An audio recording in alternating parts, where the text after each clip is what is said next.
پەرتوخانەی شەپۆلی دەنجی یەکێتی نابینایانی کوردستان دەستەی باڵا هەولێر دیوانە شێعری خانمی خێڵان.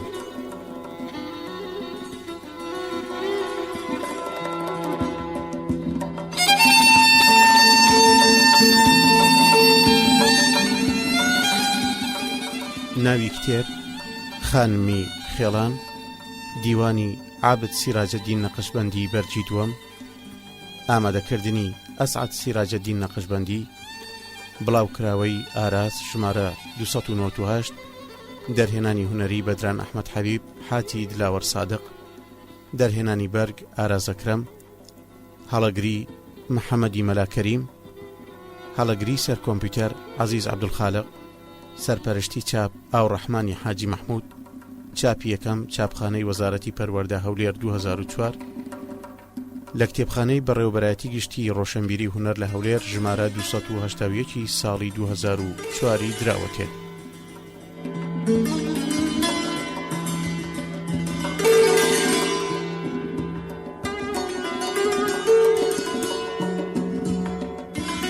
خوێندنەوەی سیا جێبەجێکاری دەنجی ڕۆژگار شادی.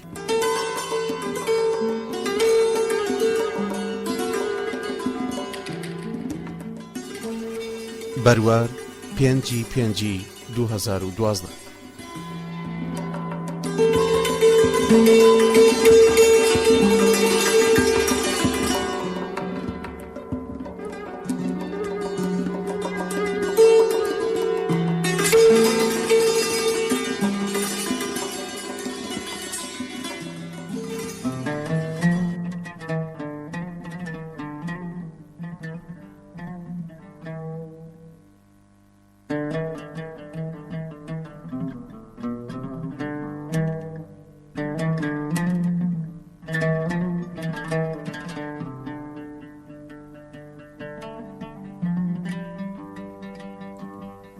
شاری یەکەم ساڵێکی ڕێڕەو.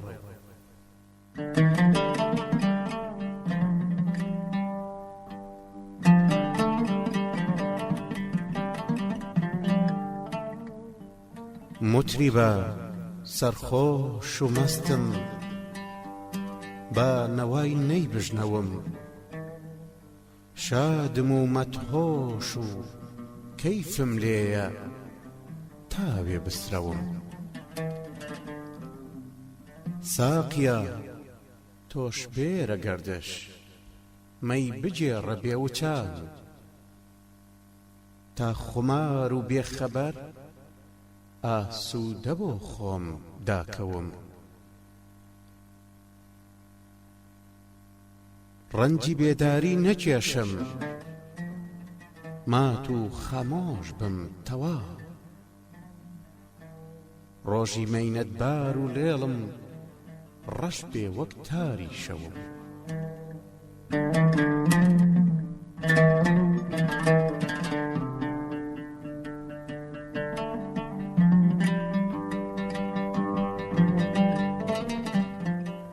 نامەوێ ناڵەی مەلول و بێنەوای بێتە گوێم، تا حەرام کازین دەجی و ئاسایش و خورد و خەوم.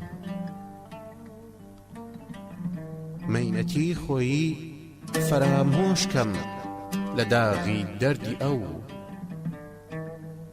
ژین ببێتە ژان و شین کەم بۆ ئەمم یا بۆ ئەوم.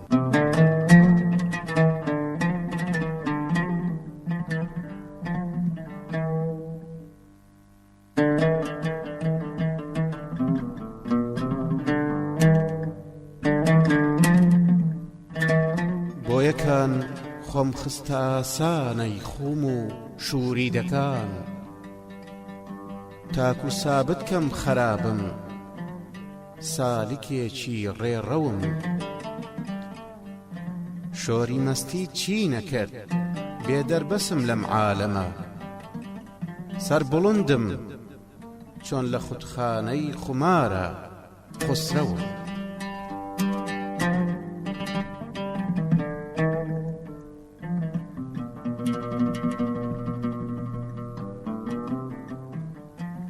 بێنیازم شاد و هێژا کۆی غەمم نوقمی تەمە مبهەمە هەستی لەلام خاتر جەمی کۆنە و نەو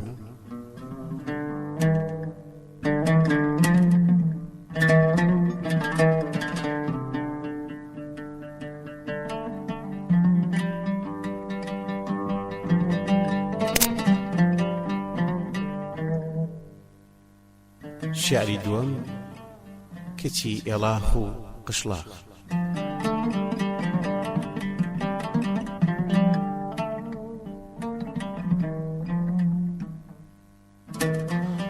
ڕاحەتی ڕۆحی پەشێ و چارەی دەردی فراق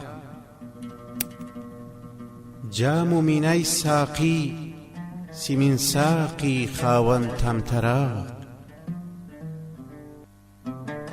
چاوی مەست و کوڵمی ئاڵ و مووی پەرێشانی نیگار نەرگسی شەهلای کچی ئێڵاخ و قشلاخی عێراق خەمڕەوێن و دڵڕفێنە چیژی عێلاتی وەتەن شۆخ و شەنگ و سەربەنازن چارەی بغز و مەراق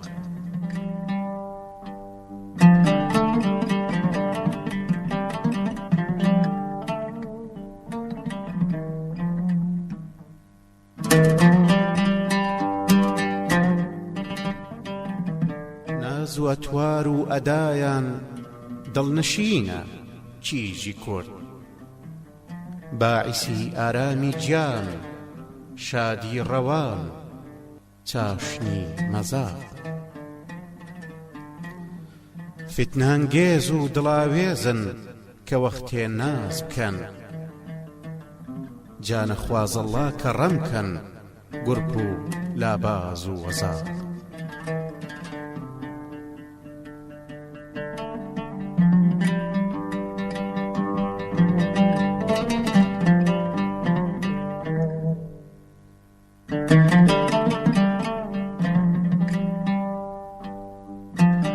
ئاهووی بێ ئاهووە سەربەستە نابێ بسڵەمێ گەرمیانی ئاسکی ئەسک سووچی پابەندی ویساق شاپەڕی شەهبازی عاشق وردەکە دووکەوتنی ئارەزووی وەسڵی دووبارەی بێنیهایەت سەخت و شاق مەسلەکی دڵجۆیی کو ئاسانە هەرزە بۆی نەچن بۆ نەوازشیان مەڕۆن بێمایە و تووشە و تیفاق سەردەلیلەی کەڵڕەمی کوێستان و ئاهووی گەرمەسێر شارەزای کێوی فراقن دۆڵ بە دۆڵ و تاق بە تاق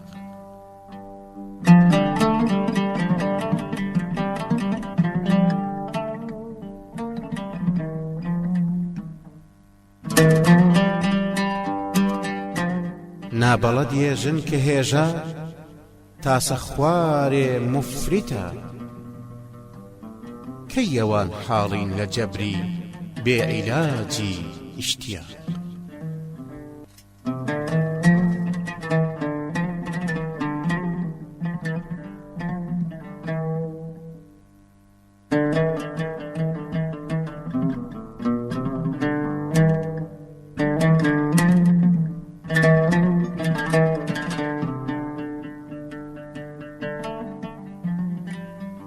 شعری سێم گەردوون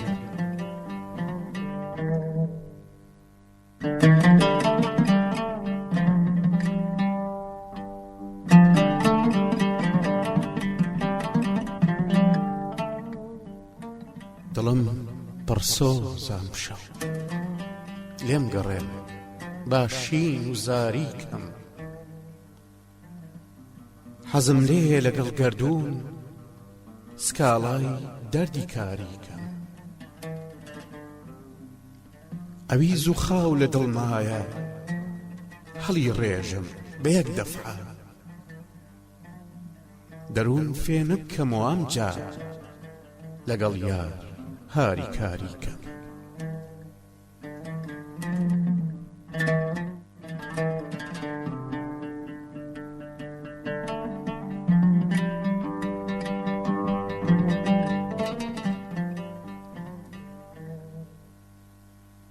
لآفاقی سەفای ڕۆحە بەیاتی شادی بەرپاکەم لە بەزمی عەیش و عیشرەتدا نەوای دڵجۆیی جاریکەم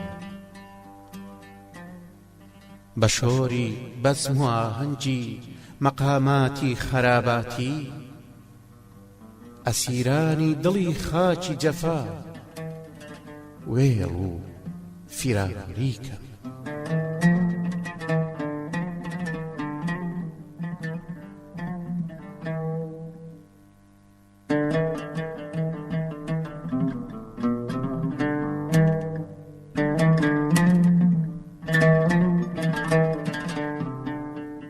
قەلەندەر وێنە قۆڵم هەڵبماڵم و یاری داماو بم بە حوکمی عورفی دڵسۆزی و ئوسوڵی دەست بە یاریکەم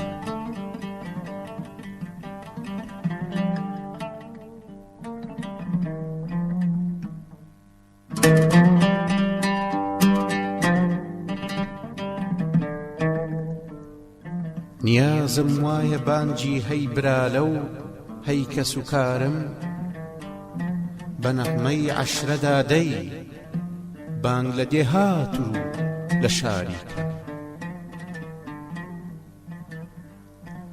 بە فەرمانی نەوای ڕۆحم بە سازی سافی سەودای دڵ خدەی ناباری فاک و فیک زەدە و محکومی خواریکەم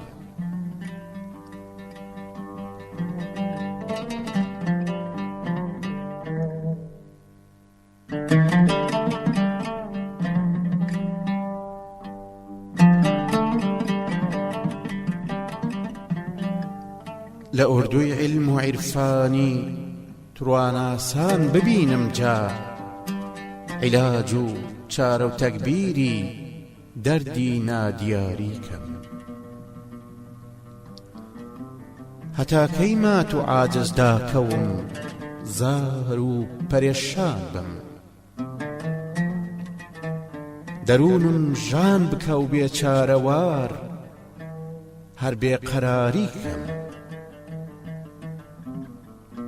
وەرە هێژە لەگەڵ سەخڵەت بە ئازایی بەرە و ڕووبە بڵێ حەتما ئەبێت چابێت و کەیفم لێیە یاریکەم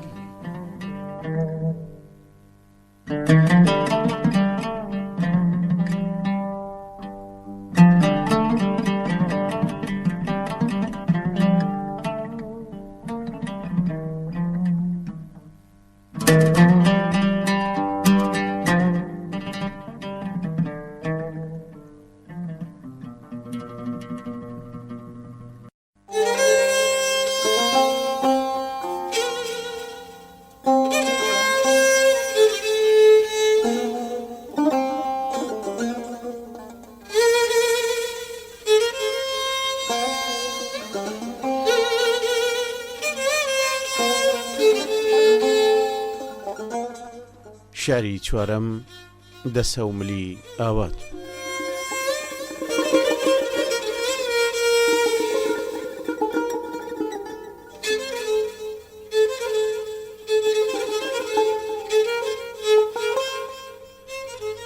لەگەڵ ئاواتی دێرینە گەلێ خۆشە دەسەومل بی لە کۆشک و باغی ڕوئیایی بژی و غافڵ لە موشکیل بی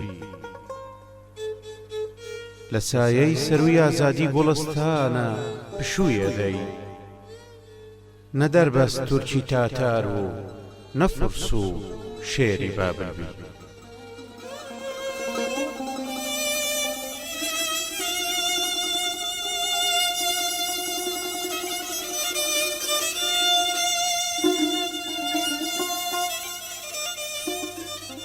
بە سەودای وەسڵی دڵخوازێ سەراسیمەن نەبوو بێتی، نەوێڵی ئەرمەنستان و نەدیلی چۆڵی زابولبی، نەدووچاری کەج و لاڕێ، نەگیرۆدەی لە جاجەت بی، نەچەنگاوش لەگەڵ نادان، نەیاری مەنگ و جاهیل بی.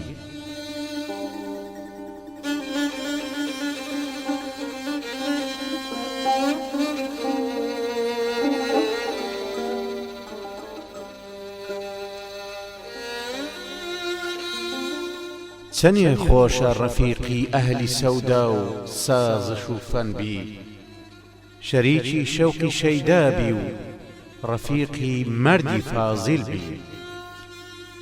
چ خۆشە مەند و ئارام و لەسەر خۆ زیندەجی بڕوا، گەلێ شانازیە یاری شەریف و ڕەند و عاقڵ بی.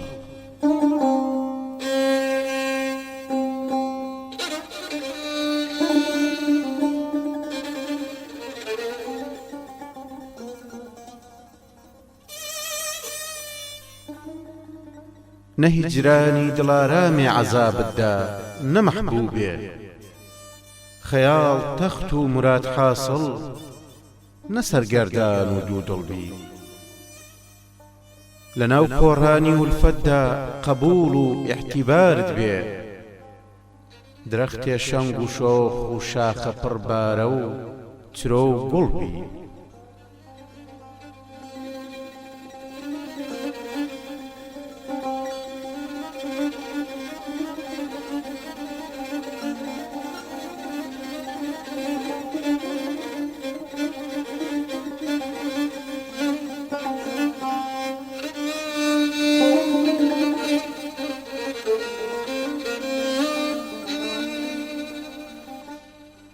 نەوای ڕۆحت لە گوڵگەشتی محەبەتدا چریکەی بێ، ئەدات خۆشتر لە شور و سۆزە سوزانتر لە بولبول بی.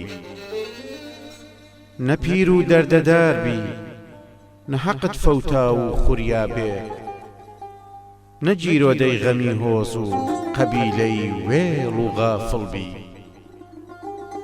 خەوێکت لێکەوێ ئارام، قرس و قوڵ و ڕوئیایی، بەوی سەودا و مراد و مەیلی ئاواتی تەنایل بی. بەڵام هێژە بە بێداری لەوە و پاشیەژی کاتێ، دەسەو ملمەینەت و دووچاری هەرزە و وێڵ و سەرچەڵ بی.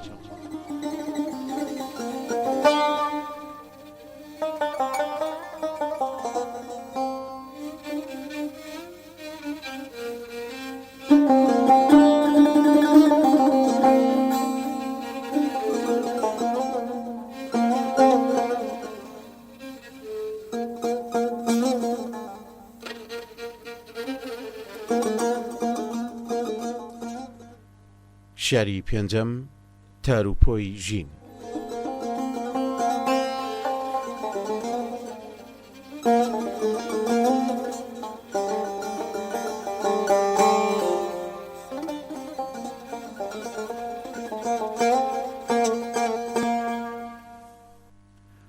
غەم و دەرد و سزا بوو تاروپۆی ژین، سکڵ بوو خونچەی خەڵفی چڵیقین،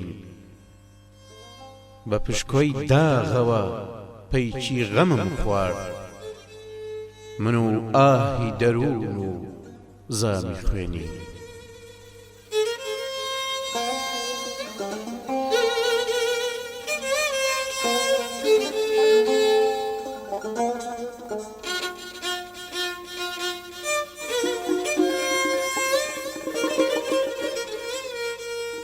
کەسێکوا سەیری تابلۆی ژینی من کە، لە بیری ما بێ شێوان شێوی پێشین، سەری دەرچێ لە ژینی پڕجەفای من، کە بۆ شەرحی ستەم گۆیا و کافین.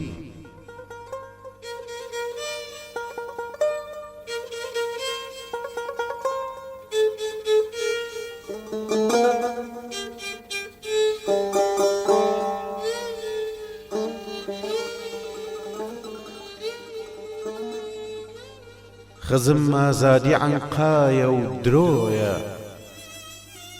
گوناهە تێگەیشتن جورمە زانین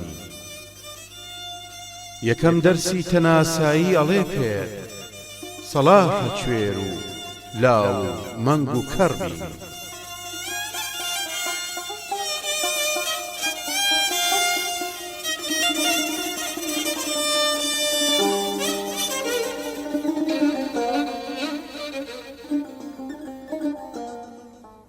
نەڵەی کوردی هەژار بۆوە کوژرێ کە ئاغا لای وەها بێ لێی ڕەزانی ئەوە پێشینەم ئێستا کەم خراپتر گەلێ تاری کە پێشانگای دوایین مەکەن مەنعی منی بێزار و بیمار بە کام ویژدان و کام دین کاماین ڕەوایە پیا و بڵێ هاوارە مەردم خورام کوژرام بکوژرێ زار و غەمگین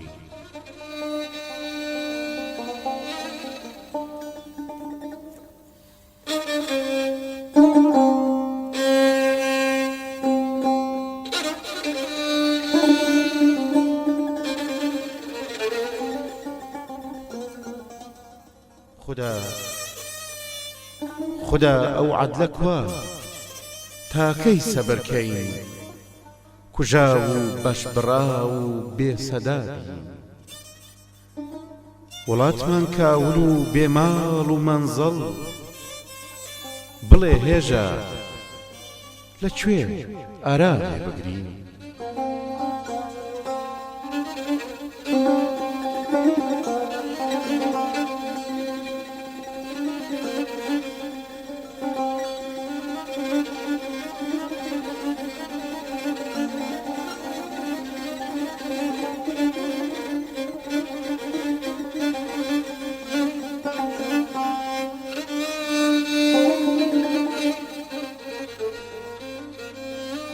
شعری شەشەم شینی گەرم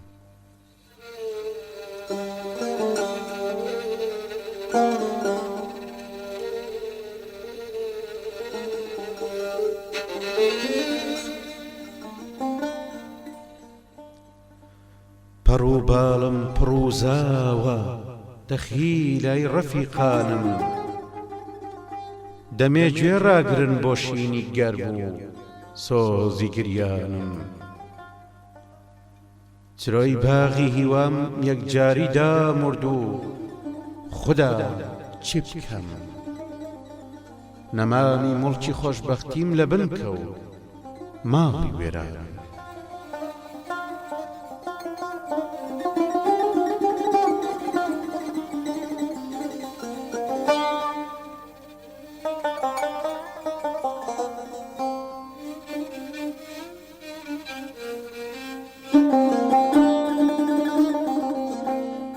درەختی سەردیارگەی ئارەزووم و خەڵفی ئاواتم خەزانی کرد و هەڵقرچا چرۆ و خامەی تەڕ و جوانم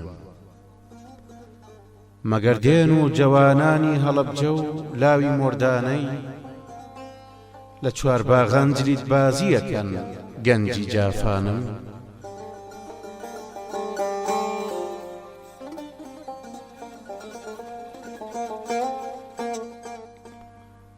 لە سەیرانی عەواوەی لێ لە باوە کۆچەکن یاخۆ لە کارێزی عەنەب کۆبوونە یارانی جارانم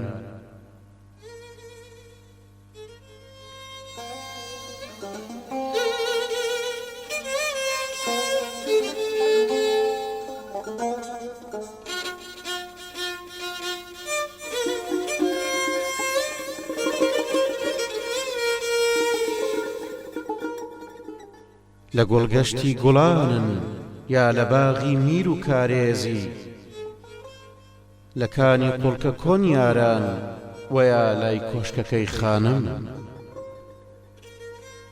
دەمێک کە دەنجی دەرنایێ دوو تەبڵەی هەی سوار هەی سوار لە ڕمبازێن مەگەر تیپی جەوان و شۆڕە سوارانم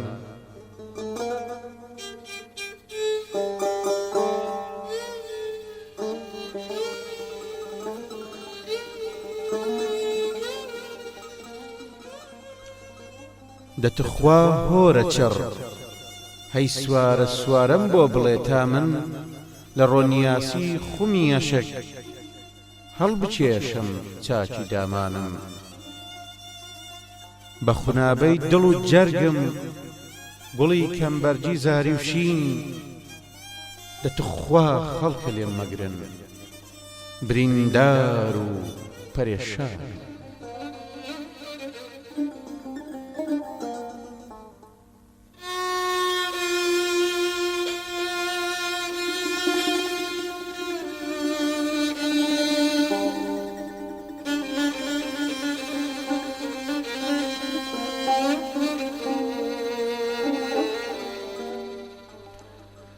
کەوەی کاسە سەم و ڕەشۆچیت و سەگڵاوی یەدەکەن جا بەگەڵ خاتوونی خێڵان ڕۆڵە ڕۆکەن بۆ جەوانانم نەوای وەی منی ئافرەت بگاتە عەرش و بیبیسەن فریشتان بێنە ناو کۆڕی نەوای پڕسۆزی ئەفغانم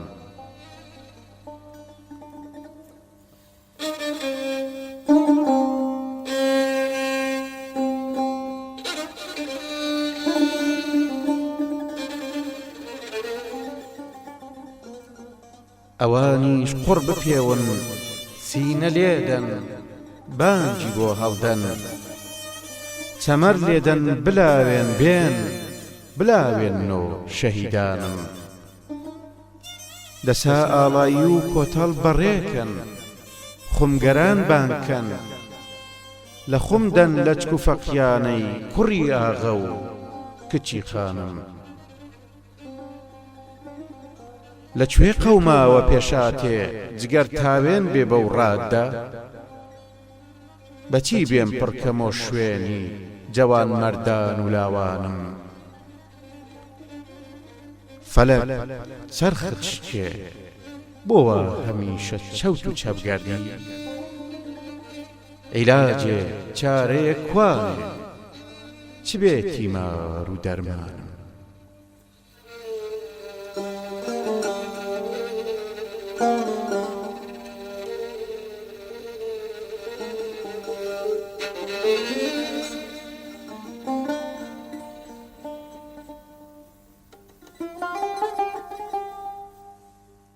لەسەر سینگی زەمان پێویستە شەقلی کەن بە ژاریمان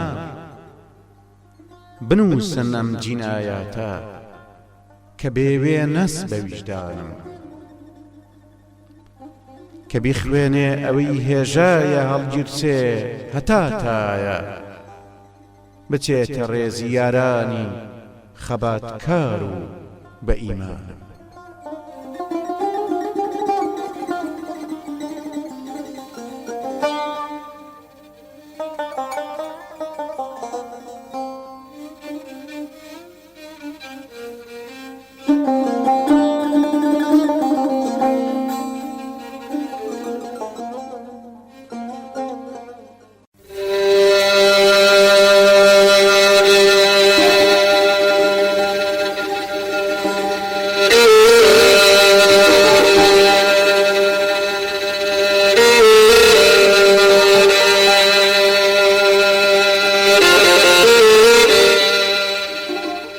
شاری حوتەم جەمخانەی ڕاست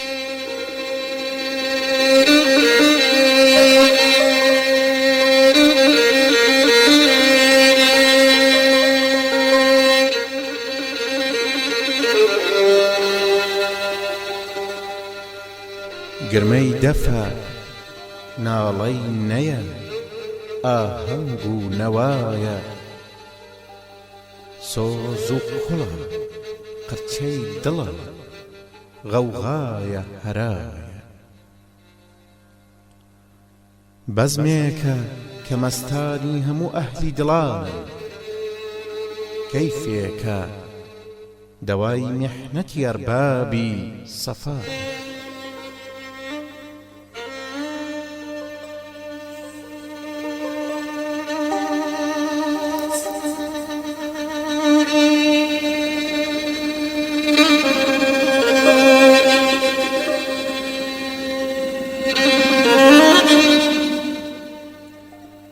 وەجدێ کە مەلایک بە سەما دێنە تەماشا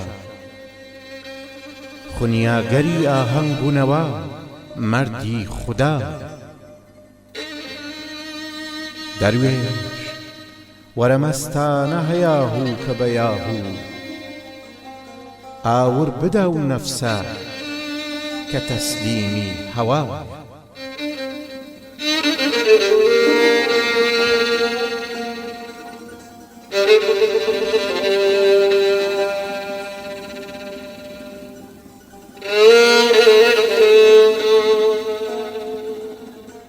دیێوانە کە شێتانە نەبێ و مەستی خەرابە ناگاتە نەوایەکە لە شانی شەرەفایە مەینۆشە وەفاچێشە لە جەمخانەی ڕازە ڕازانی لەگەڵ جەزبەی بێڕەی بوو ڕیایە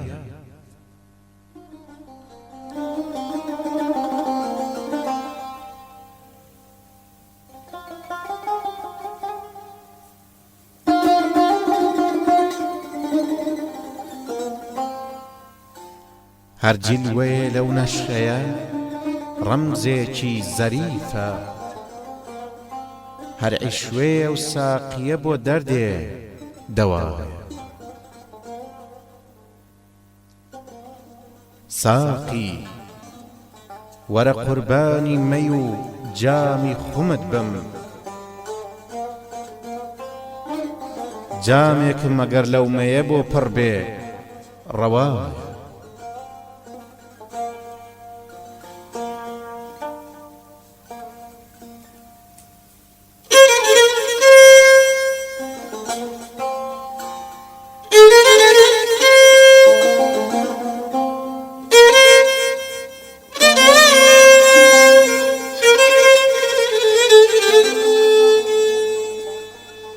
جامێکم ئەگەر لەو مەیە بۆ پڕ بێ ڕەوایە لەو بەزمە کەسێکەوە وەکو من قرچە لە دڵ بێ سەیری کە دەروون قڵتەیە تیکەڵەی لە کوڵایە هێژە وەرە فێنکەرەوە ساڵێکی دەیری کڵپەی دێ لە ناو کوورەی پڕتاوی کڵە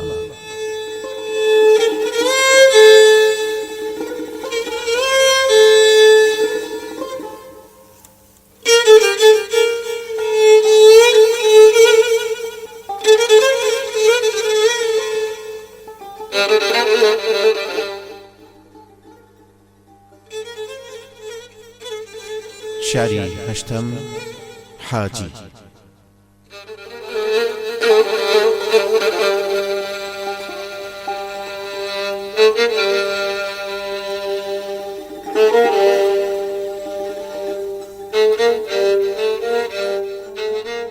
دەخیل حاجی ئەدەب پێدانێ سەرخاچی بە ئەهوەن بێ ئەگونجێ جێگە پێت جێ سەزدەی دۆسی خوداوەند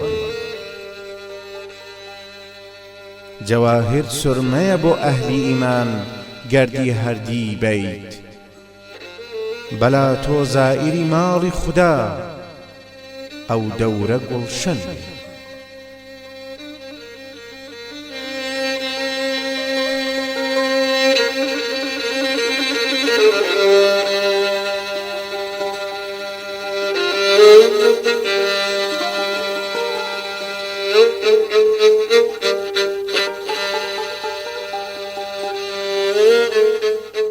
چەو زیخی ئەگەر لات گەوهەر و ئەڵماس نەبێ نابێ لە ئیخلاس دووری تێکۆشە دەروونت پاک و ڕەوشەن بێ خەس و خاشاکی سەحرا و ڕەملەکەی حاجی لەبەر چاوت جەواهر سورمە و لالە و گوڵ و نەسرین و سۆسەن بێ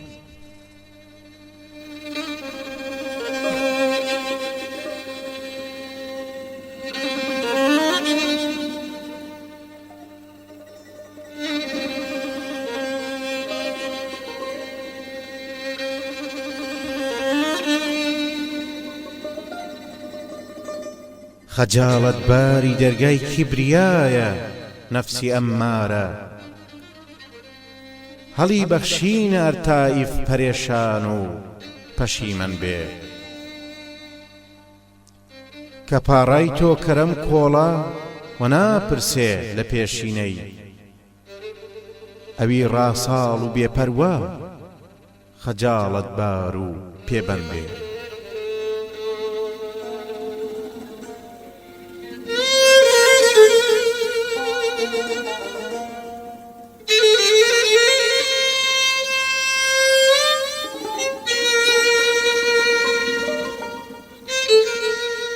ئیتر ڕێگای گوناه بەند کات و بەندەی خاسی باری بێ گوزەشتی زۆر فراوانە دەمێ لوتفی خرۆشەن بێ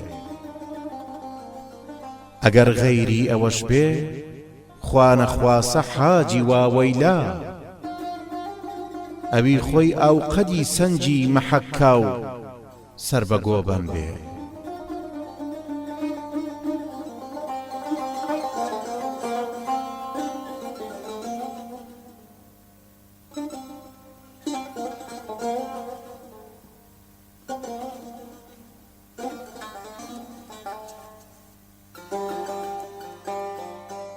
ئەوە ماڵێکە جاری وەحدەتی تێدا درا تاکو چرای یەکتا پەرستی بۆ هەمیشە پەرتەوەفکەن بێ لەوا شوێنێ بەڕاستی مەردێ پێویستە دەرونی پڕ لە شۆڵەی عشقی یەزدانی لە سۆز و سازشا ڕەن بێ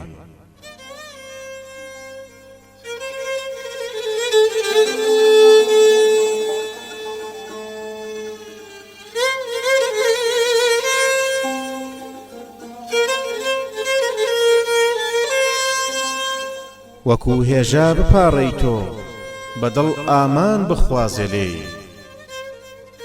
هەوای هیوای لە عالەم ببڕێ هەر عەبدی خوداوەند بێ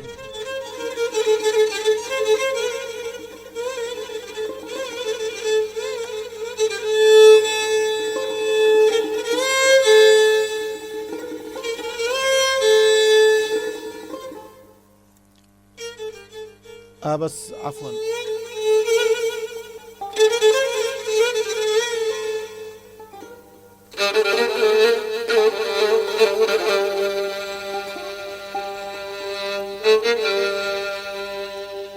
شعری نوێم گوڵی ڕوحم مەژاکێنن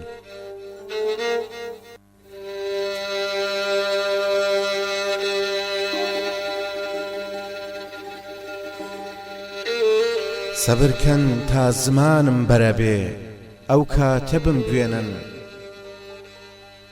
بەتانەی بێسەر و پەیپەس گوڵی ڕۆحم مەژاکێنن گەلێ کۆشتی هیوام سەربەرزە یاران ئێوە وریابن قەڵای ئاواتی پۆڵاییم بە بێڕەحمی نەڕووخێنن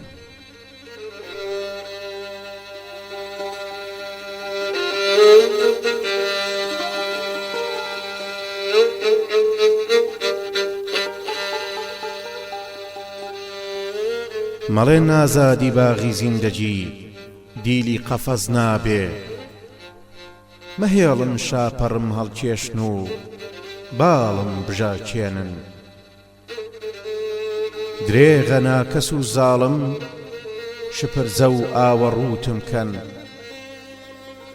وچان نەدرێم بە دوومە ئەسپیاواتیان بتارێنن عەزیزان کاتی خۆی سەیری مەزاتی داغ و گەرمم کەن وەها دەنگ هەڵبڕم تاڵانگەران داکەون و دامێنن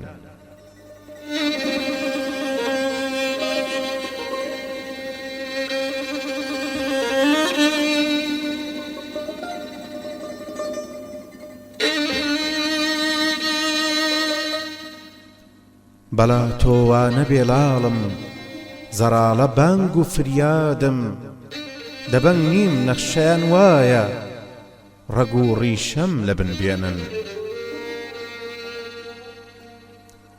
بەڵام ئەو چەپخونە باش وایە عاقڵ بێت و تێفکرێت. ئیتر ئەمڕۆکە قەت باسی من و تۆ نابێ دابێنن.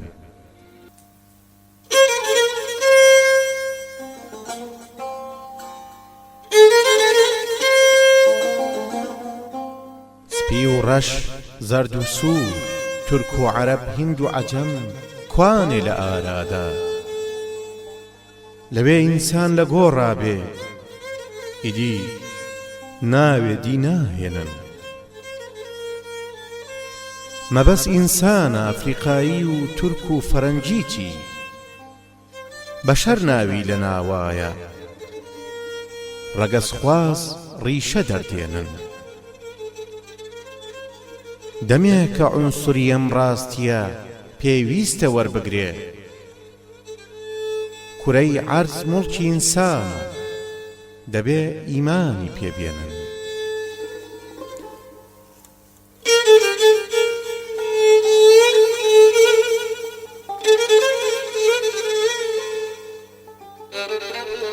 سەبرکەن با پشودەم تا زمانم بەرەبێ وسا، بڵێن چیتانەوێ، ئێوە و خودا دەردم مەدوێنن. بڵێم چی تووتی گوفتارم دەمێکەوە کەڕ و لاڵە. مەحاڵە دەنگ نەکا هێژە، مەر ئاواتی بەدی بێنن.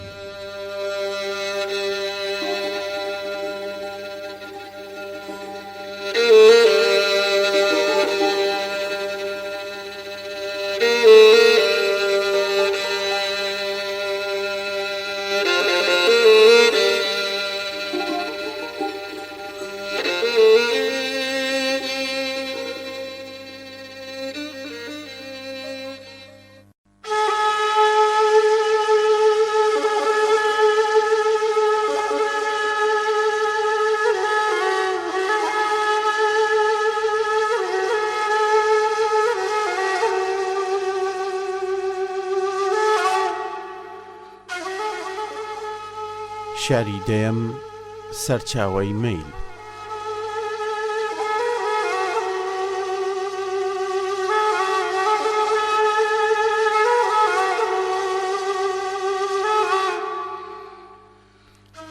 زگت برسی و وڵاغت لەنگ و ڕێگاشت هەڵەت بێ، کلاشت تەنگ و بارت لار و تەنگا و پەلەت بێ. مناڵ بیمار و خێزان زار و خاوەن قەرز بە دوو تۆ بێ. کەنووت خاڵی و پەتی، زارت یەخ و لاشەت شەکەت بێ. دراوسێت شێت و دۆستت لار و خزمت بێ ئەدەب بێ.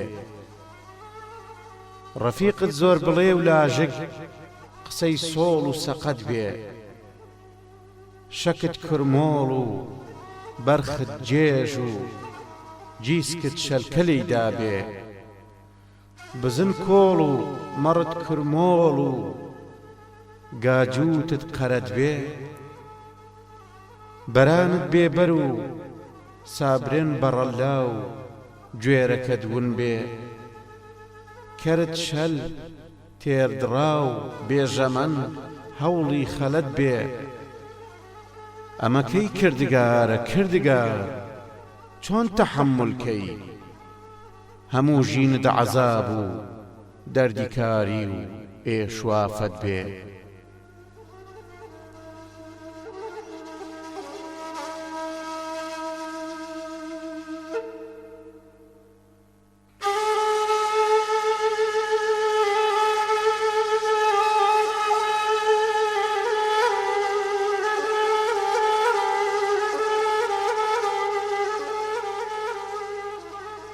بەڕەس نەدرێ و پشوت بڕیابێ، هەوڵت تەنگ و ماندوو بێ. بەشت ئاه و خۆراکت غەم، شەرابت جامی مەینەت بێ. هەمووی هەموارەکرێی تاڵ و سۆڵەی عمری پڕ میحنەت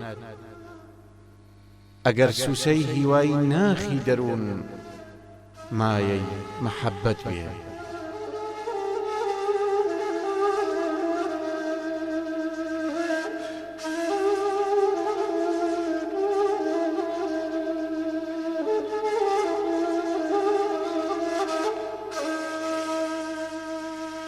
کە سۆزەی خۆشەویستی بێت و سازێ بژنەوێ داما و وەکو تۆفان دەجۆشێ چاوەی مەیل با شەلوپەت بێ مەبەست و مەطلەبی هێژە لەلای ئەربابی ڕووناکە سەرێ سەودای نەبێ بەخوا ڕەوایە موبتەلای پەت بێ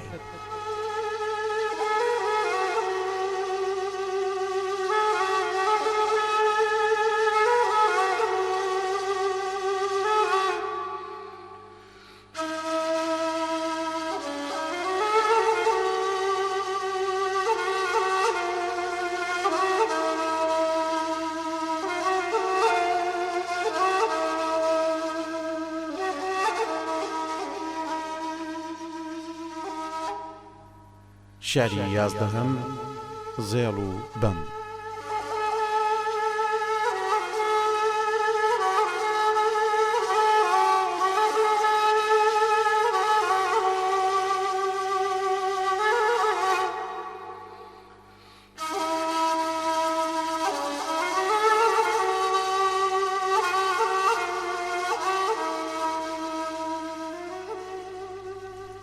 بەردەمی مەیخانە جەنجاڵە و هەرایە و زێڵ و بەم داد و فریادە و سمەڕ تێکڕا هەژار و محتەشەم کورد و تاتار و عەرەب جیل و تەواڵش ئازەری شیعە سونی باتینی بێدین و ئەهلی حەق عەجەم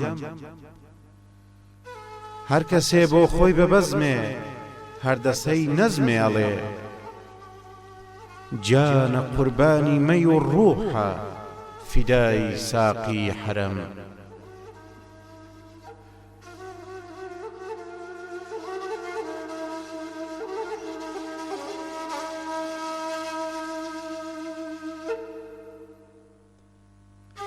هەریەکە بە جورعەیە ساز و نەوایە لێ ئەدا کارەوان و شور و ماهور هەر لە شەو تا سوبحەدەم گشتی یەکسانە لە مەیدانی نیازدا وەک یەکن میر و مەلا و حاکم و جانی مبەڕا و متتەهەم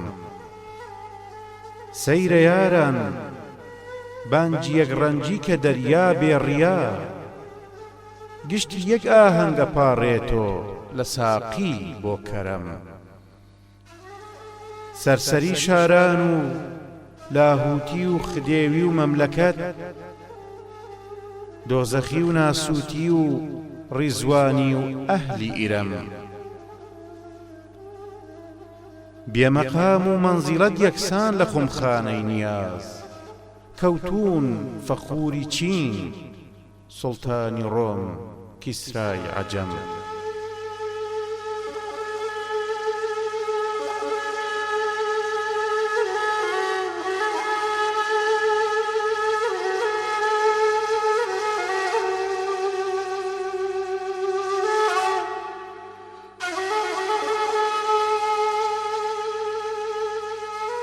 گشتی دەستە و نواری ساقی و مەحرەمی ڕاز و نیاز مەستن و بێ حاڵ و کەوتوو بێ خەیاڵ و بێ ئەلەم کوفریایینە لەلایەن بیر و هۆش و فکری تر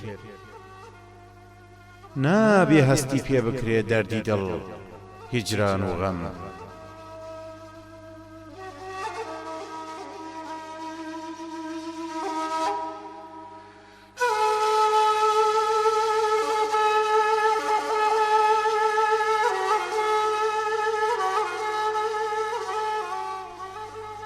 عالمێ سەیرە پەژارەی سالی چیە و ڕێگەیە هەر کەسێ زیاتر خومارە باشکۆیە و محتەرەم بانجی ئازادیم کە وەختێ بۆ درا تا بچمە کۆڕ بمە دوریدی کەش لەوێ و بەو ئیحتیبارە فەخرەکەم زۆرە ترسام کەودەن و مەغرور لا ڕێبم لەوەلێ وا دیارە بۆ ئیتاعەت نەرم و ڕامم لا جەرەم لنجی پەرگارم ئەگەر بایی مەرامم هەڵخوڵێ دایرەی هەستیم لە خۆمخانەی خۆمارە خولەدەم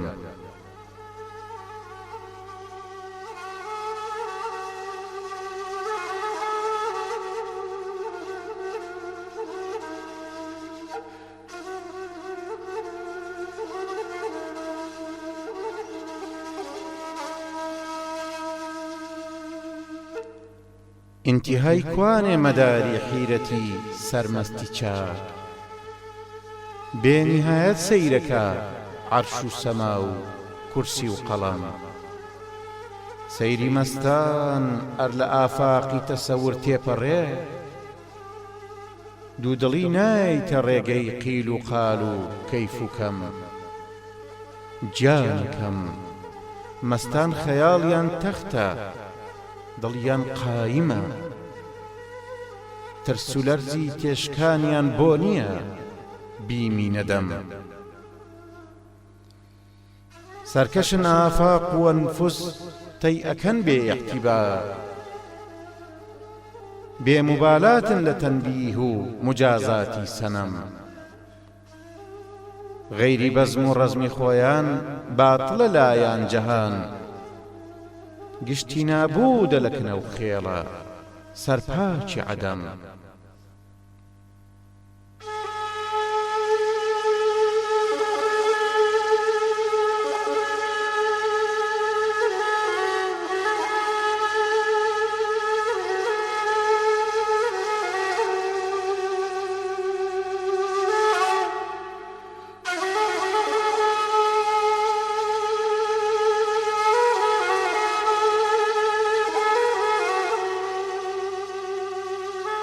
سەیری شۆرم کەن لە جەرگەی بەزمی مەستانە بەڵێ بۆ نیساری مەقدەمی ساقیمە دڵ حەق القەدەم مەستم و ئازاد و بێباک جاڕەدەم ئەهلی دڵم عابدم هێژام و سەرخۆشی مەی و جامی حەرەم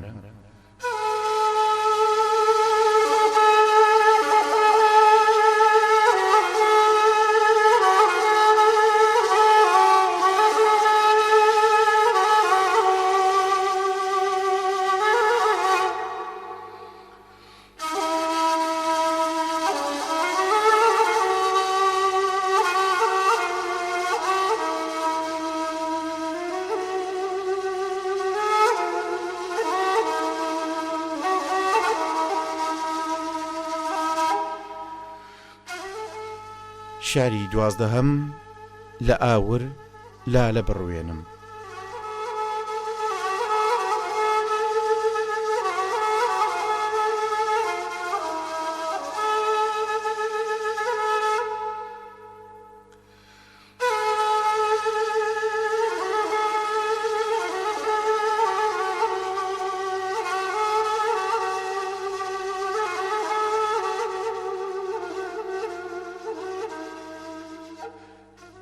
ئەگەر مینایە بینم پڕلەمەی گیانسۆزی خومگەرکەم غەمێکم هەرەمێنێ نامەوێ یادی لە دڵ دەرکەم ئەویش گیانە غەمی داغی فراقی تۆیە ناتوانم لە پشکۆ دەستە گوڵ پێشکەش بە ئیبراهیمی ئازەرکەم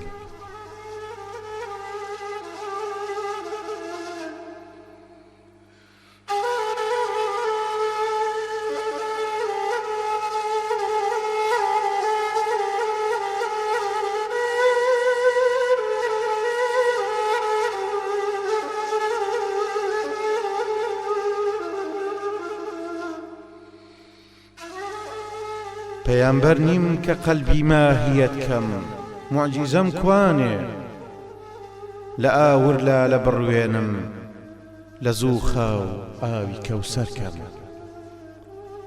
بە قوربان ئەرچی سەنگینی جەفابارم نەکەی چاکە، مەگەر پێویستە بۆ ئیخلاسی خۆم ئیبرازی جەوهەرکەم.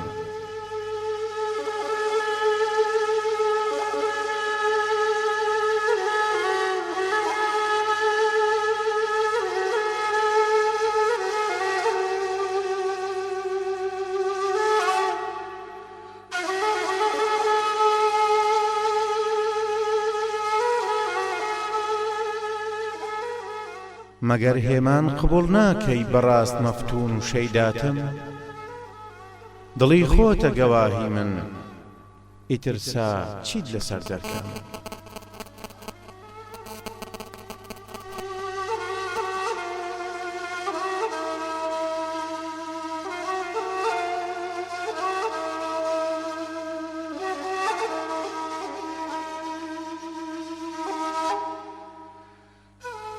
گەلێ پاڕامەوە سەد جار وەباڵم خستاستۆی تۆ، لە خۆتە و لا مەحاڵەتا کەسێکی تر بەسەر وەرکەم. دەلیلی مەیکەدەی عشقی حەقیقی و سۆز و سازی من، لە توولا چێ بە ئوستاز و دەبیر و پیر و ڕەهبەرکەم. لە پاشتاوی هەتاوی ڕوت و گەرمی تیشتی سوزانت، ئەگونجێ ڕوو لە تاو هەڵکەم، لە گەرمە ڕوو لە ئەختەرکەم.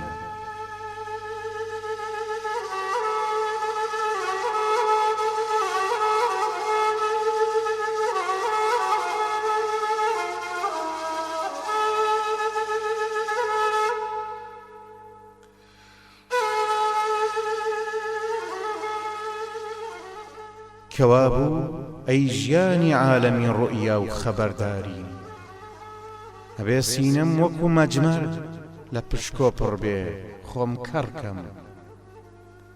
ئەوەن دڵگەرمی سەودای دڵڕەفێنی نازەنینم بم، ڕەقیب دەرچێ لە مەیدان و شکستە و ڕەنجی بێوەرکەم.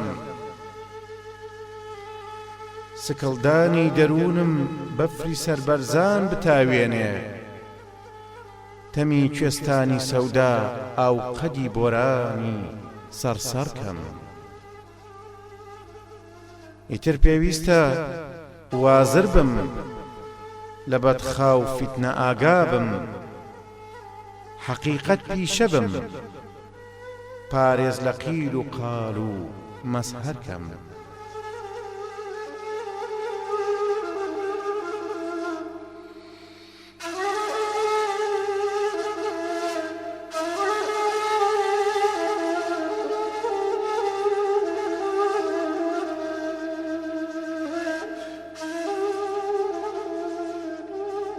ئەبێ بۆ پاسی مەهپارەی حەسوود خنچێنی ئاواتم، وەکو هێژا لە پارێزگاریە بێداد و مەحشەرکەم.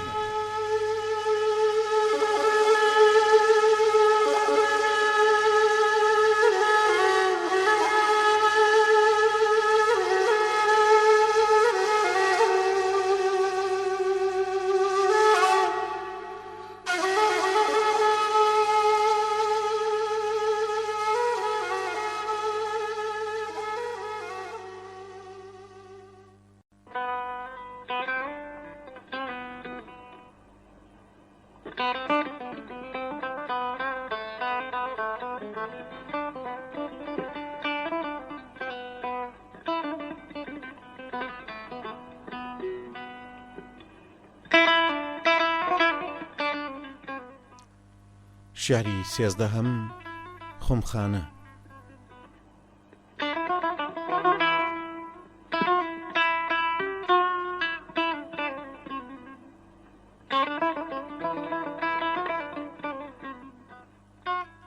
شکاندی شیشە و مینە بەسەرمە پیری مەیخانە، کە دی بۆ دیمەنی شۆخێ گەلێ حاڵم پەرێشان. وتی شەیدا متاڵای قامەتی ڕەعنا لە لای ئێمە گوناهە، کوفری ئایینە، بەڵێ سەرکێشی تاوانە. وتم کام سەرکەشی و تاوان، توخوا بێژن لە تیزی زەن. وتی دووتا پەرستی بێخەبەر نازانی تۆغیانە. لە پیاڵەی چاوی ساقی غەیری مەی نابێ تەمەناکەی، مەگەر نەتبیستووە یەکتا پەرستی ئەسڵی ئیمانە. برۆ تیری موژە نابێ لە مەستا نێشی کارای بێ، بە غەیری نەشار هەستێ ببێ خۆی نەقزی پەیمانە. ئەوی پەیچی لە دڵخوازی دڵستان سەند بێ مەستە، بڵێ سەیاورە پشکۆیە کەی باچی لە سووتان. کە هێنای ئەو بشنێی بۆ ئوجاغی ئاوری نەمرود، بەپێی فەرمانی یەزدانی لەبەر خۆی و گوڵستان. ئەگەر مەستی بگاتە ڕادەیە ڕەندان بڵێن مەستە، توانای کوا ئەوین ئەو کەی لەوێدا مەردی مەیدانە. ئەوین هێمان ئەلفبای مەکتەبی مەستی نەزانیوە، خمار شاگردیە بوابی معەممای ڕەمزی دڵدانە. ئەگەر زاهید قوتابی و سوختەی دەرسی ئەوینی، بۆ گەیشتوویتە متاڵای بارەگای تەعلیمی خۆمخانە. مناڵ بازاڕی عوشاق و سەماعی دەرسی بێهۆشی، تەمەنایە مەحاڵە پێکەوە ئاواتی نادانە. ئەوی لێم حاڵیە هێژا نەگەیوی کاڵی ساگوم بە، بڕۆرە جەرگەیەکی تر کە دەرسی سووک و ئاسان.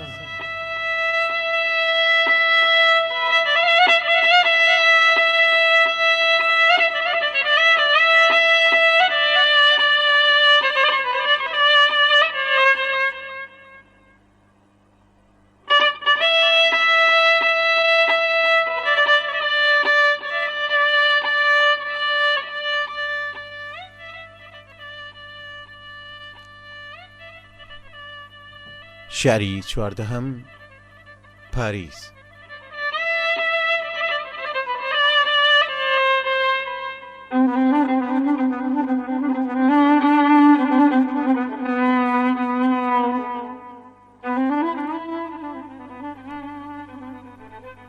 شارێ پڕ ئاشوب و جوان، عروسی فەرەنگستان، بۆ عەیش و نۆش بەهەشتە، پاریس بۆ پیر بۆ جوان. هەتا بڵێ ئاوەدان سەرا و کۆشکی فراوان، ئاسمان خەراش و قەسری زەریف و تالاری جوان. تاقی شکستە و نیمتاق، ڕەواقی پڕتەمتەراق، ڕەنجین دەر و دیواری ناو هۆڵ و سەقف و ئەیوان. ئارایش و تەرتیبی کڵاو فەرەنجی و گومەز، برج و عروسی و تارم سەری تۆندە لە کەیوان.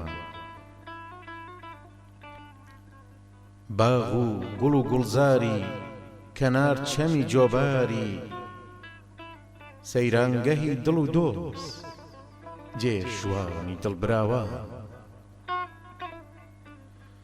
ڕوونە ڕۆژی وەکو شەو، شەمانی ئەدەن پڕتەو، پێت وایە پڕتاو هەتاو زریوەی ئەستێرەی شەوە. پەری و غیلمان و حۆری، لاوی کاڵ و ڕووسووری، دەم لە ناو دەمن هەردەم خۆش خەرام و کامەران. ئازادە و مەست و سازن، پڕشۆر و سەربەنازن، یا دەرس و کار و پیشە، یا ڕەقس و هەڵا و داوا، کچکرچ و کاڵ و پارا و کوڕوەرزیدە و شیک و لاو، دەستە و مل و دەم لە دەم، ئاسوودە گیان و ڕەوا، لە گیر و دار ڕزگارن، سەربەست و بێ ئازارن، ئەوینیان بێ ئۆینە، خاوەن مەبەست و بڕوا. چەند حەیفەوە دیدی من شێتانە شدەبینێ، پەیوانیە و شکڵەی ڕواڵت ئەیڵێ هەروە، ئەر ئەیڵێم شکمە باران، حوکمی کوفرم کەن ئیعلان، یا بە سەرگەردان دامنێن، یا بە ئاوەس پەرێشان،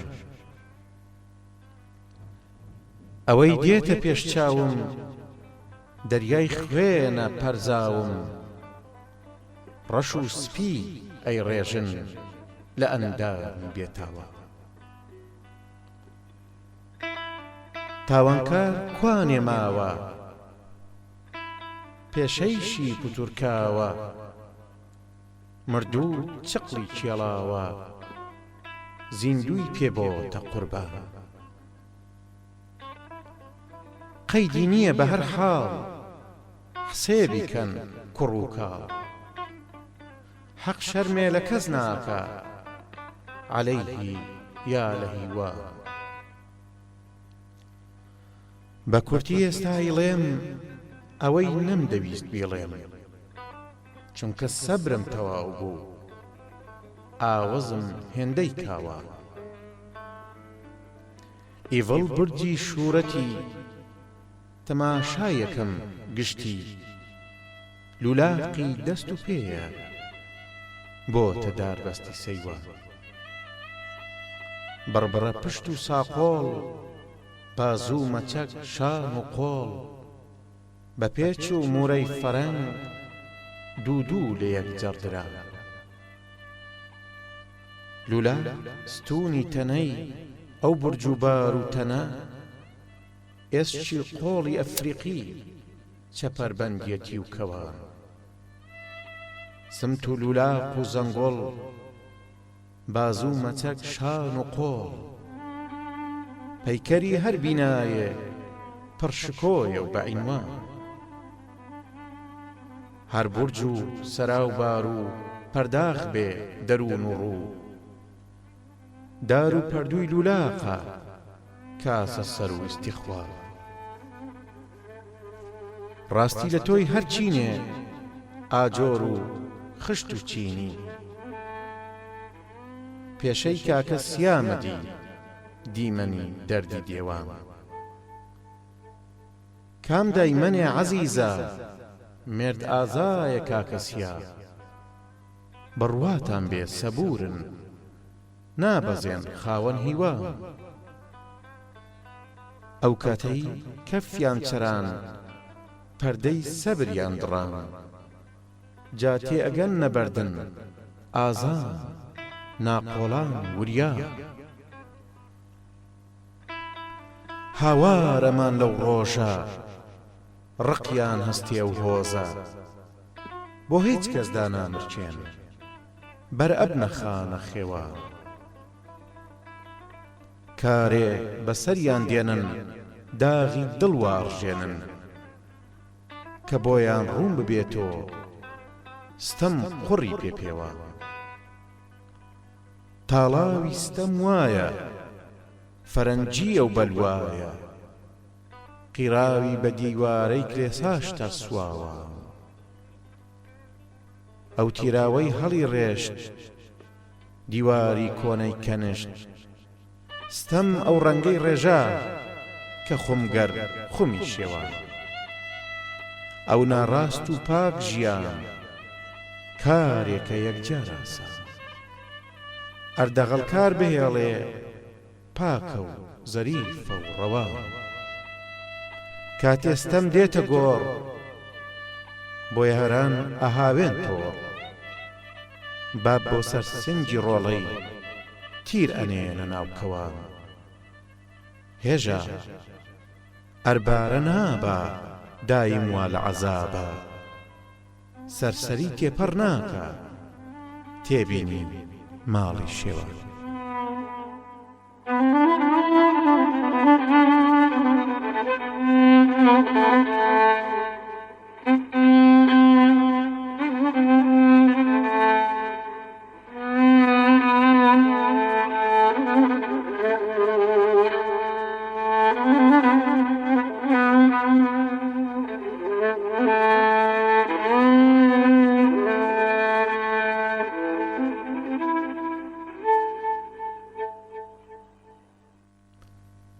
شاری پازدەهەم لە گۆ ناچێ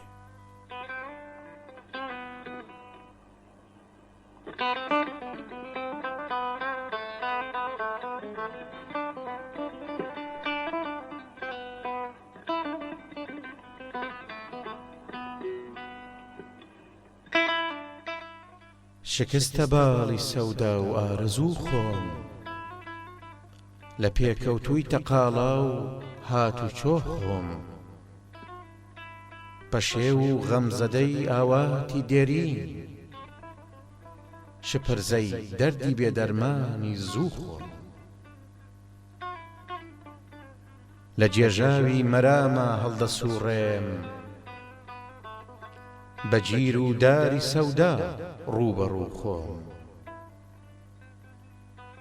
من و حەسرەت دەمێ کە یاری گیانین بە شەو تا ڕۆژ لەگەڵ غەم دوو بە دوو خۆم لە لێژی سەختیاواتە بەتەنها پەرێشان و هیلاکی جست و جوو خۆم ئەوەن مەئیوس و دڵگیرم لە خۆیی لە خۆ بێگانە چاوە و دوای دەروو خۆ لە هێلانەی ژیانی خۆم غەریبم سەماجەڵ بێ پەلاس و بێ پەتوو خۆم لەبەر ناکامی غەمبار و پەشێوم سەراسیمە و شپرزە و ژێر و ڕوو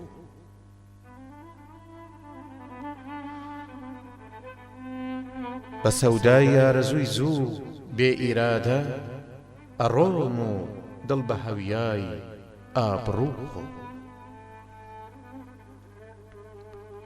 بەزینم بۆ نییە سوورم لەسەر حەق لە پێناوی مەبەستە بێ پشوو خۆ هەتا کاتێ نەمامم دێتە بەرهەم پشوو نادەم خەریکی تاوتوو خۆ بەتینی داغی هیوا هەڵدەسووڕێم ئەگەر چی مەینەتیم ئازادە خوو خۆم لە گۆ ناچێ بە ئازار مەستیاوە وەکوو هێژە لە نەشئەی پڕ سەبوو خۆ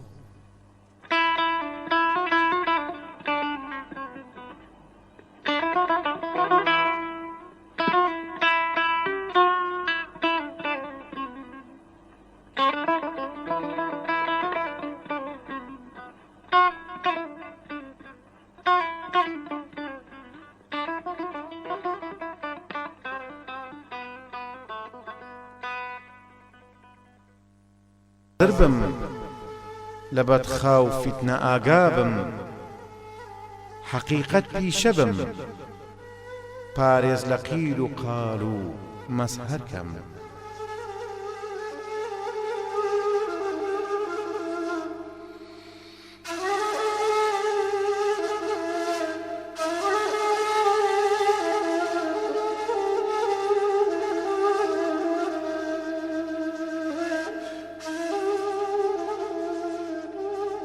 ئەبێ بۆ پاسی مەهپارەی حەسوود خنچێنی ئاواتم وەکوو هێژە لە پارێزگاریە بێداد و مەحشەرکەم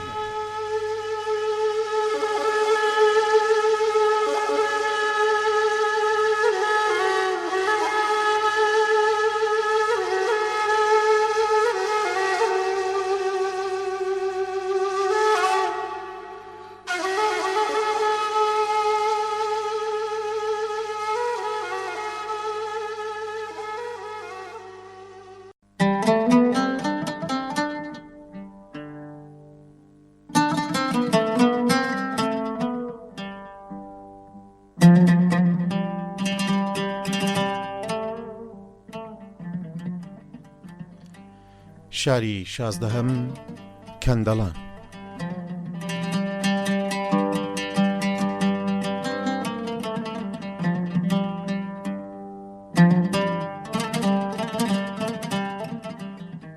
قاڵبی تەن تەنگە تیلکە و بیر و ڕا پشک و بڵاو، ئەم لە سەیری کائینات و ئەو زەلیلی نان و ئاو. بێنیهایەت چۆن لە تنگانەی تەنا مەحدوودە بێ، ئەو لە ئافاقی ژەبورێ ئەم لە عەرزە تێکشکا. خێڵی ساویلکەش قواڵەتیان بەسە لەم عالەمە، خۆ دەکوتنە هەر مەبەستێ بێ متاڵا و ناحەسا. سەد کەڕەت خۆزگەم بەنادان بێخەیاڵە ڕازیە، بەحری بێپەی لای هەنێ چاڵە و بڕێ ئاوی بژە. سادە سادە ملەنێت و ژینی خۆی تۆمارەکە، نابڕێ هەوراز و لێژی مەینە تاوای کونج و کاو.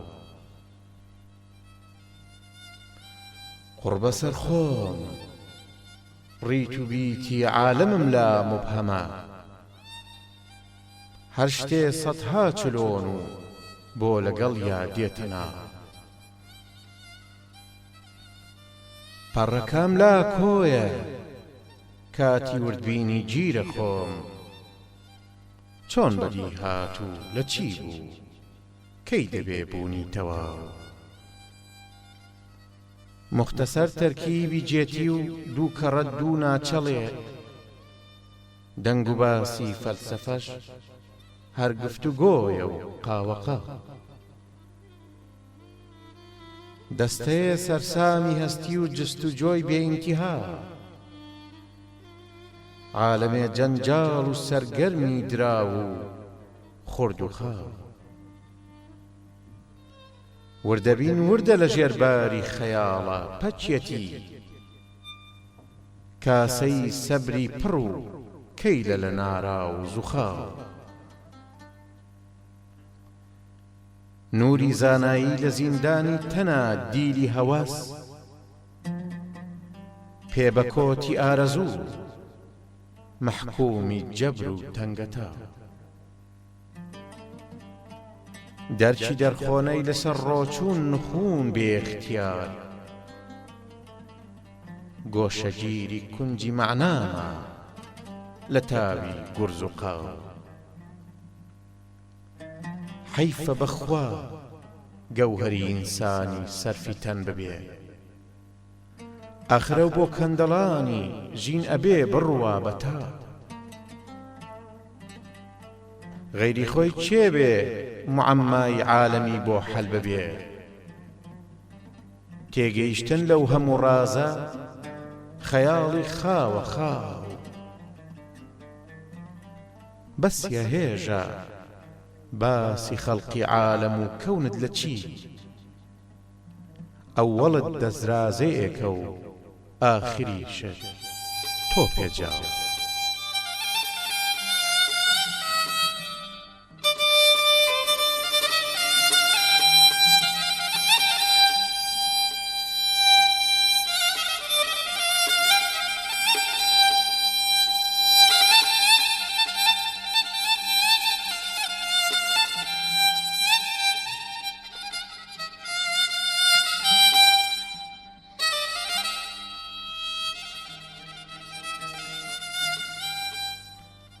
شاری 17ەم کۆڕی کێو.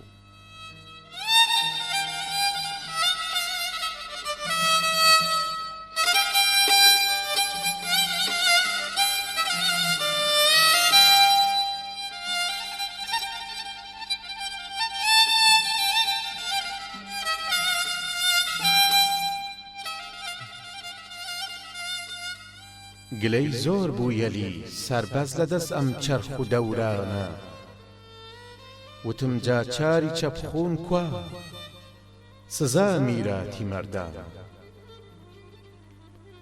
وتی جەوری زەمان سەخرەت پەیاپەی ڕیشی منەگرێ وتم شێری ژیان گیانی پڕی ناسۆری پڕژار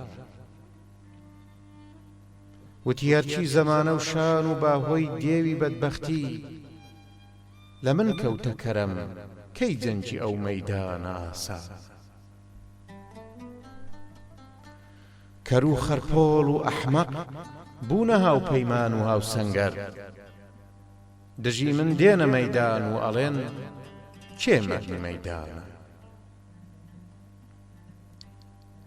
قڕە و گاڵە و چەپ و گوبدانێن شەرم و حەیا ناکەن بە قرم و قاڵ ئەنازن پەت بڕ و شێت و مناڵانە بە کام چەک بچمە مەیدانی بە باوەزیا بە سیم و زەڕ کە ئەو لای قیمەتی پوچە ئەمیش لای هەرزە هەرزانە تەقەڵای خۆ لە شەڕلادان و خۆپاراستنیش هیچە خەیاڵی خاوە باغی سەوز و ساختەی زهنی ئینسان وتم پێغەمبەران ساتێ سرەوتن بێشەڕ و داوا مەگەر پێیان نەوترا شێت و جێژ و مەنگ و دێوانە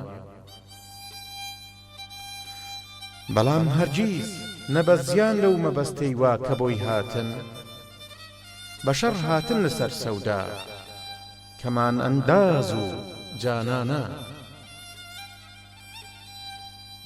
ئیتر پەرزان و شلکردن لە هەندێک کۆس و تنگانە لەکوێ ئاینی مێردازا و یەڵی ئازادی کوێستانە براکەم گوێ لە هێژاکە نەبەز بە و ڕادە مەیدانی حرامە و عارە سەرکەزبی ئەوی وا ئەهلی ویجدان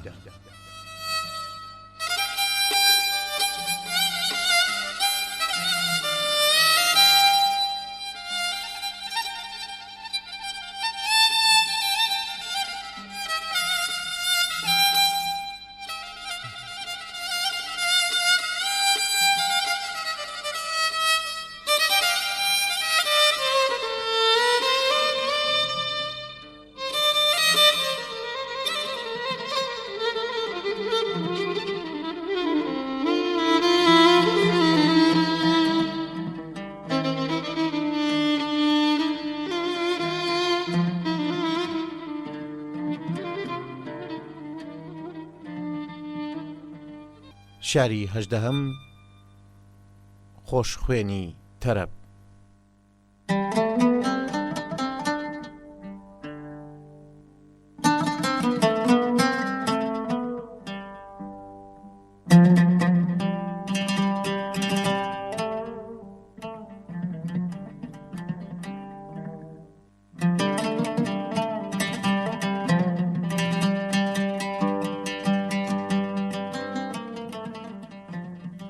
کاشتی یارانی فەن و سەر بە فەرهەنگ و ئەدەب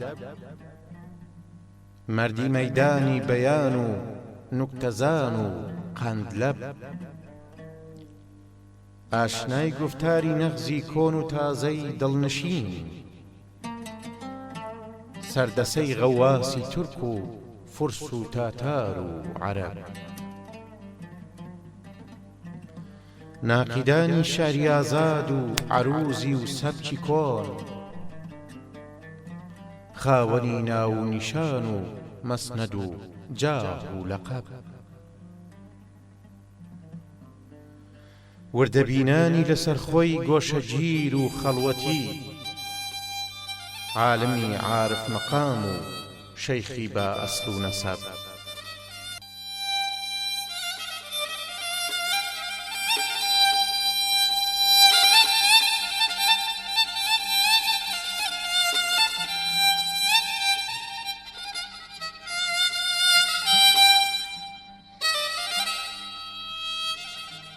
نوکتەبینانی جەهانی معنەوی و ڕێندانی ڕاز نەغمەخوانانی سەرای فیردەوس و خۆشخوانی تەرەب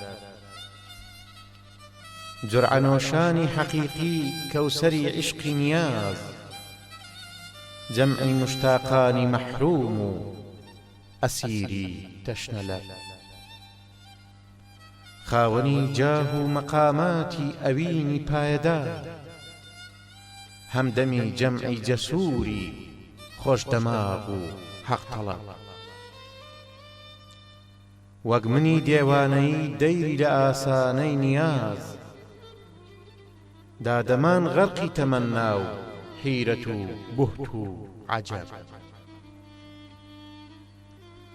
بەڵکە سەریان دەردەکرد لەم عالەمە ڕازی جیهان، تاکو دامرکایە بۆیان ئاوری نەفسی جەڵەب. جا منی هێژاش پشکۆیەکم بدایە سەربەخۆ، گوێم بدایێ بۆ فوغان و ناڵە ناڵی مرغی شەب.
شاری 19ەم هۆنەری پرشۆری کورد جگەرخوێن.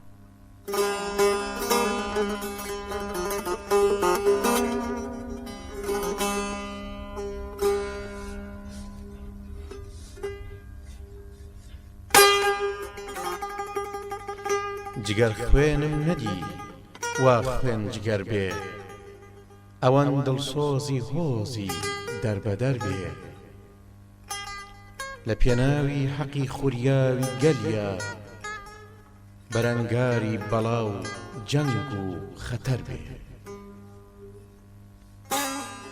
لە تەنگانەی خەباتی بێوچانە، مەسافی دیدی هەر ئاسۆ زەفەر بێ.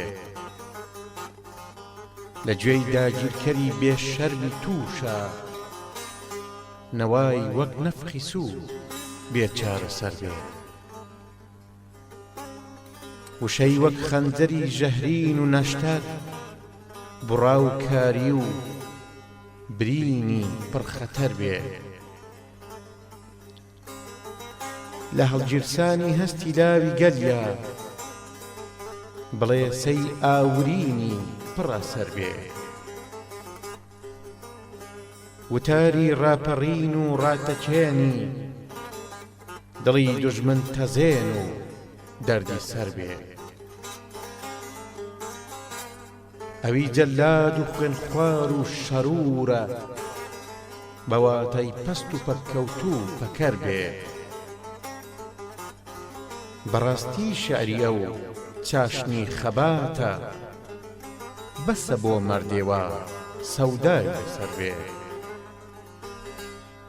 چ خۆشە لاوچی هۆنراوەی جوانی، بە مەرجێ ڕۆڵە هەستا بێ و خەبەر بێ. نەوای بێداریە بۆ لاوی هۆزێ، بەدڵ دەربایسی تانە و تەشەر بێ. بەیانی سحرەکە هێژە جگەر خوێن، لە نێوان گوێ و دڵێکە وا گوزەر بێ.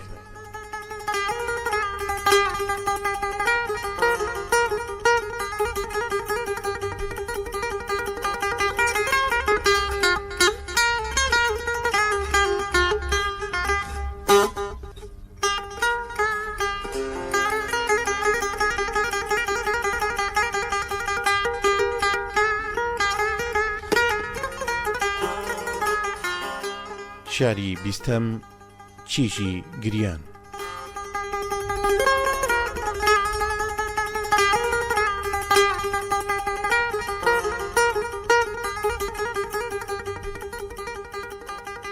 لەژێر تاوی هەتاوە کیژی گریان، بوتێ سیمین بەرێ وەک مانگی تابان، ئارامەندە و مەلول و زیز و غەمگین، هەژار و بێسەر و دەر مات و عوریان. بە دوو چاوی گەلاوێژی نمینی ستەمکاری زەمانەی چاگە فامان، دوو دەستی مەمبەنی جووتێ بەهێ بوو، دوو زۆڵفی بۆ تەنێ کرد بۆ سەیوان. لەژێر مووی موشتی و لاشەی لەتیفی تریفەی وابوو وەک شەمعی فروزان،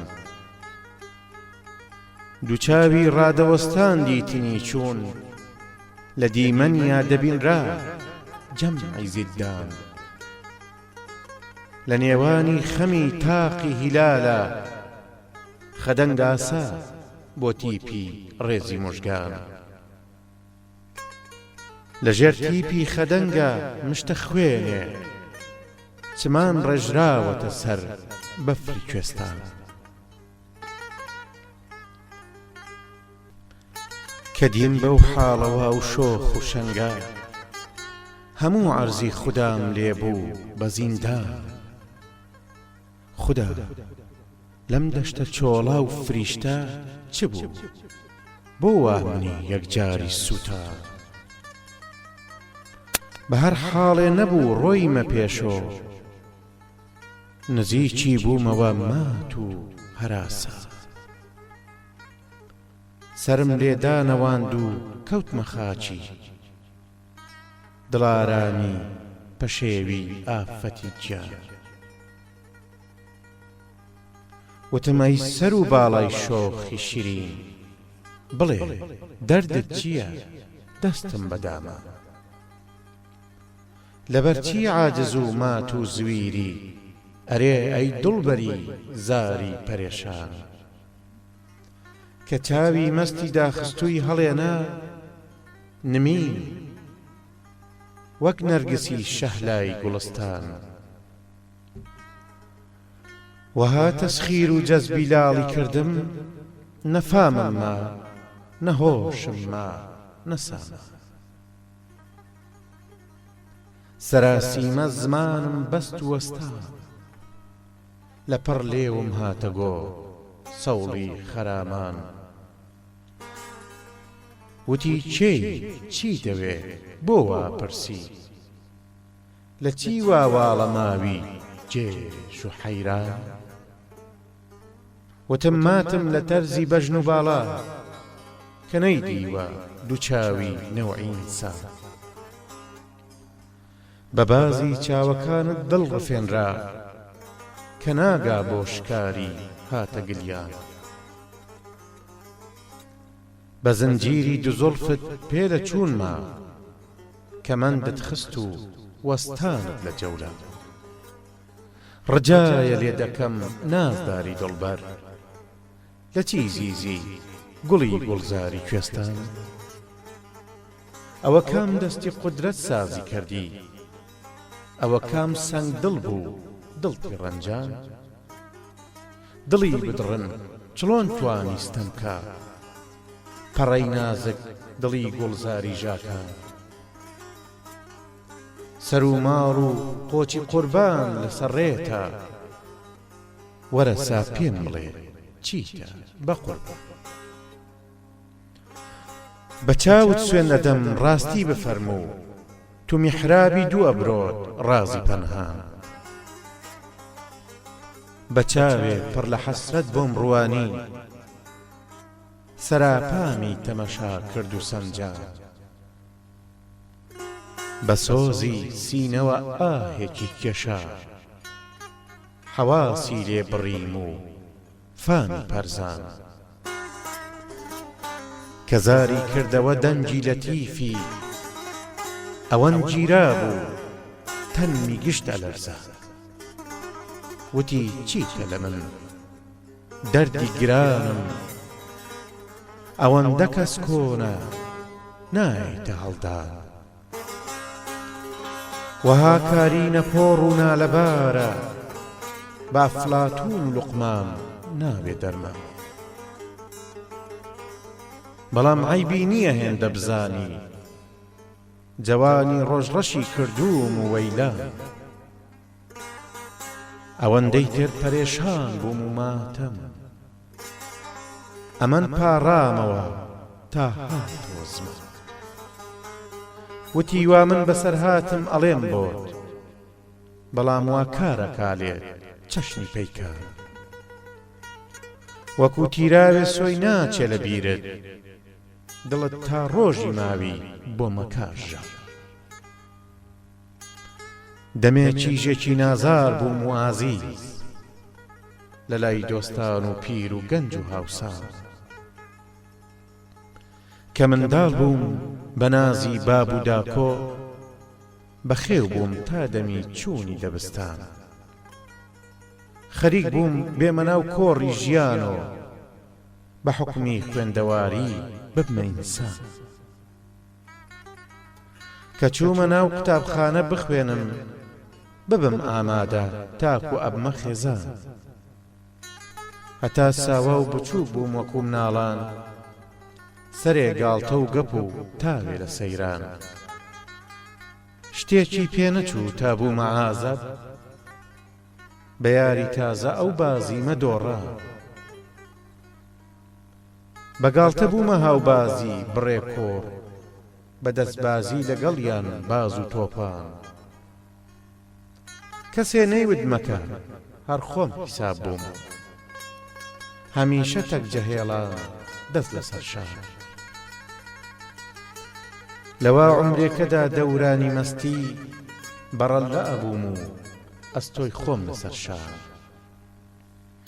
ئیتر باب نەیە پرسی داک خراپتر بە هیوای مەکتەبۆ لێم بێخەبەر بم ئەوان لایەن وەها بوو من لە مەکتەب ئەخوێنم تاکو خوێندن دێتە پایان میسوبیان کە نابێ بەرگریکەن زیانە بەرهەڵستی گەنج وەستان ئەیان و دوێڵیکەن ئازاد بێت چاکە خراپە دەست لە زەوقی چیژ و کوردان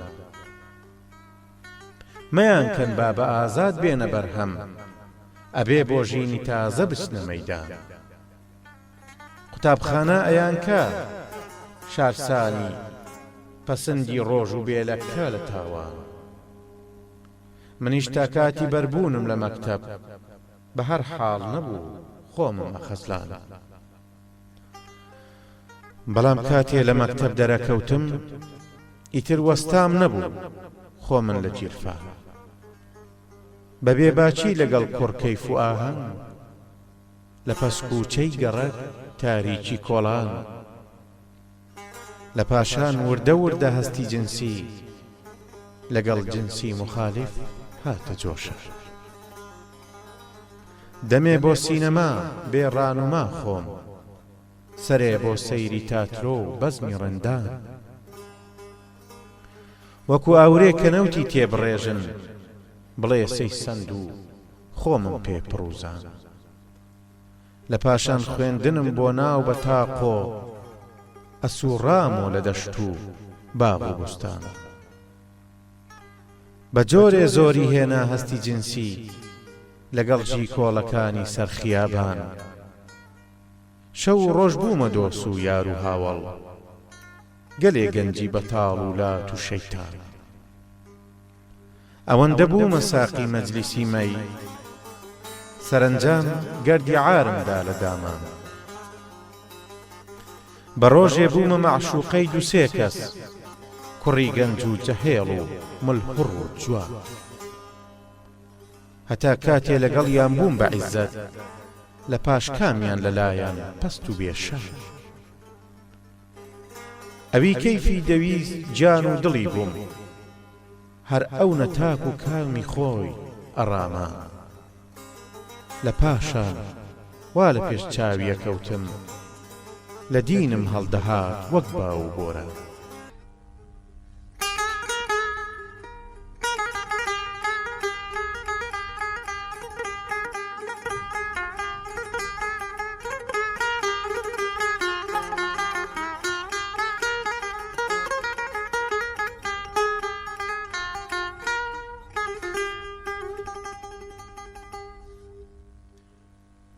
کە هۆشم هاتەوە سەر خۆم و زانیم کە عارێکی پەتین گریان فراوە،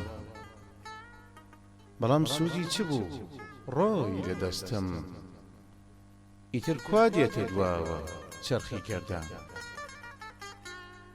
دەمێزانیم کە هیچ کەڵکیە نەمابوو خەزانەی عیفەتم دابوو بە تاڵان،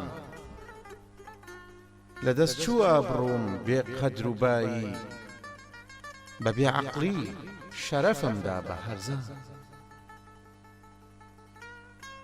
ئیتر ڕووی ئاوەدانیم بۆ نەماوە بە هیچێ ئەو زیانە نابێ جوبران، کە من ئێستاکە نەنگم بۆ براکەم لە لای باب بارێ سەنگینم لەسەر شان، لە بۆ داگ بایسی تانەی ڕەقیبم لەکن قەوم و کەسم وەک ساردە سندان. ئیتر سوودی چییە ژینم بمێنم ئەمن مەرگمەوێ هەردەم لە یەزدان.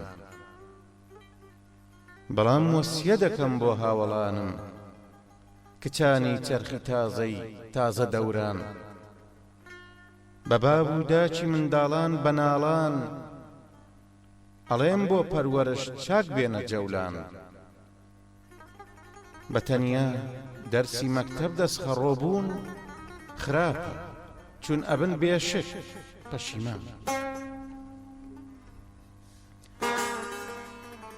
ئەگەر بۆ پەروەرەش چاک تێنەکۆشن دەبێت سەرپەنجیان بگرن بە دندان. معەلیم هەر لە مەکتەب چەند سەعاتێ ئەڵێ دەرسێ بە مناڵی بە سزمان، مەگەر لە دوای قوتابخانە معەلیم لەبەر منداڵ ئەبێتە وشکەدایە. ئەوانەی وە لە ئەولاد بێهەواڵن مناڵیان مەینەتە بۆ خۆی و خێزان، پەشیمان شاخی دەربێ دەرئەهێنن دوو شاخەستور و زل وەک شاخی حەیوان. ئەگەرە تۆی مناڵت سەرفراز بێ نەنیشێتە ملت تاوان و ڕایان، ئەبێ خۆشت بە دڵسۆزی و محەبەت خەریکی بی وەکو ئاش بێیتە گەردان. کە سێوالات و لۆتی دا بە کۆمەڵ بەڵای لێدەن لەگەڵ خۆی ئەگرێ زۆران. هەمیشە پەست و بێبایی و ڕەزیلە لە نێو گەلیا تەریک و بێ دەروبان. لە پاشەم وەسیەتەی کردومە بۆ خەڵک لە شار دەرچووم و هاتوومە بیابان. وەکو وەحشیە ژیم تا کاتێ ئەمرم لە بن بەردێکە بێناو نیشان.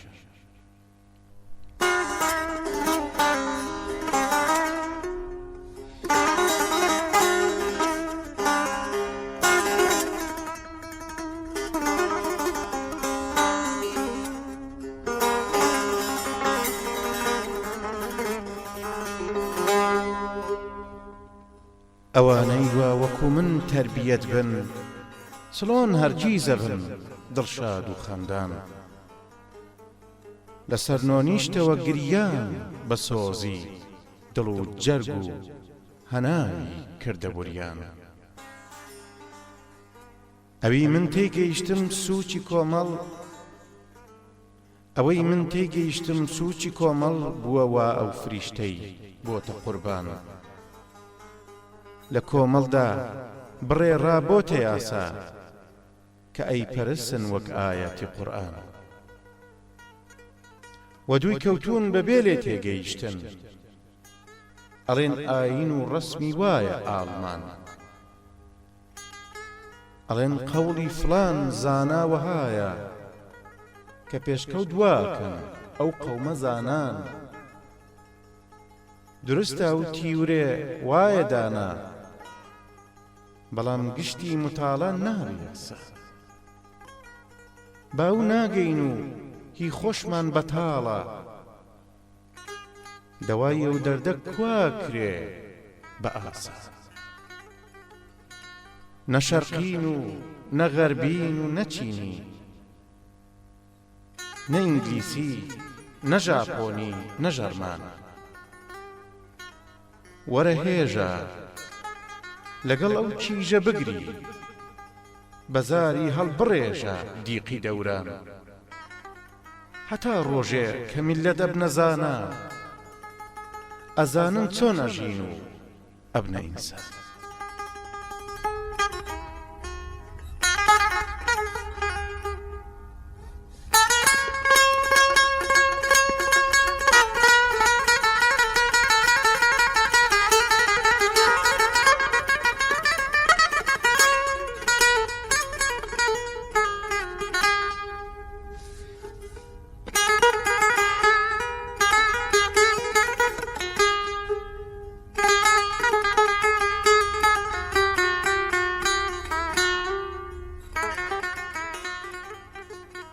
شیاری 21 سەراب.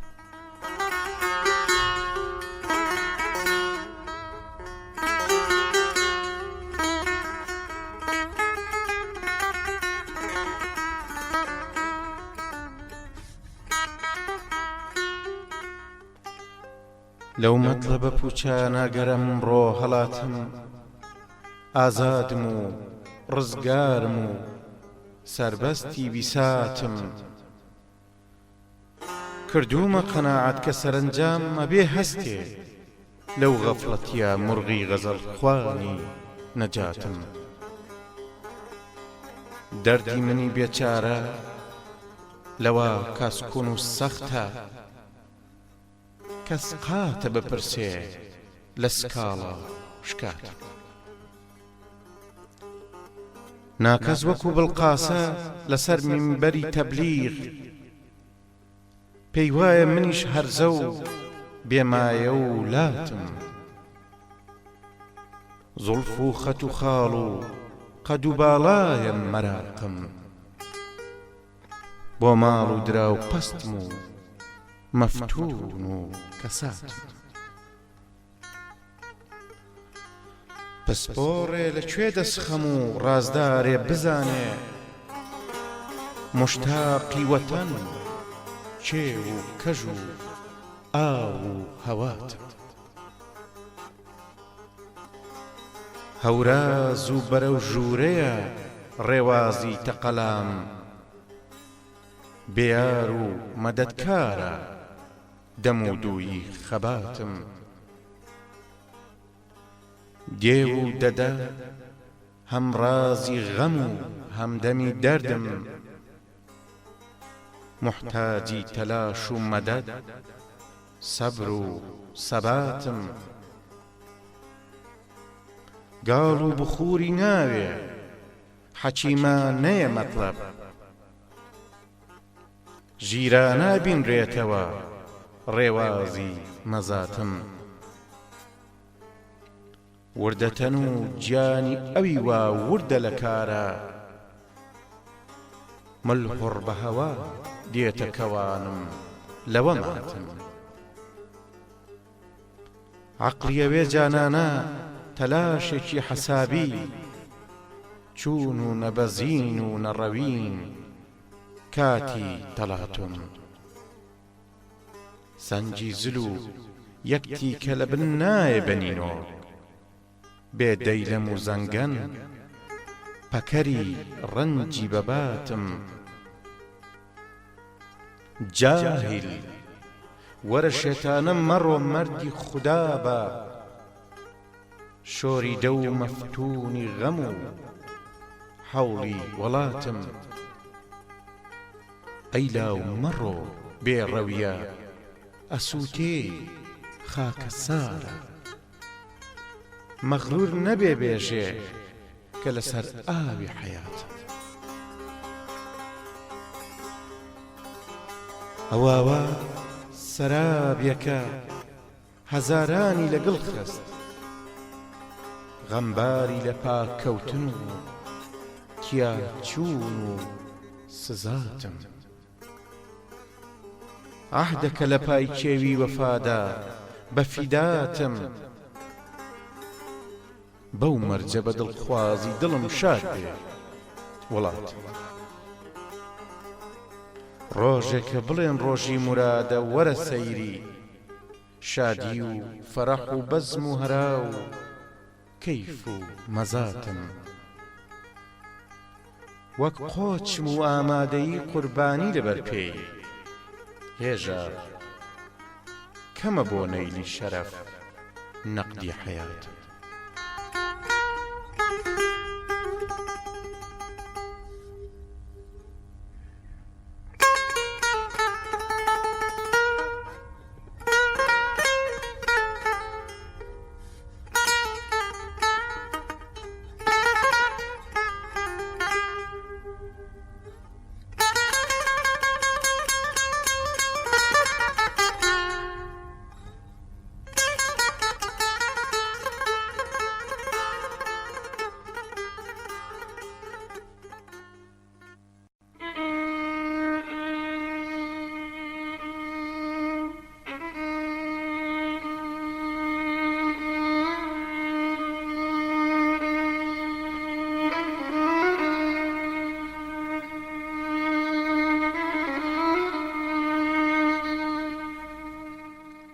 شاری 22 جەمخانەی نیاز.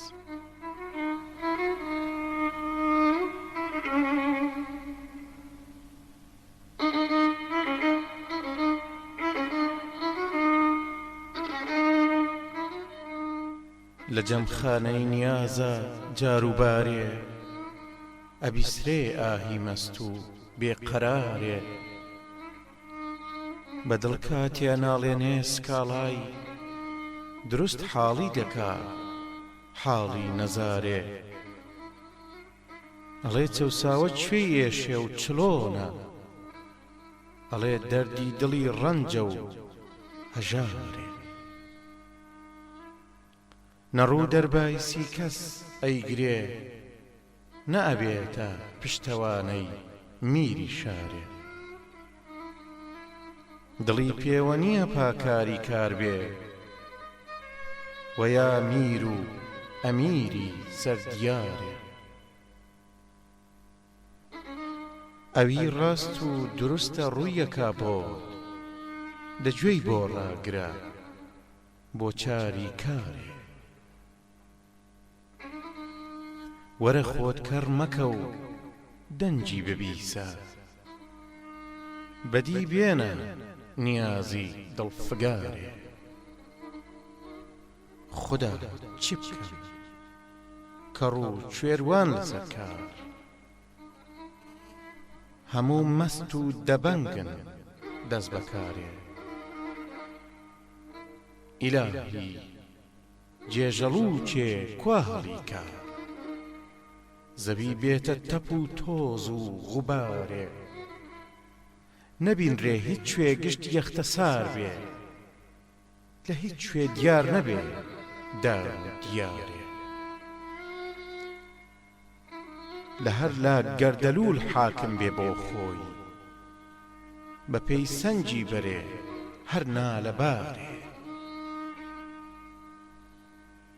لەسەر نۆ دەرکەون پێیشاوی ژینێ، لە بین چی باری سەربار پاک بەجارێ. خەلاس بن ڕەنجەڕۆ لەو دڕک و داڵە، لە گوڵزاری ژیان با نەڕوێ خارێ.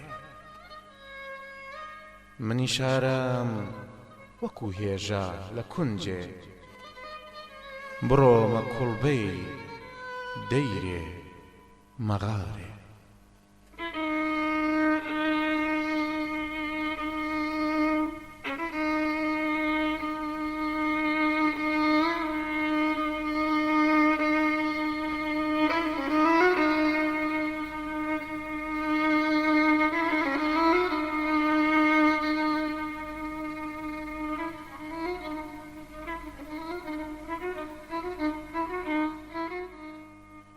شاری 23 خامە.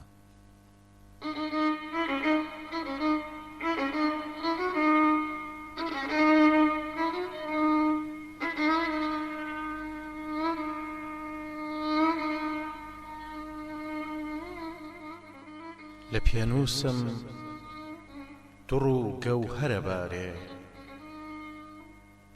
ئەژی دانەی خەراج و گەنجی شارێ.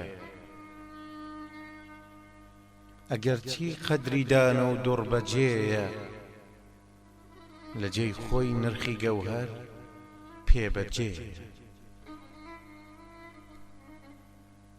تەبیعی باوی بازاڕیش بە شوێنە، گوهەر سەنجی لە پێی گەوهەر نوێنە.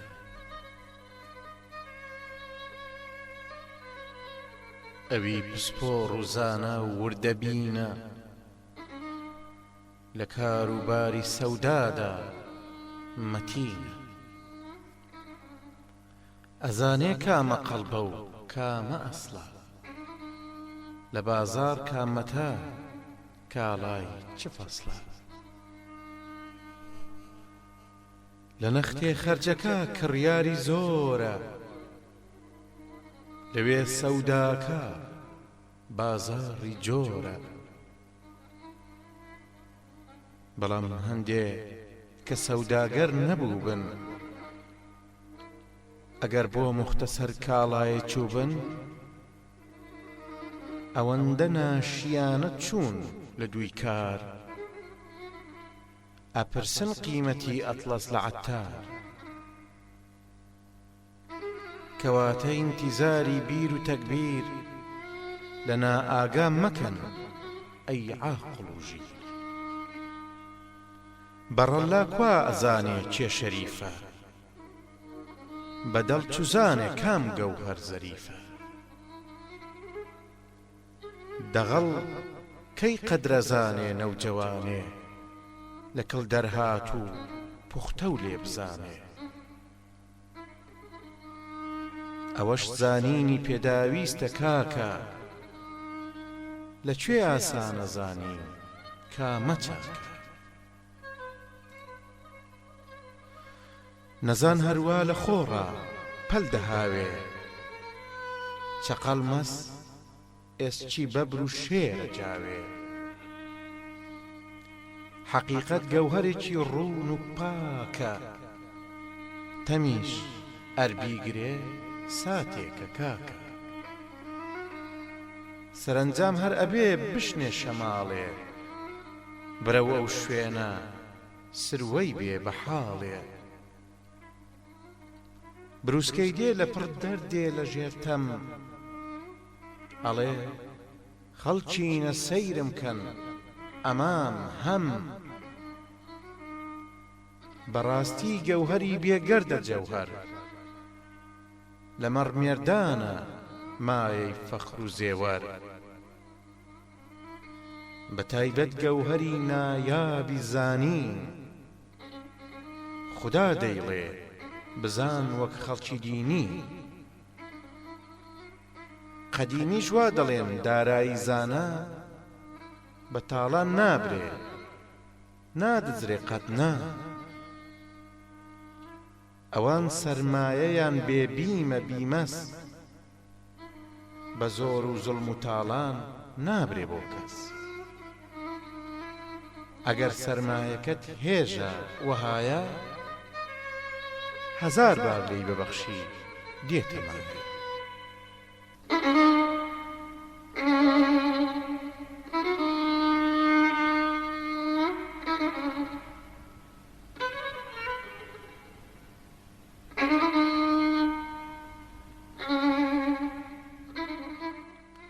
شاری 24 گوڵ وەریون.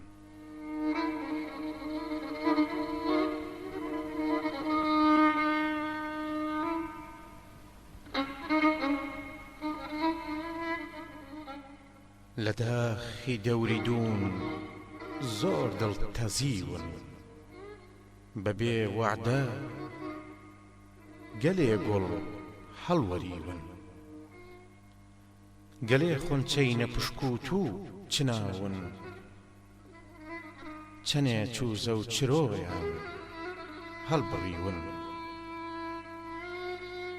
گەلێ تو لە نەمام و خەڵف و خامە بڕاون گەرچی جوان و ڕێک بوویون گەلێ لاو بوونە قوربانی قسەی ڕاست لە پێناوی حەقا خوێنیان مژیون گەلێدا ڕۆڵە ڕۆیان پێخراوە گەلێ ساوە پڕووزاون هەتیون ئەوە ئیرسی گەلی کوردە لە مێژە بەڵام مێردان مەگەر هەرگیز بەزیون لە پاش هەر ئاش بەتاڵێ زوو دەم و دەست گرۆیێتر لەسەر حەق ڕاپەڕی لەسەر نۆ دەستێت تازە و فیداکار لەسەر ڕیشەی قەدیمی داچەقیون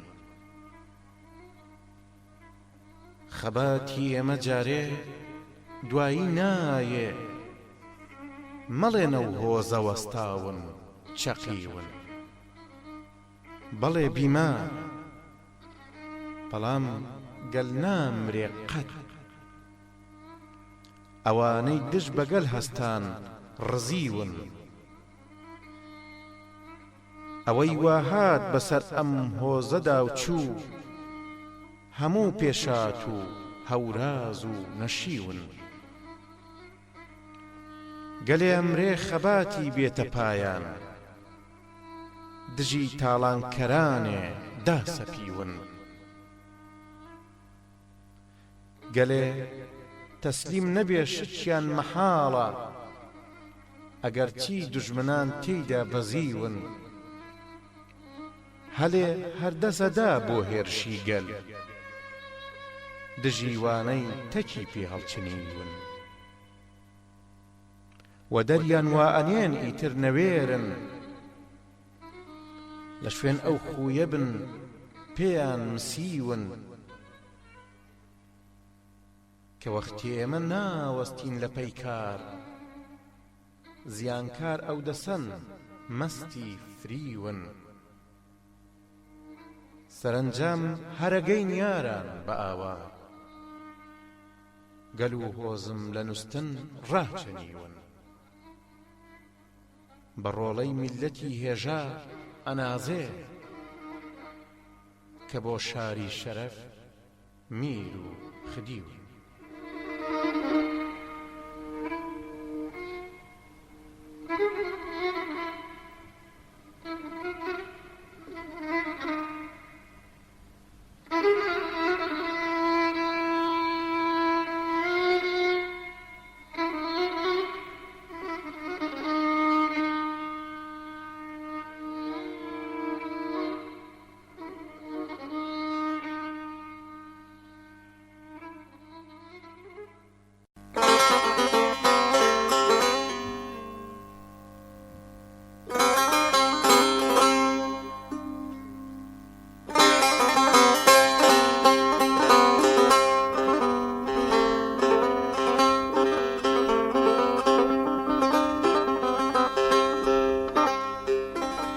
شاری 25 چەم و غەم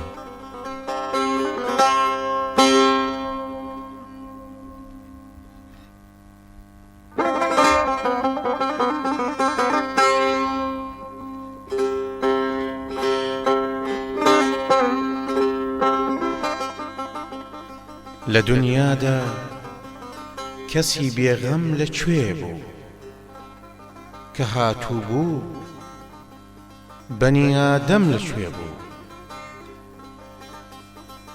لە جەرگەی خێڵی زامارانی کەونە کە غەم نەیگەست بێ مەحرەم لەکوێ بوو نەمامی ئارەزوو مەینەت بە کۆڵە سزای وەرهەم نەبێ بەرهەم لەکوێ بوو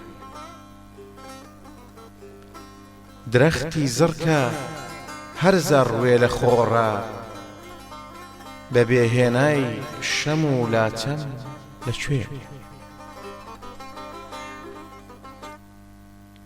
لە مێژە ژین و ژان دویاری گیانی ئەوان هەمزاد نەبن تەوئەم لەکوێ بوو بەڵێ ئەکسیرە بۆ عاشق غەمین بێ تەمی وادی موراد ماتەم لەکوێ بوو بەدەم ئاهۆ کە شنیە پەرچەمی غەم شکۆی ئاڵاکەیان و جەم لەکوێ لەلای دڵ دی لە دایم عاشقی زار پەکەر وێرانە کەم تەرخەم لەکوێ کە سۆزی داغی عاشق جاویدان بێ عیلاجی کاردەوا و مەرهەم لەکوێ ئەگەر پەروانە بێپەروا نەسووتێ شیعاری شین و شۆڵەی شەم لەکوێ بوتی ناز کەی شکا بۆ بوت پەرستێ بوت و بوتخانە بێبەرهەم لەکوێ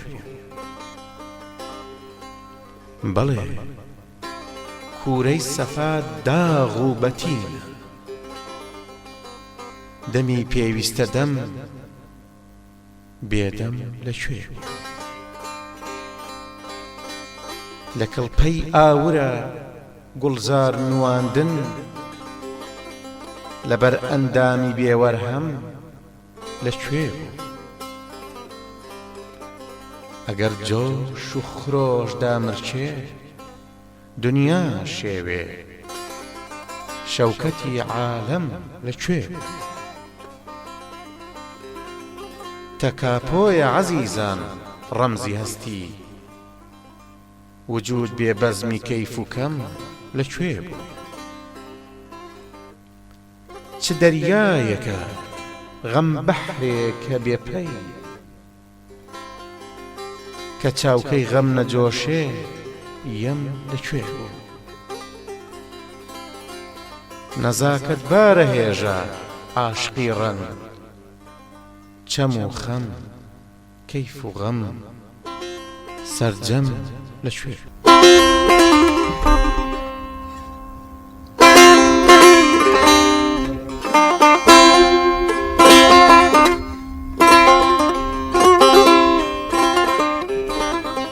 شعری 26 پەپوولە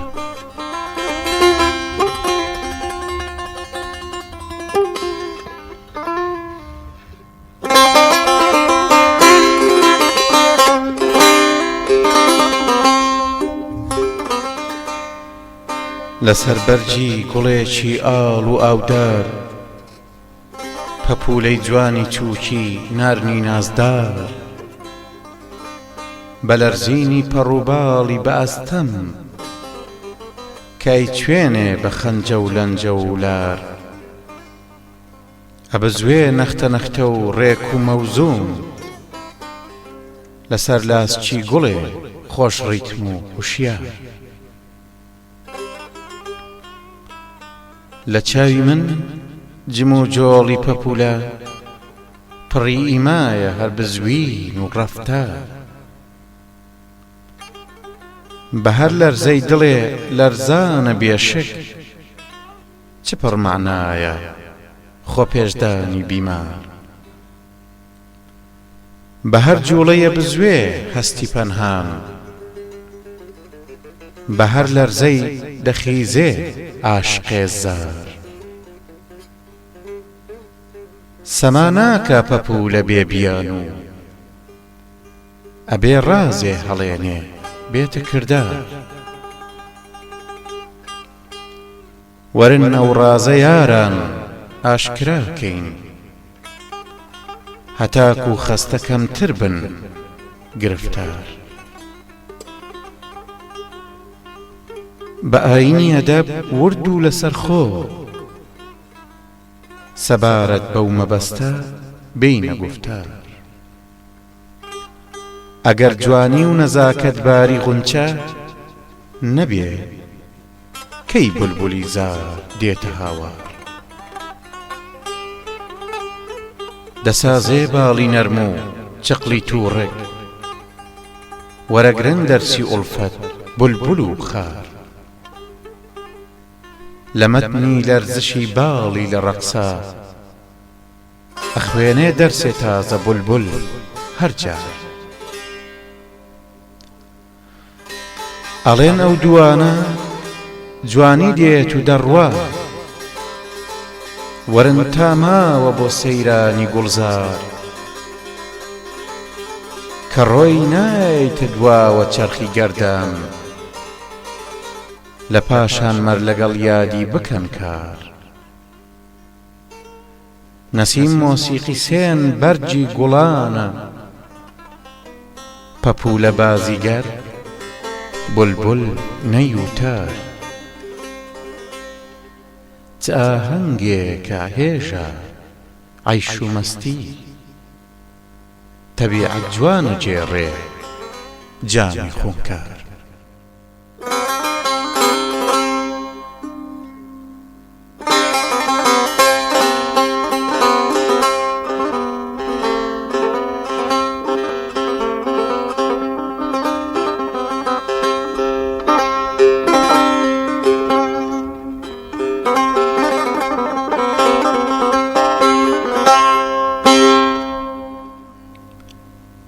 شعری 27 ئۆخەی.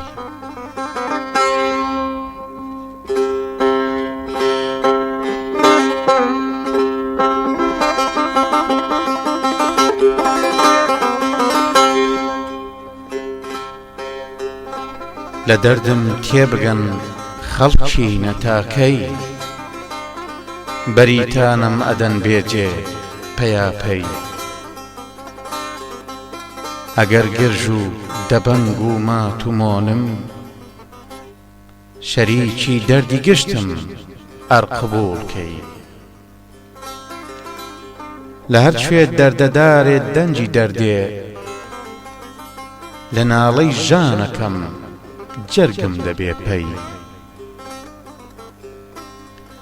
ئەوی سەودای لەسەردا بێ هەژارە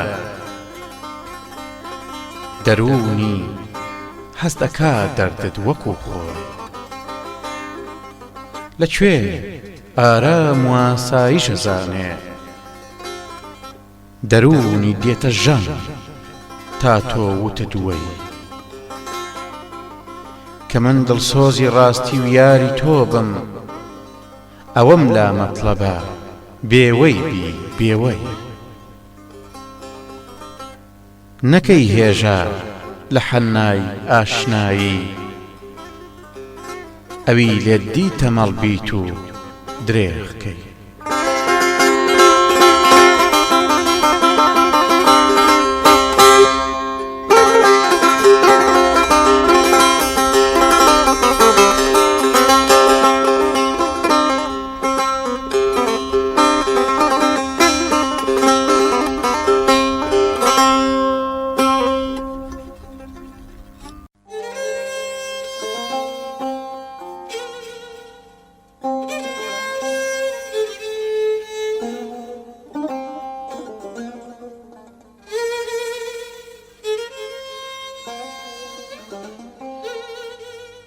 شعری 28 داخ.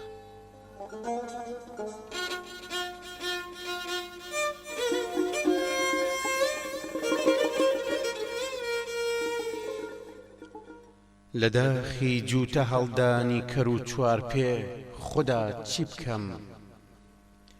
لە تاوی واتویتی زۆر بڵەی بێجێ خوددا چی بکەم.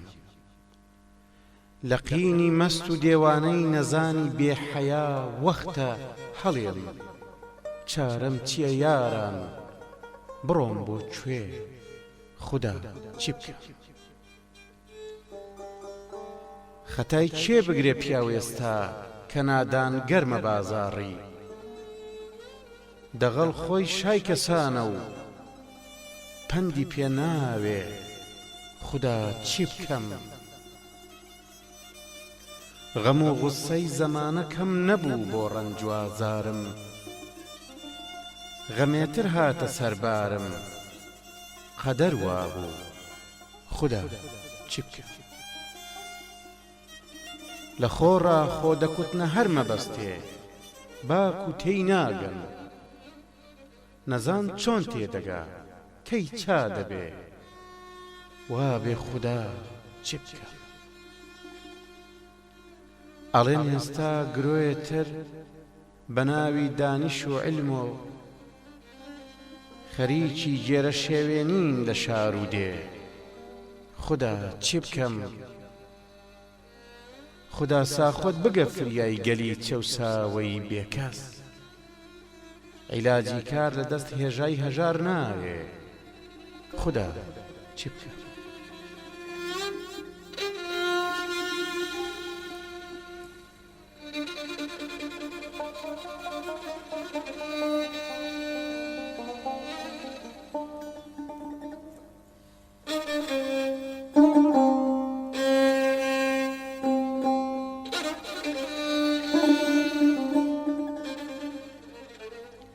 شعری 29 اسم مثل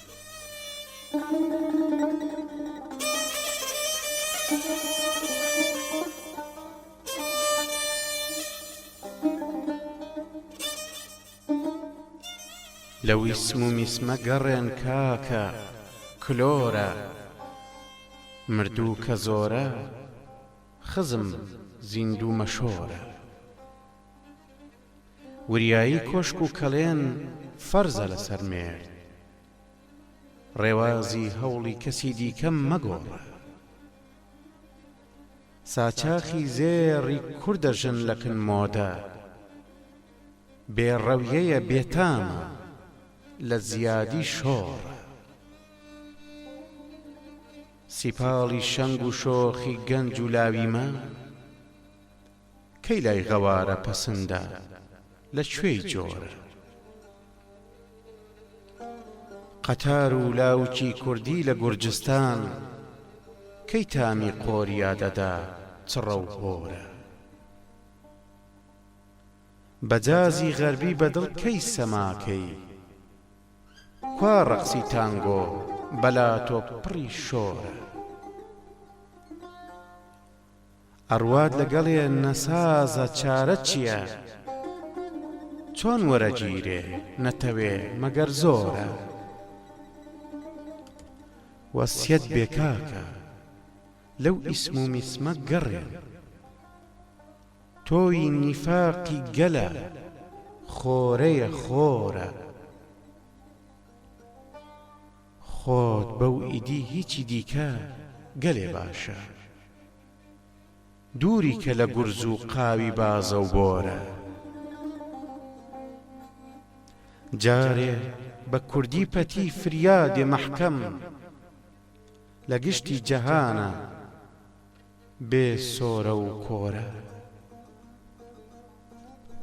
هیچ ئیسمێ لە پێشانی مەدەبێ تووڕە تا دوود کەوێ خەڵکی ئەوە خانە و بۆرە پاشان لەسەری سۆنگا دەڕێی بگرە هەر خێرێ گەلت پێشوو گرۆی سەرکۆرە نەکەی چەور و نەرمی خەڵکی برا لە شۆرە زامارایی سەری کەڵبەیی چەپخوون سەختە پەترۆی نییە هەرگیز بەردەوام ناسۆرە هاوارە هەناسەی منی هێژا سەردە هۆزم لە دووی عەدوویە چێ و خۆخۆرە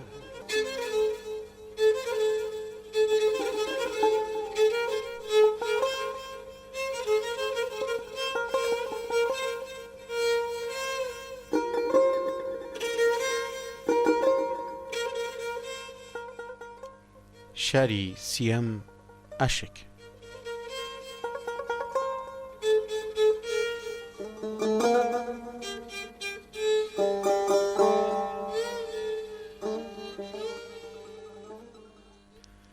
لە مەتنی تاکە فرمێسکێ زەراڵە کە وەستا بێ لە گۆشەی چاوێ کاڵە.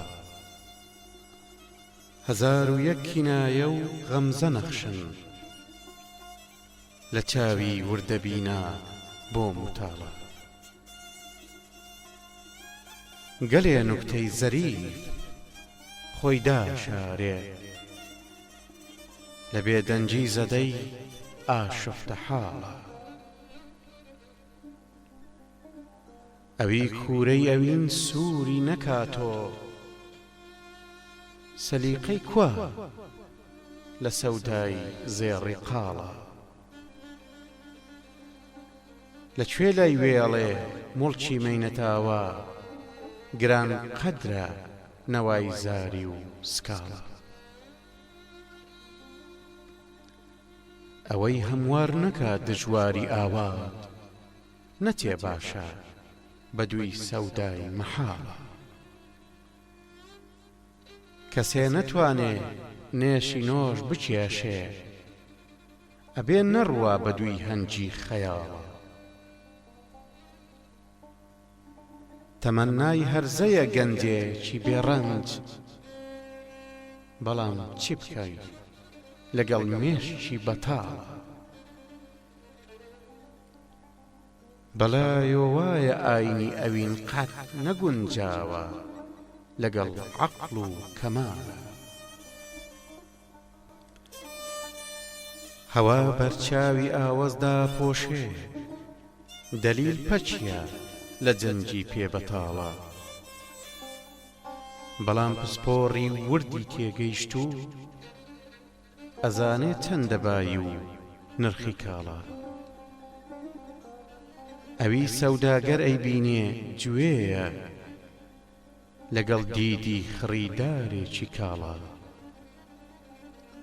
هەنێ نوکتەی زەریف و ڕێزەی جوان ئەدۆزرێتۆ لە تۆی جەنجاڵی خاڵە. کە تەنیا دیدی دانا پێیەزانێ ئەویش کاتێ توا بێتۆ لە حاڵە. ئەڵێن تەریاقی ئەشچینێشی ڕەشمار لە چاڵی چاوی گاچێوی دەساڵە. عیلاجی دەردی مارەنگازە کاتێ تەپ و کۆی بێ لە ئێش و ناڵە ناڵە. یەقین ئاوی حەیاتە دانەی عەشق لە قاموسی ژیانی بێزەواڵە. بەڵێ هێژە دەوایە ئەشکی عاشق لە نوسخەی پڕ لە مەعنای ئەهلی حاڵە.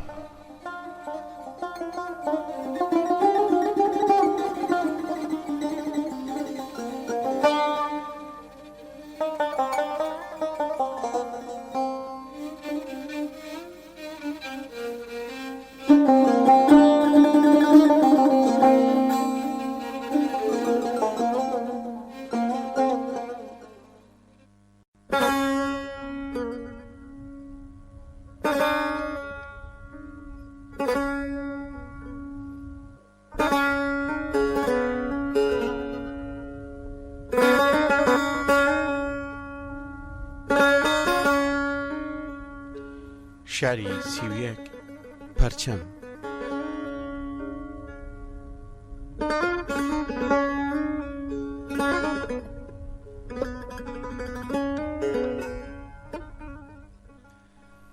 لە ڕووناکی خەیاڵی شەمعی ڕووتە بە دیقەت دەرسی هاتووچوو دەخوێنم.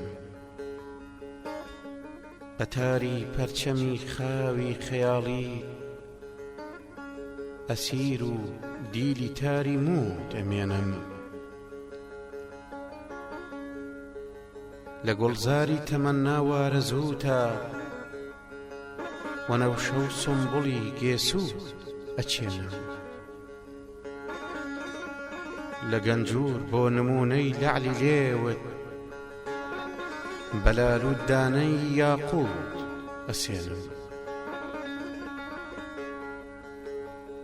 ئەوەندە دەردی تەنیایی گرانە تەکیشم خواست بێ هەرجوو دەهێنم لە کۆشتی عیززەتە بێ تۆ سەفا کوا کولێنم کاولە و فەرتووت کەلێنم دەمێ خۆشە ئیجازەم پێدرابێ یەخەی نازت لەسەر لیمۆت هەڵێنم ئەگەر بۆ تۆ نەبێ بڕوات بێ گیانە بە زەحمەت سەر لە مەڕلا بوت خەوێنم بەسەر خیلمان و حورە فەخرەکەم کەی ڕەوایە پێم بڵێن ناسوود هەوێنم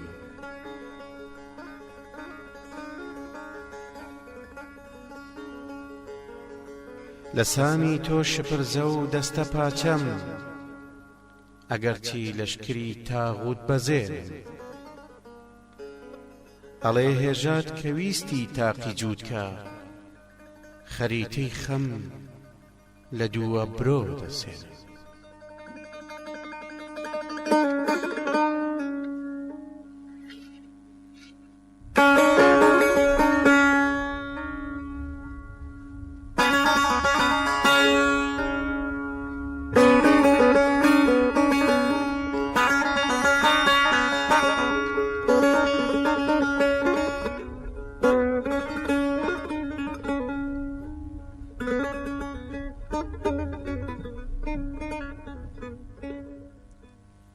شعری 32 معجزەی ئەوین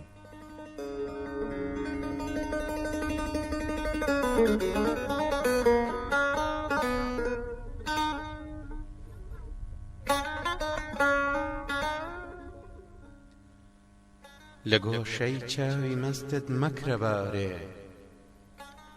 لە هەوری مەیلی سەردت بەفرە بارێ بە ئیما و چاوە بڕچێت فیتنە هەستا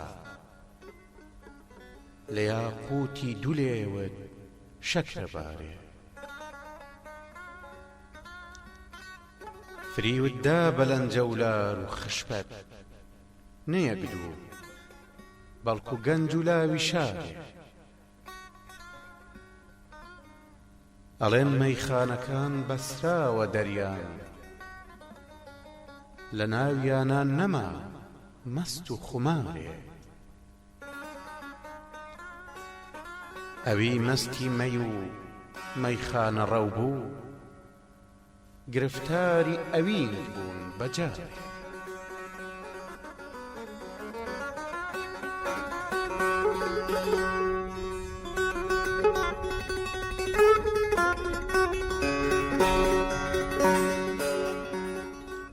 مەی و ساقی و نەی و متریب کەساتن نیگاری کۆن لە پای تازە نیگارێ لە کوورەی عیشقەدا سەرجەمە سوتێ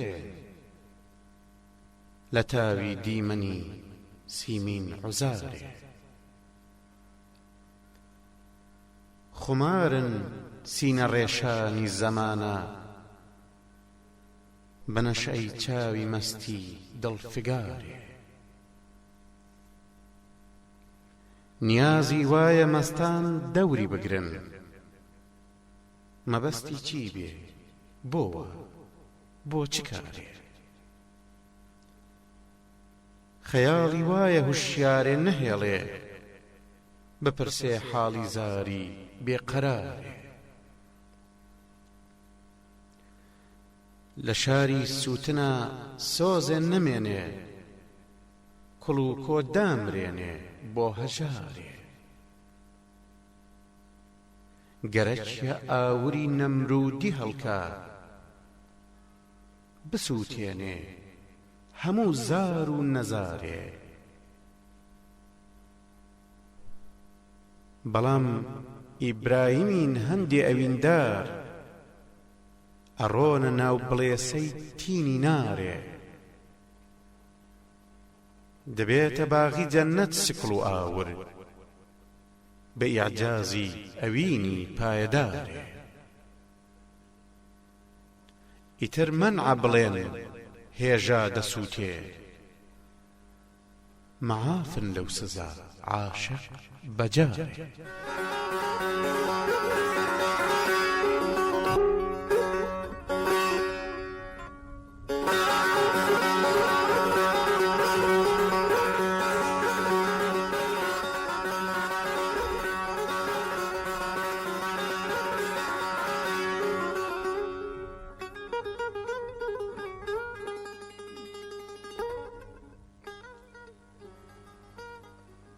شعری سێوسێ پیاو ئەبێ چۆن بێ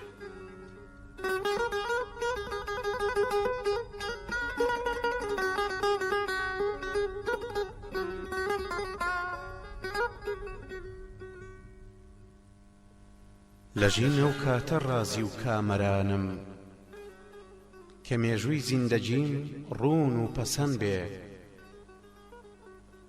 لەکوێ دڵخوازی ژیرە سینەمایێ لە کاتی شادیە شانۆی میحەن بێ حرامە کامەرانی وام بەدڵ بێ کەسم چاوی لە دەستی خێرەومەند بێ بەڕاستی مەینەتە ئاهەنگی کەیفم کەماڵی هاوسێم بەیت الحەزەن بێ توخوا ئەی پارە پیس بۆ لاتگرانە ئەوی ئارەق ئەڕێژێ دەوڵەمەند بێ وەرە پێت خۆش بێ تێکۆشەر تەسەل بێ نەوەک بێنان و ئاو و بێژەمەند بێ سەهەندا ڕوێ هەر تۆی کە چاندت ئەداتە دڕک و داڵ مەزرا ڕەقەن بێ مەهێڵە ئافرەت و ساوای دەسە و نوار بەشی تەنیا تەقەی جام و لەگەن بێ لەکوێ وا نیعمەتێکمان پێ حەڵاڵە درۆزن لەعنەتی لێبێ بەپەند بێ ئەوی دانەچڵە چێ بۆ دەردی خەڵکی ئەبێ بێدین و ئاین و وەتەن بێ نیشانەی پیاوەتی ڕەحمە ئەگەرنا بەچی معلومە ئەندامێ ڕەسەن بێ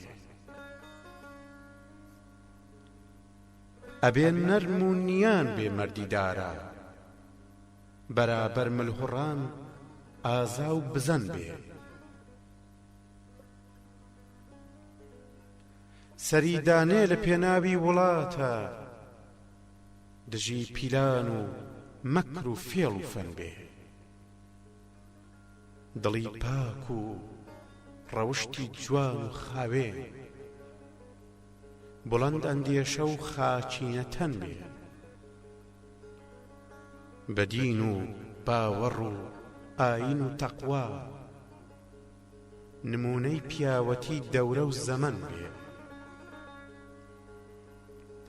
زمانی مار نەبێ بۆ گەستنی کەس قسەی پڕمایە وەک دوڕی عەدەن بێ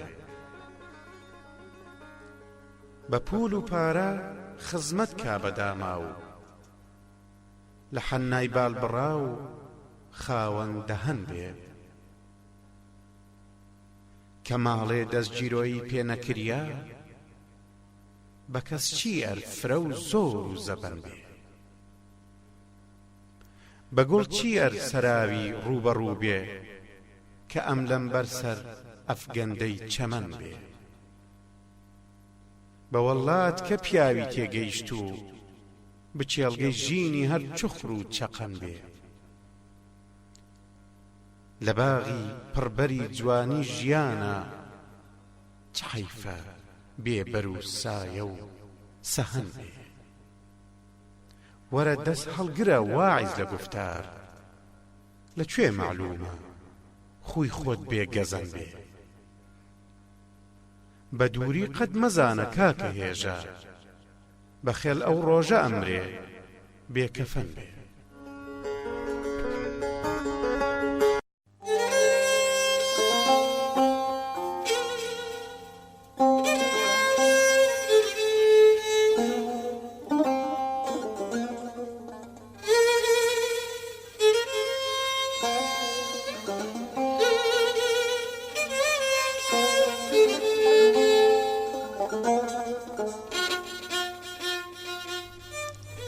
شعری 34 گراڵەی پەیکەر.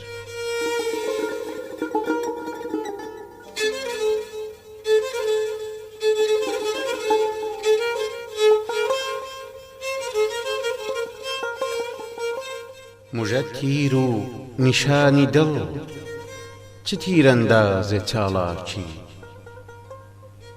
لە خوێن ڕێژی و جەفاکاری و ستەمدا چەند لەبێ باکی.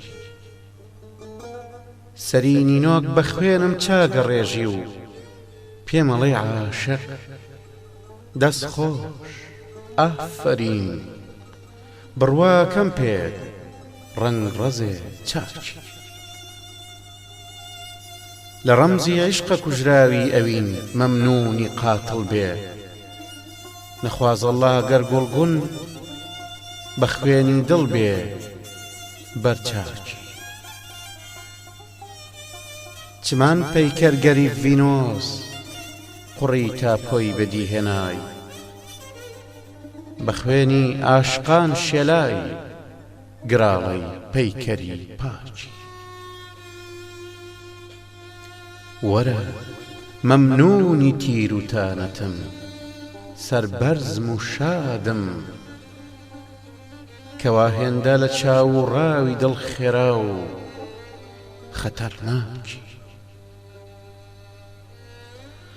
بە ڕۆژێ دەکەڕەت بمرم سپردەم کەن هەڵم سێنن، بە شەرتێ دوور لە تۆ نەبیێم بڵێن تووڕەیت و غەم ناکی. دڵە سوتای لە بۆتەی زەرگەریدا قاڵی مەقبولی، ئەگەر بەردێکی بێ ڕوحی وەیە تۆزێت چەو و خاکی. کە تۆ مەستی بە شەهدی شاهیدی سەرمەست، ئیتر چیتە لە کونجی خاکی تاریشە لە گەشتی عەرش و ئەفلاکی. بە عیلمی سەنجشی جوانی یەقینە شارەزای شەیدا، لە ناسینی بوت و بوتخانە ئوستادێکی حەکاکی. بەڵام ئینکارە کوفرە بۆ پلە و پایەی پەرستن، و هەمیشەوە زرود و دڵ گەلێکیش ڕەند و شەکاکی. وەرە هێژە سەردانێ لە پێناوی مەحەبەتدا، مەترسە ڕون و عەنفامە کە تۆ لەو بابەدا تاچی.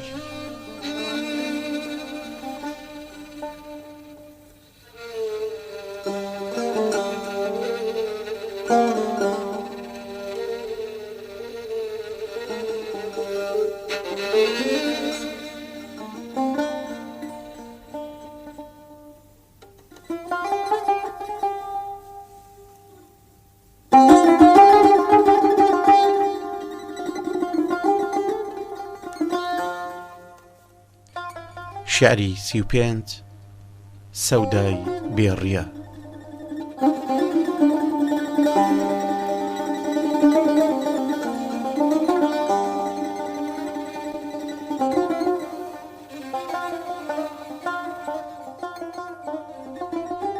مەرامی موشتەری باشی مەتایە، کەسێک کڕیار بێ سەودای بێڕیایە.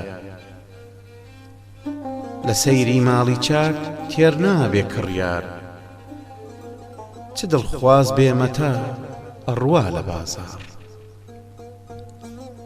یەقین سەودا سەرەگرێ جۆژە خواکار، مەتای بێغەش نیازی کوا بە هاوار.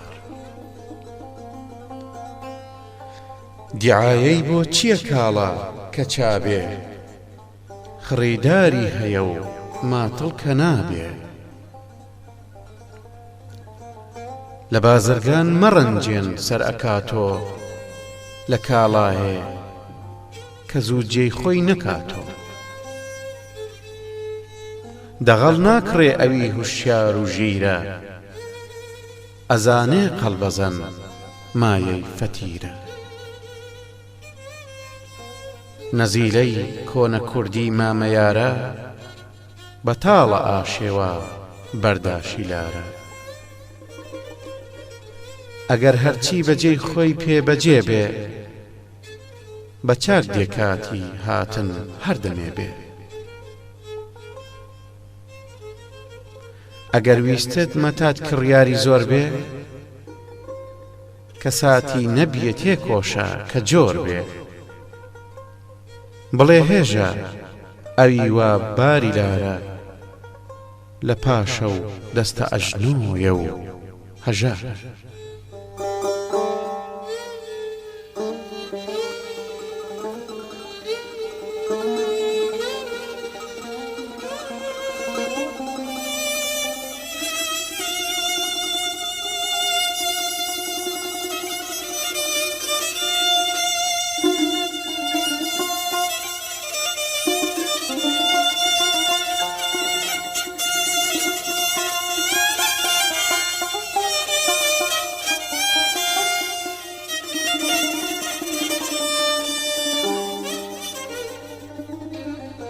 شاری 36 من و بووم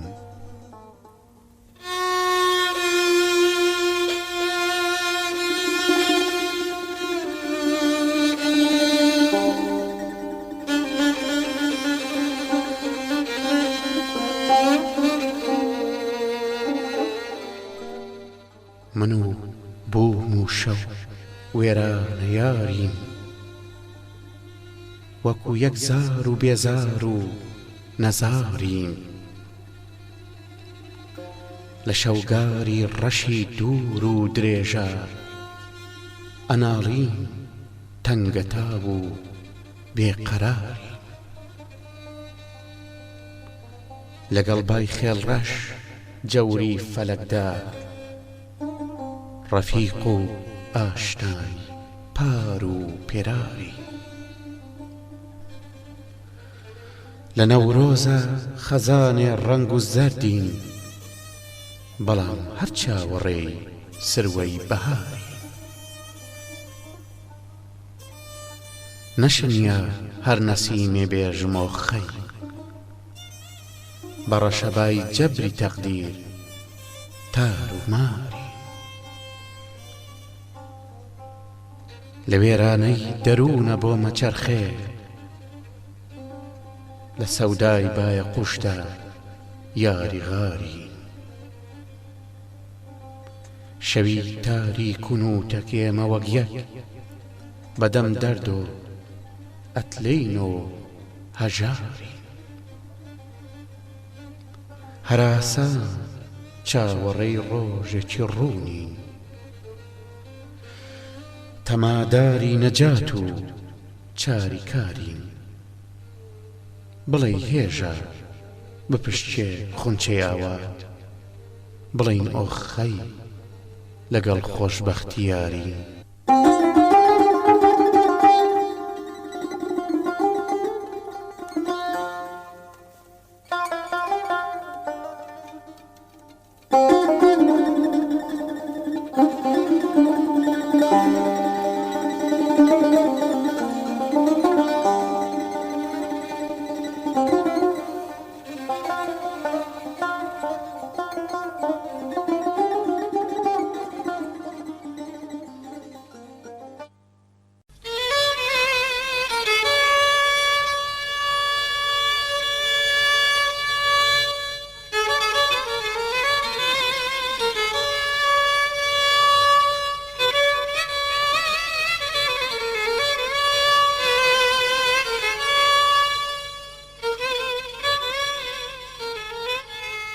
شعری 37 همای هیوا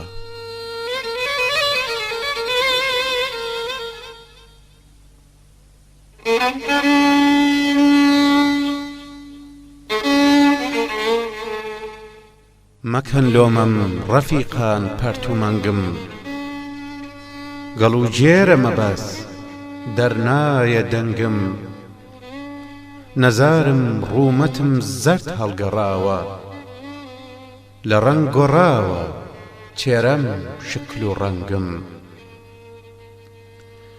عەزیزی موڵکی غەم ئێستاکە خۆمم، پەرێشانە دڵی داماوی تەنگم.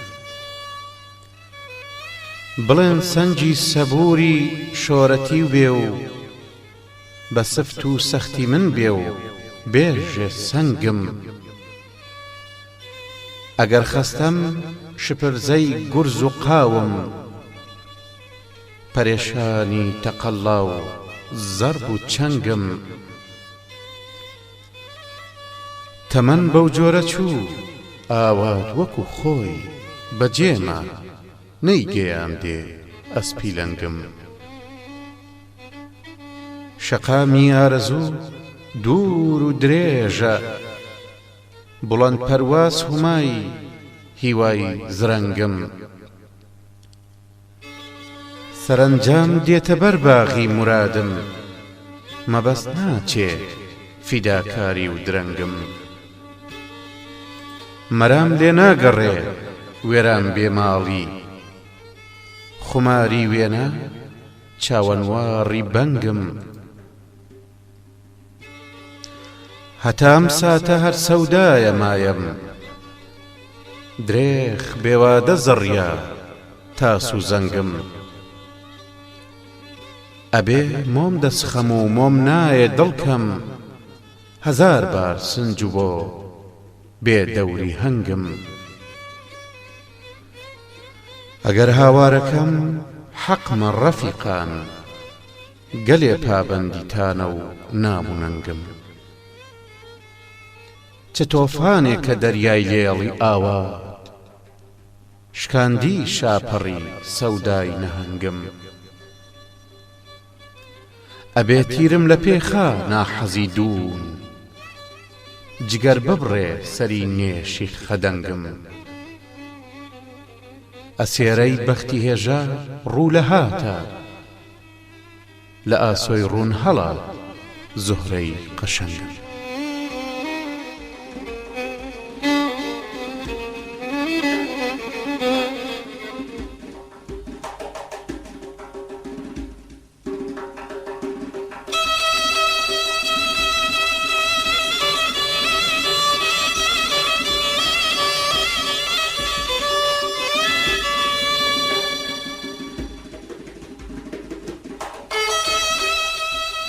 شعری 38 نەورۆز.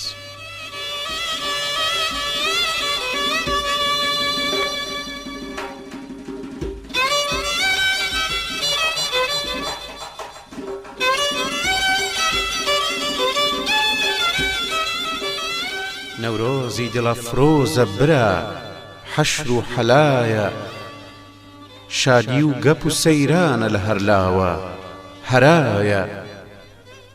بەزم و سمڕ و کەیفە لە شاران و لە دێهات، ساز و دەف و ئاهەنگە لەوێ کۆشک و سەرایە. تەپڵە نەیە سەمتورە بەیاتی مەی و مەعشوق، هەر پیقەی سۆڕنایە نەوای بربەت و نایە. هەر ناڵەی عوشاقە کە دێ شام و سەحەرگا، هەر مەستە کە سەرخۆشە بەڵێ شێتی هەوایە.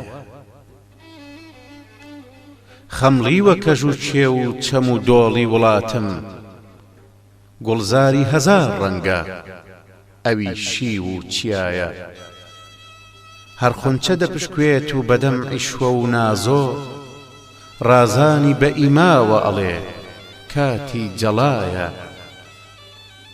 وەختیا دەمێ سوبحی سەحەردەم دەمی خونچە، ئەکرێتەوە مەشادگەری بادی سەبایە. دەردێکە لە ناو حیجلەوە ئەو بووکە بەنازە، ڕازاوە ئەڵەی حۆری لە نێو پەردە سەرایە. بولبول کە چڵاوچڵ بە هەوای خونچە خوێنێ، چەند جوانە سەناخوانە ئەڵەی نەغمە سەرایە. کوێستانی کەوا دار و گوڵی داوە لە دامن، ڕەنجینە هەموو بەرز و نشێ و سەوزی کەوایە. هەردانی کە تارای بەسەرەداوە وەکو بووک ڕازاوە نەلەخشاوە عەجەب سەیر و سەفایە وەک جەننەتی فیردەوسە سەراپا هەموو سەحرا پەرداخە چەم و دۆڵ و کەژ و کێو لە فەڕایە پۆلی مەل و مور جووقا بەستێ لە چەم و دۆڵ دڵشادە ئەگەر شادیکە کامی ڕەوایە زاراوی مەل و مورە ژەنێ ساز و چەقانە موژدادەن ئەمڕۆکە ئەڵێن فەسڵی غینایە ئاوابی کەوا نەفخی پەرەندەی دەمی سوبحەت ڕەمزی قومی عیسایە لە دەندووچی مەلایە قاسپەی بەقی سەربەردی قلەی دێت و دەخوێنێ دیارە کە لەگەڵ چێڵە دڵی شادە ڕەزا ئاوی وەکو کافووری سپی جوان و لەتیفە تیماری هەموو دەردە چه حاجەت بەدەوایە بۆنی نەفەسی سروەی بادی وەکو میسکە خۆشتر لە عەبیر عودی لەلا بێ سەر و پایە کاتێ لە کەلۆتیشتی هەتاو دای لە چڵی گوڵ هەر تووڵێ ئەڵەی گەوهەر و دوڕی لەملایە ورشەی وەکو ئەڵماسە بەیاندانەی شەونم ملوێنچی مرواری لە مل خەڵفی گوڵایە گوڵزارە هەموو دەشت و دەر و چێوی وڵاتم ناوشاخی پڕی گوڵبن و دەستەی بەڕەزایە پێکەوتووە لاوی کە بە جووتە لە چەمەندا دێت و دەچێ ڕووناکە کە سەودای لەسەرایە دەستەی کوڕ و کچ چۆپیە کێشن دەمێ خەندان ئەو هەستە کە فەوتاوە لە بن یادی جەفایە گۆرانی کوڕ و چیژی وڵاتم لە دەر و دەشت بۆ ڕوحی ئەوی دەردی ببێ عەینی دەوایە سەد شوکرە هەموو شادن و غەرقی فەرەح ئێستا نەورۆزی دڵەفرۆز برا کەیفە کەوایە پیرۆز بێ لە کوردانی هەموو جێتی بەدەستگەل ئەم جێژنەکەوە هەر فەرەج و کەیف و سەمایە هێژە ئەڵێ ئەم جێژنە موبارەک بێ لە کوردان شاد بێ ئەویوە سوودی وڵاتی لە دڵایە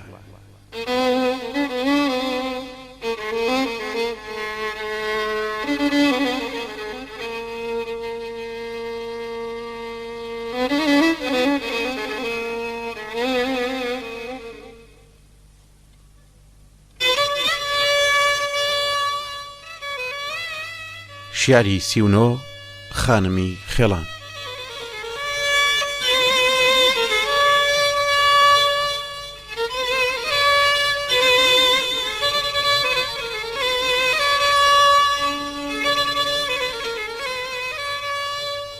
نەسیم و ئارام هەوڵم دەیسابێ نەرم و عەترامێز سەحەردەم بابێ گوڵاوی نەسرین سوسەن و سیسەن فێنک و خۆش بۆ گوڵ بەدەم بابێ دانەی مرواری تۆی پەڕەی شەو بۆ ئەفشان تەپوونم ڕێزەی تەم بابێ گوڵفام نەرم و نۆڵ تەن وێنەی گوڵبەر عەتری گوڕاڵەی شەم و چەم بابێ ئامانە نەسیم ئارام گوزەرکەی بۆ هەوارگەی لەیل ڕەمکەردەم بابێ لەو سیاماڵە پەرچەم موشکینێ باڵا نەمامێ واشە چەم بابێ ئامان نەرگسی چوو بێتە ناو خەو نابێ داتڵەچێ گوڵ وەدەم بابێ بە قەترەی شەونم عەترامێزی شەم گوڵاو پاشێنی کەی سینە و مەم بابێ تا هەستێ لە خەو ئاهووی بێ ئاهوو و بێ دڵخۆر پێ و چڵەکە و ڕەم بابێ پێی بڵێ ئازیز نازت نەشێوێ جارێ بۆ جێژوان چەم و خەم بابێ ڕاستە سەروەناز گەردەن فەرازی سەردەلیلەی خاس وەر کەڵڕەم بابێ خۆشە دا و ئەتوار لەنجە عاشق کوش تەزەڕووی خاڵخاڵ خۆش قەدەم بابێ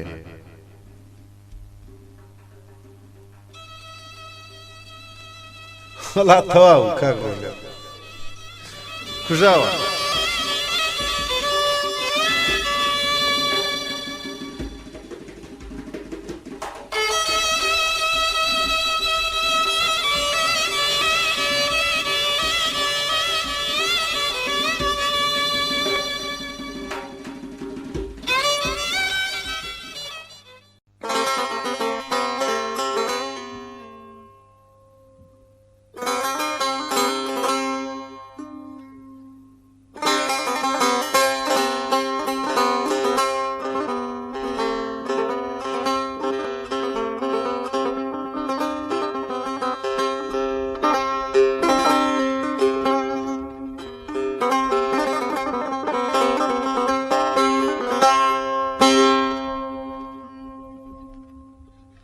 شعری چلەم چەپۆکەم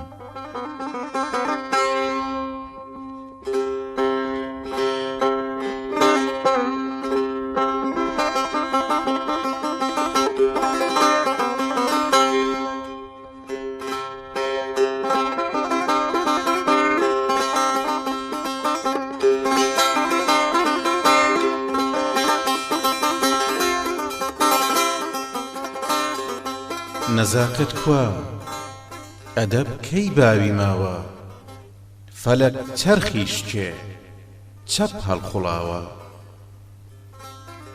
عەجەب بازیگەرێکی پەستە گەردوون هەمیشە چەپخونە و کەچ وەرگەڕاوە لەگەڵ پیلان و نارۆ یارە دەوران نەوای ڕاساڵ کپە تەپڵی دڕاوە ئەوی هەرزە و قورمساغ و چەتونە بڵەند پایە و کەلی پۆپەی پەڕاوە نەخوازەڵا مرۆی فیتنە و قومارباز ئەوی بیکە ڕەوایە و خۆی حەساوە شەرەف ئەتکە و ئەمانەت هیچ و پوچە درستی کوا وەفا ناوی نەماوە دز و خوێڕی و دەغەل میر و وەزیرن شەریف و خانەدان پشتی شکاوە دەمار و فیز و داعیە و ئیدعای زل هەتا حەسکەی پڕ و پوچ ڕەسمە باوە وەرەی خاوەنی ئەندێشە ئاسان غەڵەت هەموار کە با پێشت خەراوە لە خۆڕازی و هەڵە و سەرمەست و مەغرور بەری جووتەت ئەدەن بەو ئیدعاوە ئەڵێن هێژە کە تۆ هاوبیر و ڕانیت سەلاحت وایە زوو بکشەیتە دووە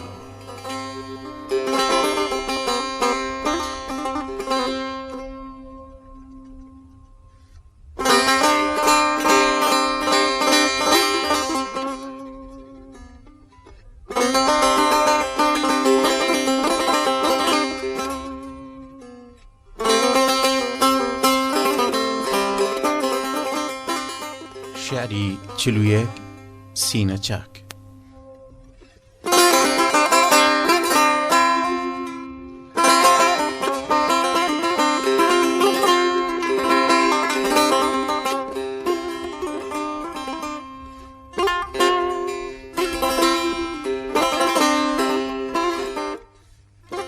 نمونەی بێڕیای عەشقێکی پاکم،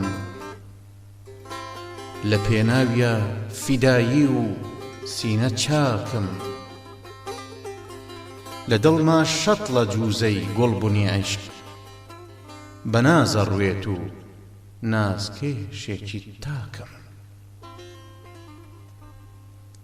لەبەر پێی سەرفرازانی هەوادا فروتەنتر لە مشتێ خۆڵ و خاکم،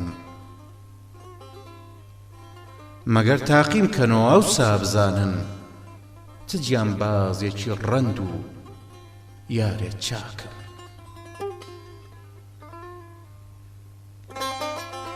لە ناحەق تێکۆشن بۆ عەزابم، بڵێ چیتیایە فەوتان و هیلاکم.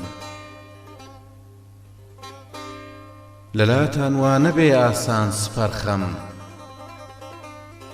بە وەختی خۆی یەڵێکی سام ناکەم. پڵنگاسا لە پاشی مردنیشم، چەقەڵ ناچێتە سەر لاش و کەلاکم. بەڵام بۆ دڵنەوایی خۆشەویستم، گەلێ نەرم و نیان و شەرم ناکەم. لە پێناوی نیگاری شۆخ و شەنگە، کە دڵسۆزتر لە یار و باب و کاکم. درست ئێستاکە هێژە ماتە بێدەنگ، بەڵام گیان سووزە سۆزەی سۆز ناکەم.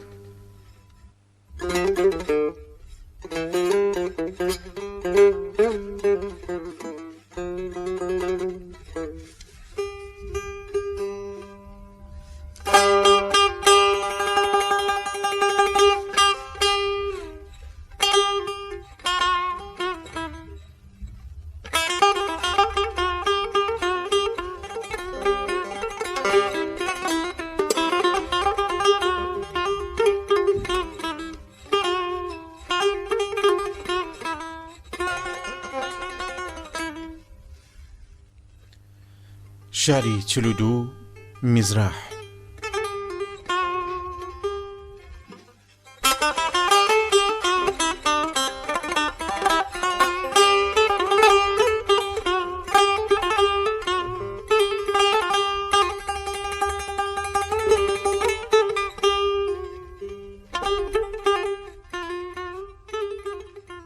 دامە بەر شەلاخ و شیپەی دەوران، خولامۆ بێ ئیرادە پەرتەوازەم بەست و سەرگەردە.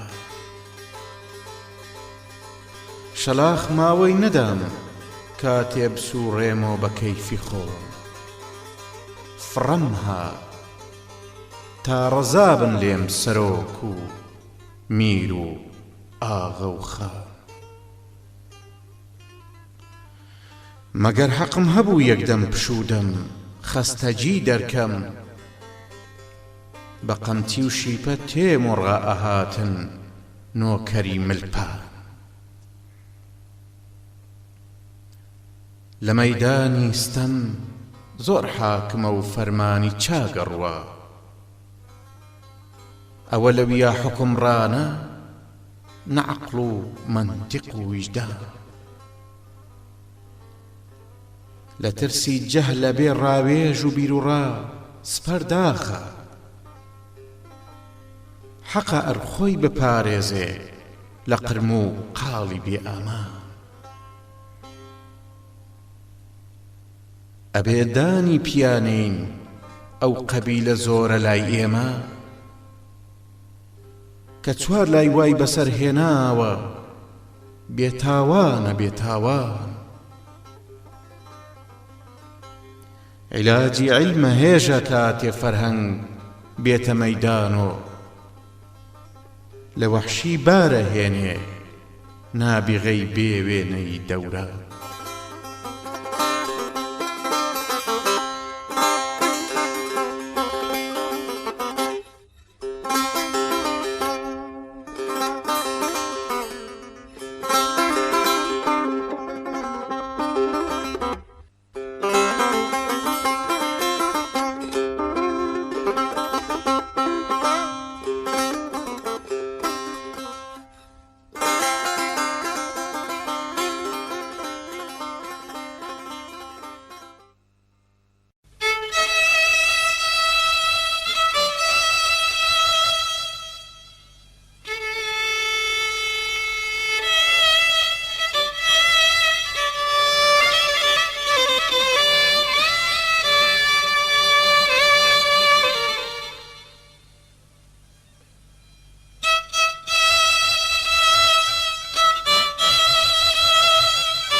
شاری 43 خەراباباد.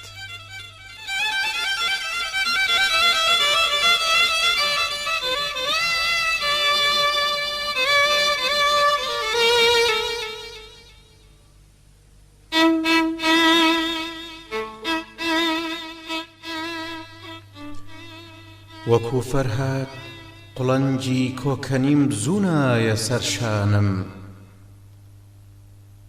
بەڕەنجی خۆم ئەوی ئازار و مەینەت بوو پڕووکانم. لە پێناوی وەفای یارە کە ژووچێوی جەفام هاڕی، درێغا کەس نەهاتە سەیری ناڵە و یاهوو کێشانم. لە پێی چێوی فراقە شین و واوەی لای نەبیستم کەس، هەتا حاڵی ببێ دەربەس لە زمرەی سینە ڕێشانم. لە بەرق و باقی تیشەم کەی بزووسچێ کەوتە بەردڵیۆ، هەتا ئاورێ بدا کڵپەی بڵێ سەی عشقی سوزانم. لەکوێ ئاگای لە جۆشی ئەم دەروونە داغە بوو تاکو و کڵ و کۆی دامرێنێ هەڵم و بڵقی جۆشی گریان. گلەی بۆ لێ بکەم ڕەسمە لە لای دڵبەر جەفاکاری، گەشەی چاک پێکا قرچە و بڵێ سەی تینی سووتان. خەتای کەس ناگرم هەر خۆم خەتابارم، بەدڵ ویستم لە کوورەی ئاوری عشقا بسووتێ مۆخ وێسقام. کە من سوتام و کوژیام و لە بۆڵم شەربێ سازکەن، شەرابی تێکەن و بیبن بە دیاری بۆ دڵستانم. بەڵام ساقی لە ئەو خەمرە تنۆکێ تێ نەکەی بۆ کەس، ئەسووتێ سەر بەدامانی وەکوو قەقنەس بە ویژدانم. ئەرستوو پەیچی لێ هەڵدا هەتا مابێ وەکو مەجنون، ئەبێتە ئاتەشە فرۆزی خەرابابادی وێرانم. ئەمان ساقی ئەمانەت بێ نەدەی یەک جورعە لەو شەهدا، بە سۆفی و زاهید و سالیک ئەگەر چی ببنە میوان.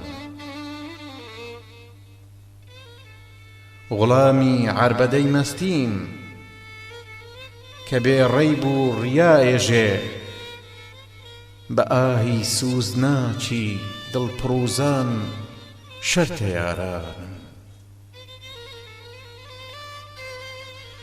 لەناو کوورەی مەحەبەتدا کە بوومە قەقنەس و سوتام، مەحاڵە تیا بچم چونکە لە شەرعە مەنعە فەوتانم. مەوەستن بم بەنە جێیێ کە هەر ئەهلی دڵی لێبێ، لە لای بێدڵ نییە بای قەرار و عەهد و پەیمانم. لە جەرگەی سینە ڕێشانە بە قەدر و قیمەتم، دوێنێ وتم یاران عەزیزانم، سبەی دۆ سۆ لە لاتانم. مەڵێن گوم بوو ئیتر فەوتە، لە جەرگەی ئێمە ڕۆیی چوو، خدێوی موڵکی لاهووتی ئەمیری شاری مەستان. ئەڵێ هێژە نەفەوتاوم لە کونجی تاری خاچیدا، ئەڵێ هێژە نەفەوتاوم لە کونجی تاریخاچیدا، لە ئافاقی خوداییدا خەریکی گەشت و سەیرە.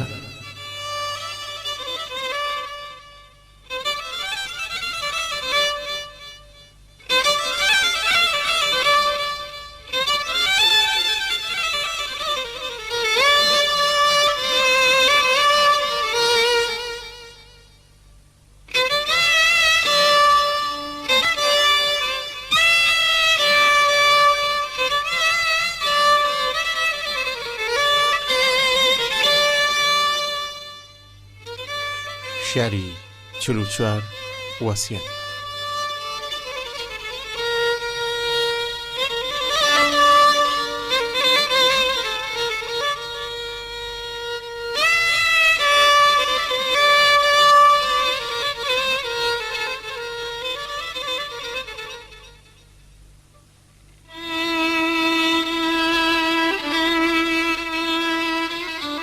وەسیەت بێ قەبرکەن تەرم ئەوە گۆڕ، زوخاوم زۆرە با نەیبەم بەرەو گۆڕ. لەسەر لا تەرمەکەن ڕاخەن کە سەرکە، لە زارم گشتی بێتۆ تا دوا چۆر.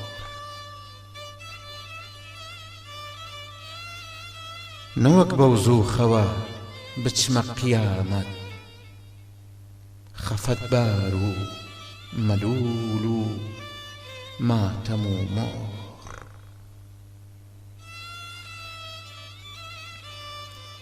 لەگەڵ تەرمم نەوای شۆڕ و نەوا بێ، دەفوونەی لێ بدەن شاد بێ نەوای کۆڕ.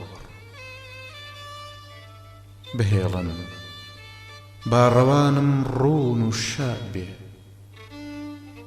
نەبێ زار و زەبوون و مات و سەرشۆڕ.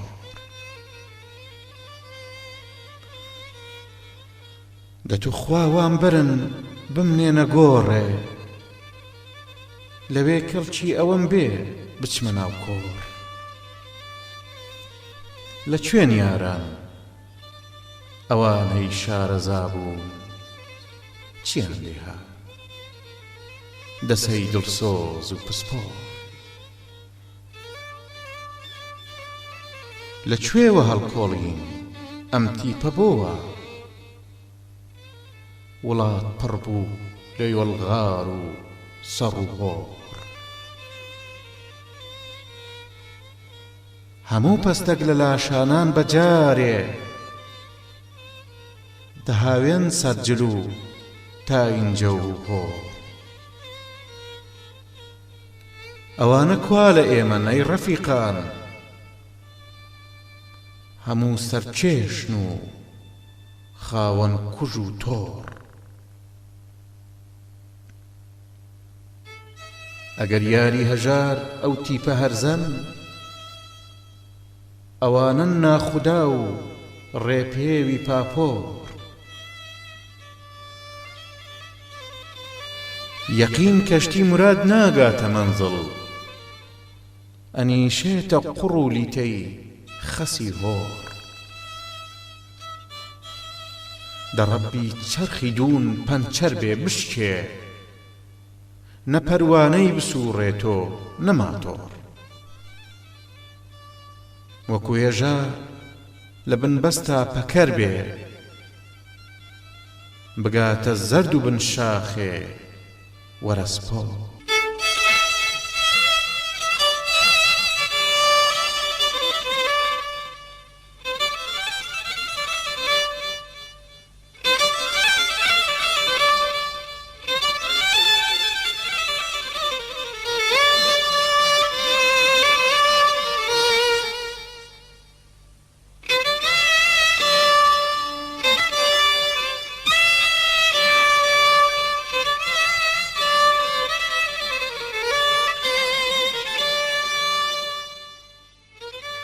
شیاری 45 خوڕپەی دڵ.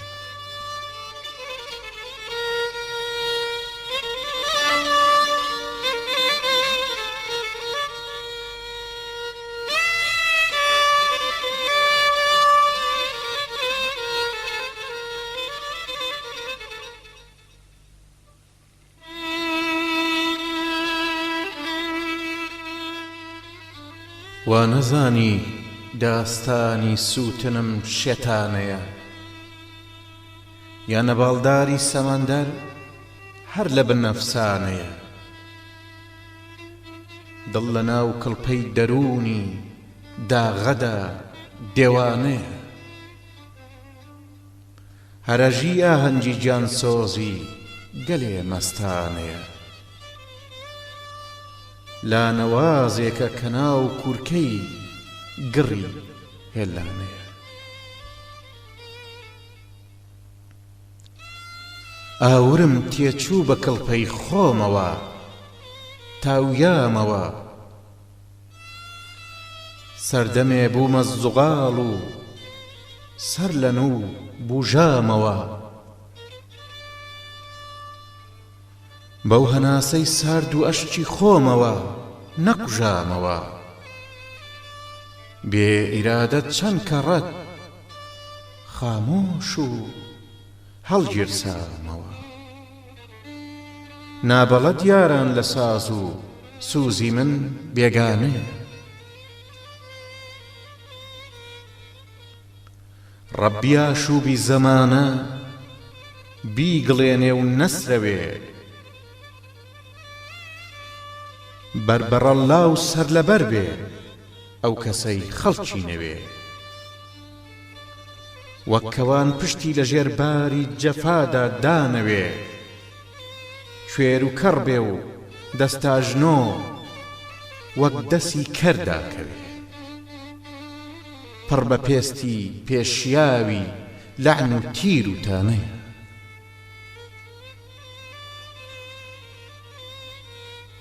خۆفرۆش بۆ خاوەنی کۆشک و سەرا چاخانەکە، بۆ تەمەلوق دێتە جەولان چاپلوس گەردانەکە. کامەرانی خەڵکە بینێ شێتە بێ و ژانەکە، ناو دەرونی پڕ لە چینەی خزمی خۆ و خێزانەکە. نۆکەری بێگانە کۆیلەی پول و پارە و عانەیە.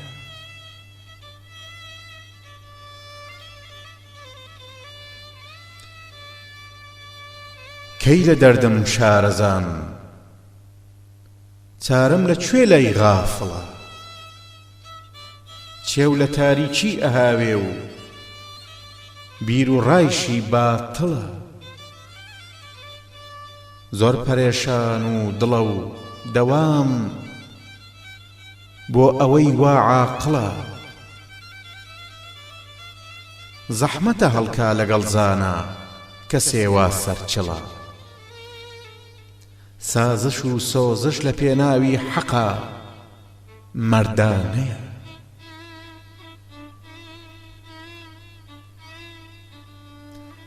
کەی شەوێ شوم بوو خەوی شێوە لە ترسا مفتەوێش، کەی بڕا پڕمشتێ زاری فتنەیەکی دەمدرێژ. کێ سکاڵای کرد بە سوودی بەشخوراوێ جێژ و وێش. بۆ بەرەنگاریستەم چی هاتە مەیدان توند و تێژ، خۆپەرستی و خۆبەزلزانین لەکوێ پیاوانەیە. نۆکەری میر و ئەمیر و ئاغا ساتێ بەسترەوە، تابەکەیە و گەشتە تعریفە لە کونجێ داکەوە. کەم لە خزمەتیان وەکو خێو بێ بە چۆکا و دانەوە، بەس تەمەلوق بێژە بۆ ملهوڕ بەدەم تاو و لەرزەوە. بتپەرستی تابەکەی دنیا مەگەر بتخانەیە. بۆ لەلات سەیرەکە فرمێسکم لە سەردا بێتە خوار، کاتێ دیداری فەقیر و پیرەمێردێکەوتە کار. بۆ مەگەر فەرقی هەیە سۆی ئێشی زەنجین و هەژار. کوێرە چاوی وا نەبینێ سۆزی دەردی دەردەدار ئەو سکاڵاوە نەبیسرێ هی مەلی وێلانەیە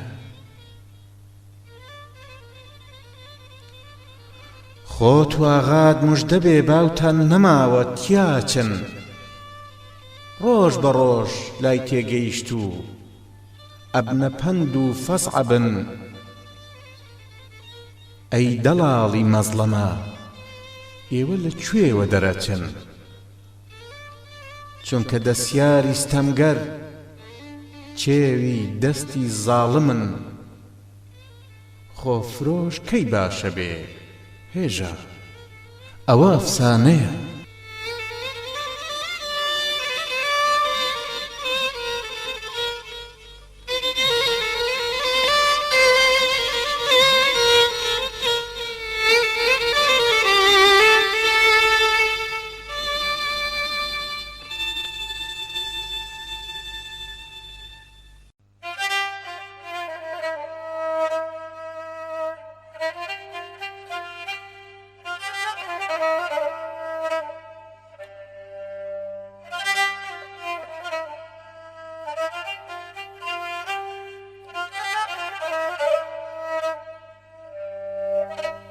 شاری 46 وەرە هەر خۆت بە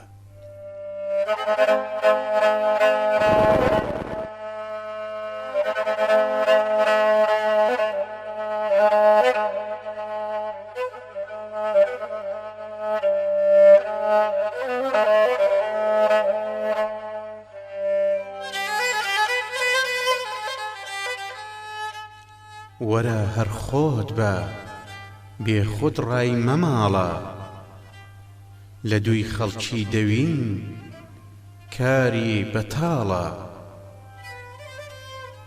بە تۆ چی مەکتەبی ئەو چییە ڕێسێ ئەوی خۆی نەبێ ناخۆشە تاڵە بە دەنگی جاز و تانگۆ بەحتەبی تۆ درۆیە هەستی پێ ناکەی مەحاڵە لەبەر چاو لێگەڕیتە دەورە جێڕی ئەوی عاقڵ بێ ناخڵەتێی بەگاڵە کەسێ ڕێوازی خۆی بگرێ بە ڕێزە قسەی سوارە و نەوای دەنجی زەراڵە کەوای ئامانەت و پانتۆڵی خەڵکی کڵاشی ئێرەتی هی پێ بەتاڵە بەخوازلۆچێ بە ماڵ نابی براکەم تەسەلبوونت بە کاساوسێ خەیاڵە ئەوی گاڵ و بەڕووی خۆی لا پەسەند بێ خدێوە میرە ئاغایە قڕاڵە چنۆچی و کاسەلێسی غەیرە نەنگە ئەوی داکەوت بە گاڵی خۆی زاڵە وەرە هێژە مەگۆڕێ و کاژ مەهاوە لە دەستەنگانە لای هیچ کەس مەناڵە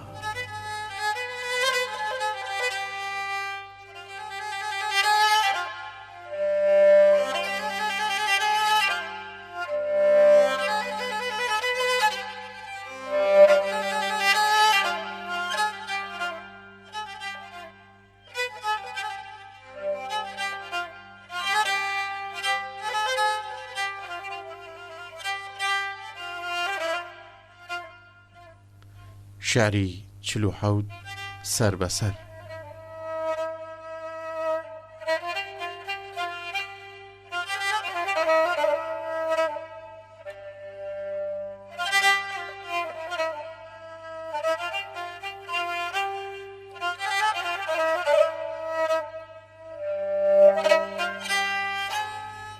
وتم تاکەی هەژار و دەربە دەربم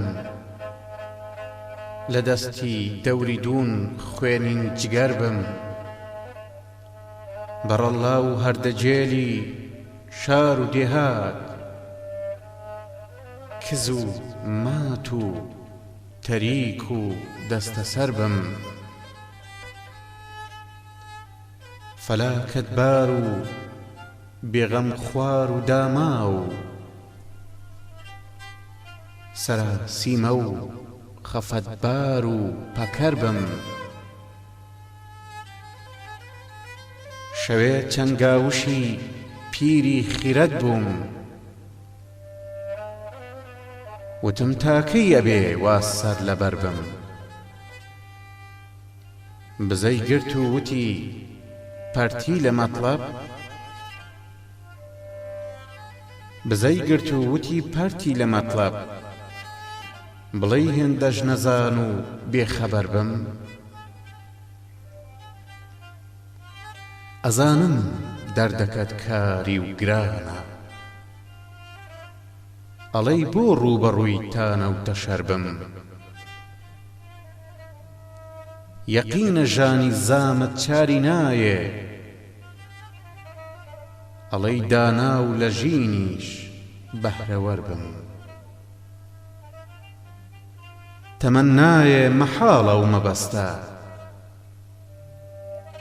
بەلا تۆ وان نەبێ لێت لاشە خەر بم لەکوێ دیت تێگەیشتوێ پشوویدا ئەڵەی بۆ من دووچاری دەردی سەر بم گوناه کوانێ لە زانین گەورەتر بێ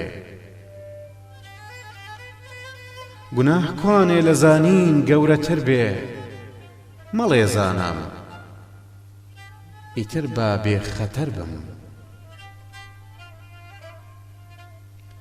ئەڵەی با جلکەیەکم تێن ناڵێ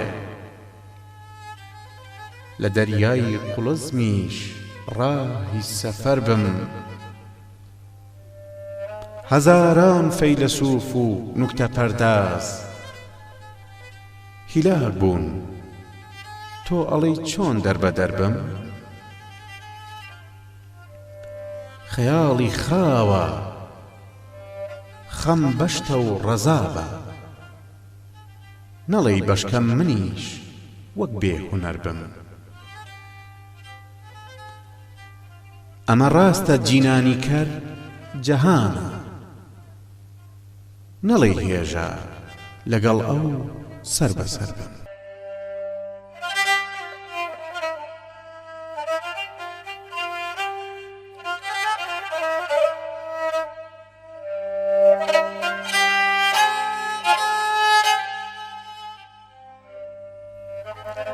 شاری 48 بە بۆنەی یادبوودی شەڕەکەی سنەوە کە لە بەهاری ساڵی 1357 هیجری شەمسیدا ڕوویدا.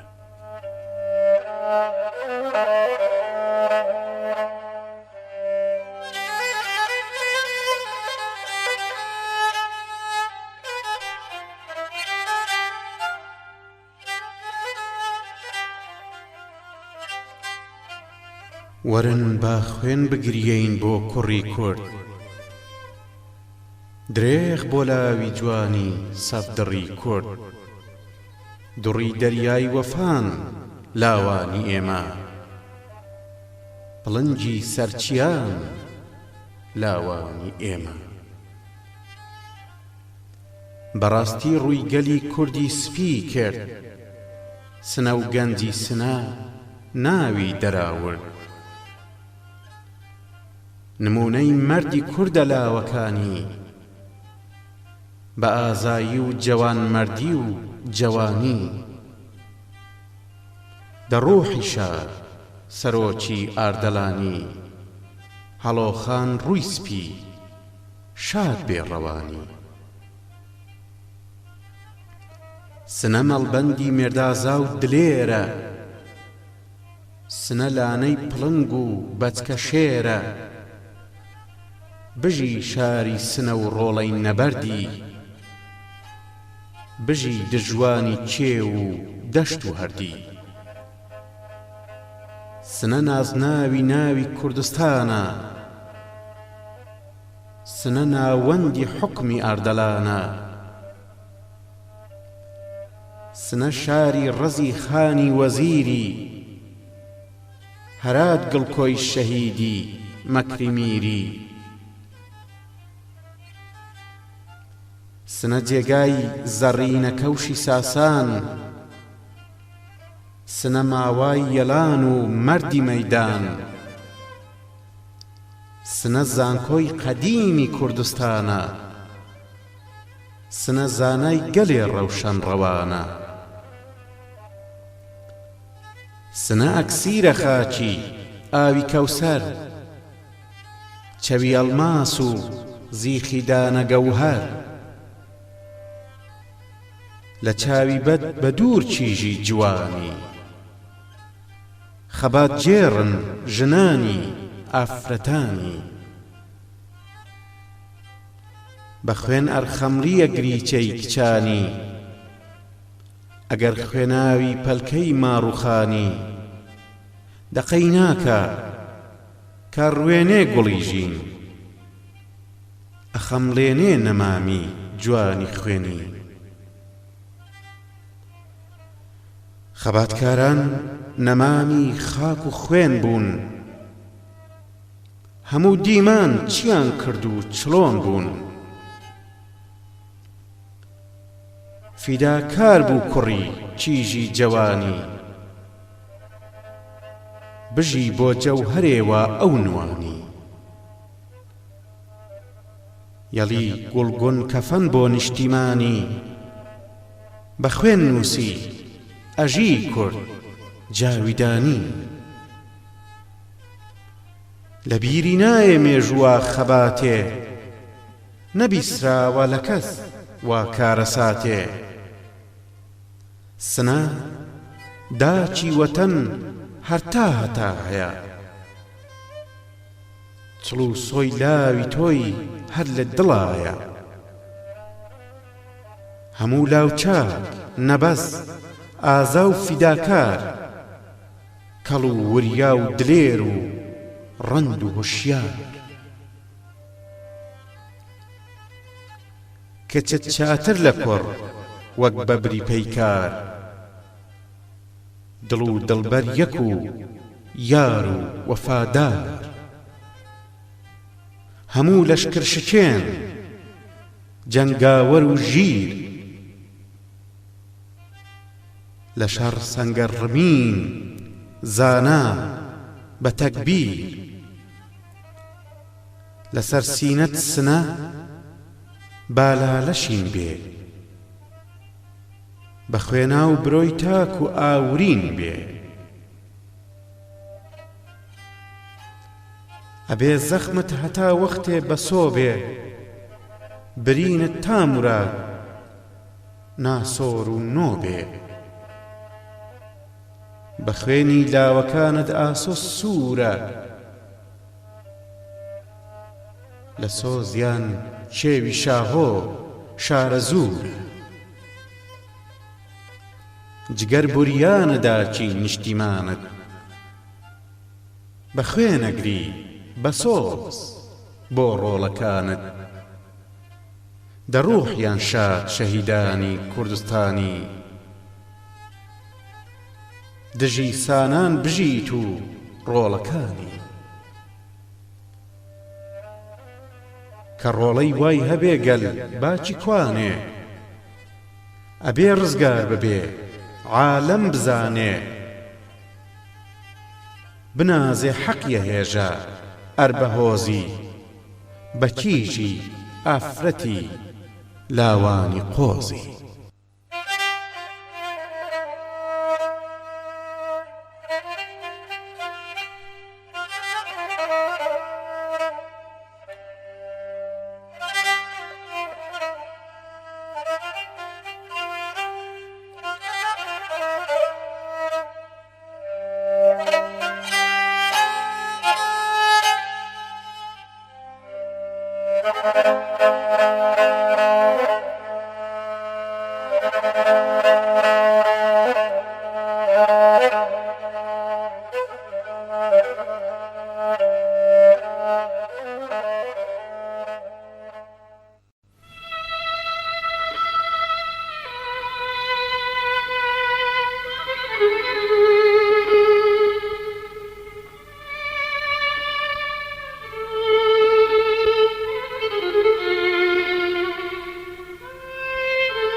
شاری 49 ئاندەرس.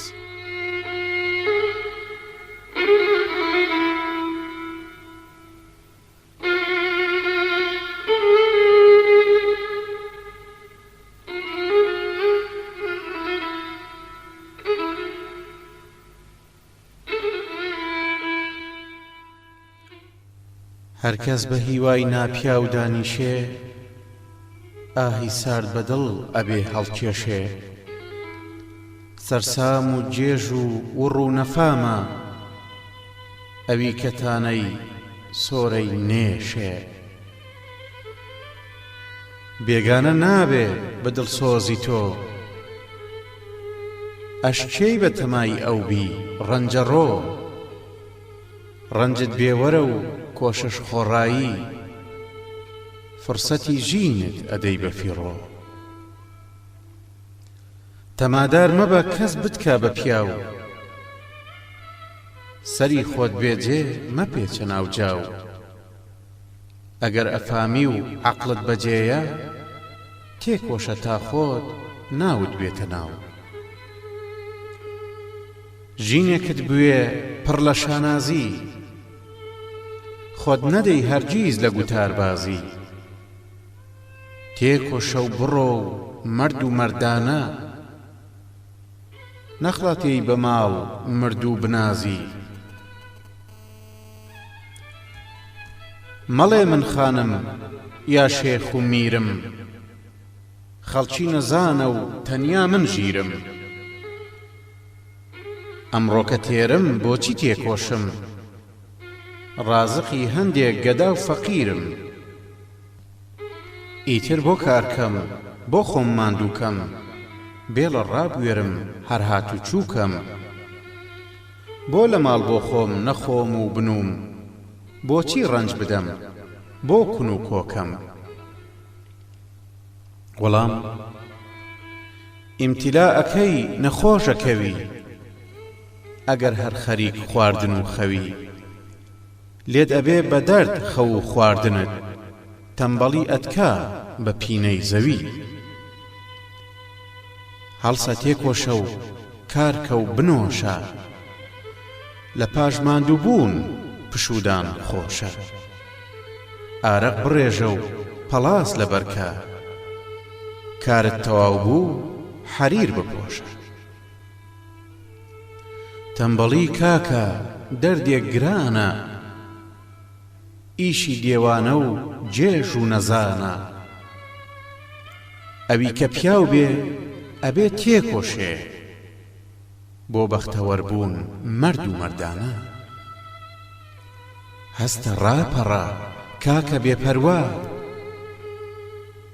کولێرەی زەڕات بخۆ وەک حەلوا. ناڕەحەت نابی و ناڵی ناخورێ، بە لەزەتەی خۆی لەگەڵ شوکرانە. کە تەمبەڵ ژیای لوت ئاوێژەکەی، هەرچیت دەستکەوێ هەر بۆ خۆ بیخۆی. بۆت قوت نادرێی چاکترین خواردن، ئەبێتە بوغمەت قەیپەرۆشیکەی.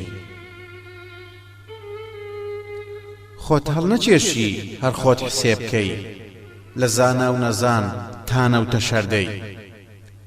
هەرچەند زانابی و تێبگەی لە شت، زۆر شەدەمێنێ سەری لێ دەرکەی.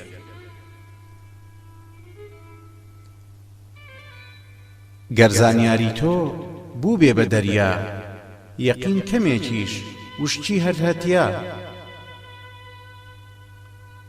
تۆ نەتوانی بێ بەوێشا بگەی، هەزاران بۆ چۆن مەدفونە لەویا. سەرسەریش بۆ خۆی عەقڵێکی هەیە، سەودای هەر کارێ شەقڵێکی هەیە. تۆ عەقڵی کول نیت بۆ وازانی، هەر مێشکی پووتت سازە و پوختەیە. مەڵێ سوار خاسم بۆ خۆت بنازی، لە مەیدانی چۆڵ خۆ لە خۆ ڕازی. نەکات سوار چاکێ بێتە مەیدانت، ئەستۆی شکاوی خۆت کا بە قازی.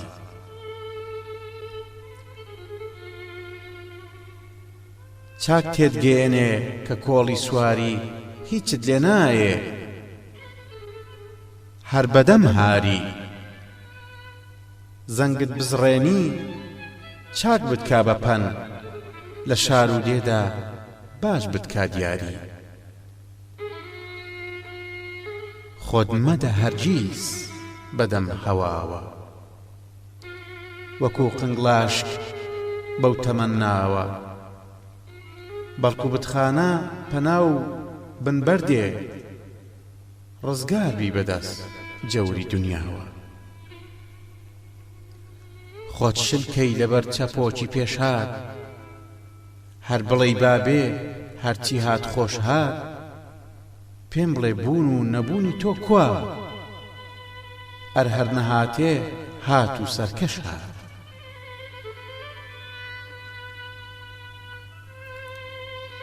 خراپ قەت بەشی یەزدانی نییە یەزدان لەگەڵ عەبد دوژمنی نییە ئەو بۆیە فام و ئاوەزی داوە بزانی چاکی و خراپی چییە چێ وتی وەک کوێر چاوت ببەستی قۆرتێن نەبینی و بڵندی و پەستی ڕێگای ڕزگاری نەدۆزیتەوە جێژ و وڕبژی چمان سەربەستی ئەفەلا تەبغا ئایەی یەزدانی بخوێنە ئەوسا زۆر چاگەزانی تێبینی لەشت حوکمی خودایە ئەگەر وات نەکرد کە نافەرمانە تێفکرین لە شت حوکمی یەزدانە حیکمەتە گەنجە خۆی ئەو فەرمانە ئەر ئاوەزت بێ ڕێگا تەختەکەی نابیتە کایەی دۆست و بێگانە مەڵێ موقەدەر وای پێشهێناوە ئەبێ سەرکزبی بەدەم بەڵاوە بۆچی بەناحەق مات ئەتباتەوە تا بەڵات بۆ بێ لەم لاو لەولاوە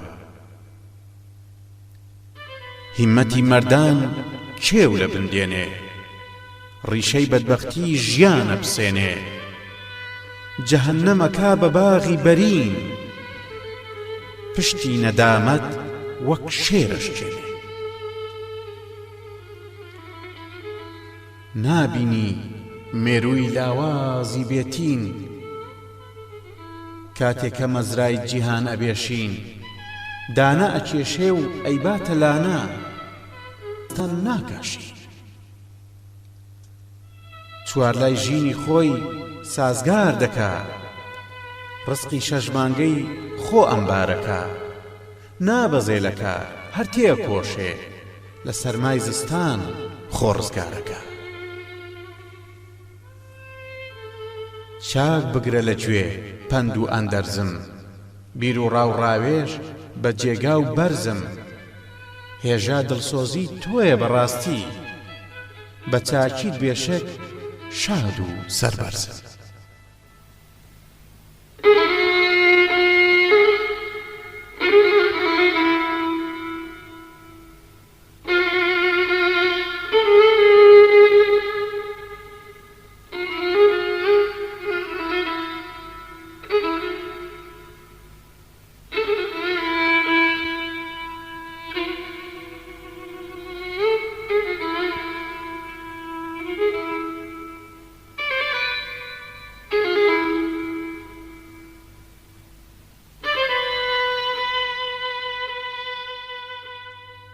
شعری 50 سکاڵای کچ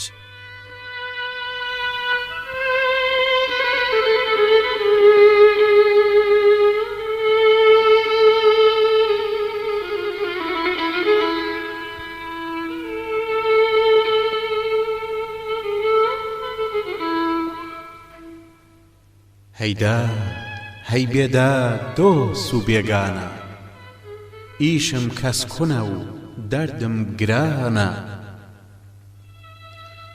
تەنیا من ڕاندەی ڕەویەی بێڕانیم یاسەی پوچ بەڵای گیانی کچانە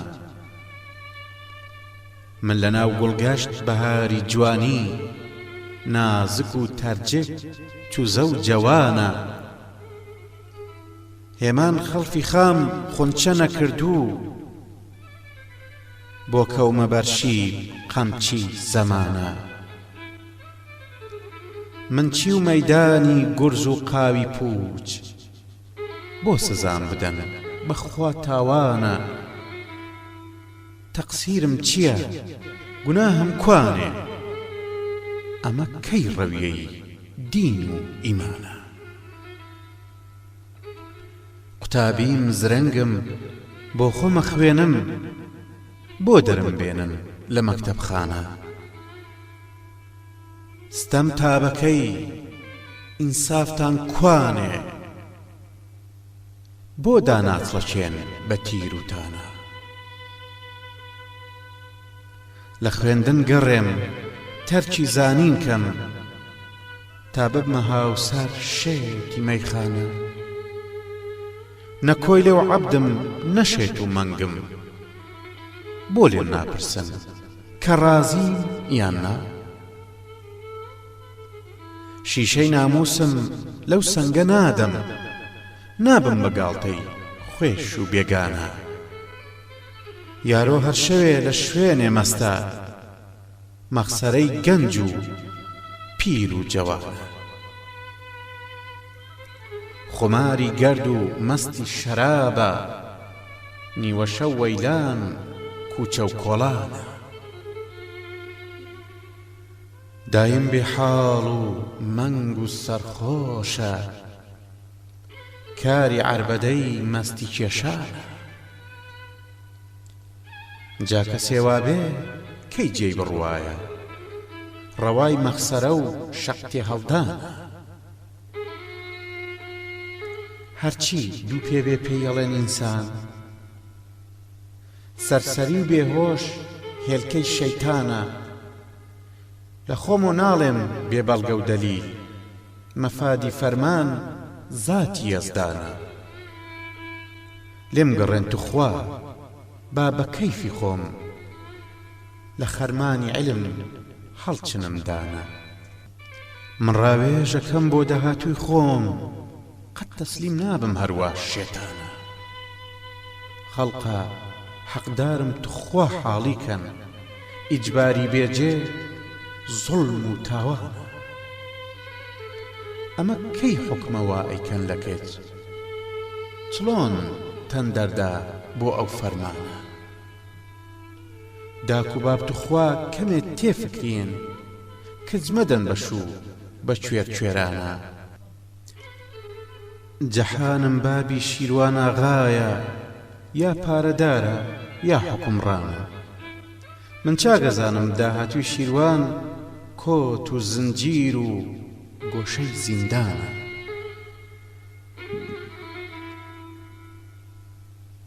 ژنی ناچارە لە مانگا چل ڕۆژ بەڕێگاوە بێ بۆ بەندیخانە تا ساوای مەعسووم بێ و دەوری بگرێ چۆن پەروەردە بن ئەو بێچارانە دەستەیە لات و بیعقل و شعور بە ئیجتیماعدان زوڵمە تاوانە بە تایبەت ئافرەت خۆی خوێندەوار بێ عەیبە وابزانی کە هیچ نەزانە زۆری لێ مەکەن نەتان کڕیوە ئازادە و عاقڵ بۆ خۆی ئینسانە خۆی ئەبێ مەیل و ڕەزای لەسەر بێ ویلایەت حەقی ڕێپیشاندانە مەخسووسەن ئەگەر ئافرەت عاقڵ بێ زۆری بۆ بێنی لەکوێ ویجدانە چونکە تۆ وەلید ئەبێ ستەمکەی کام شەرع وای فەرموو لە دین بێگانە هێژە بەسیەتی ڕاوێژ و تەکبیر نەفام کەی ئەبیێ پەندی ڕێندانە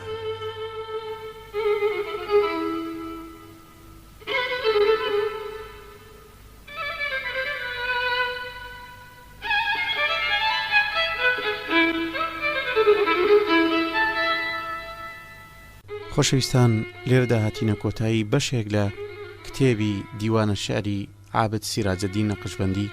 هیوادارین کاتێکی خۆشی لەگەڵدا بەسەر ببن.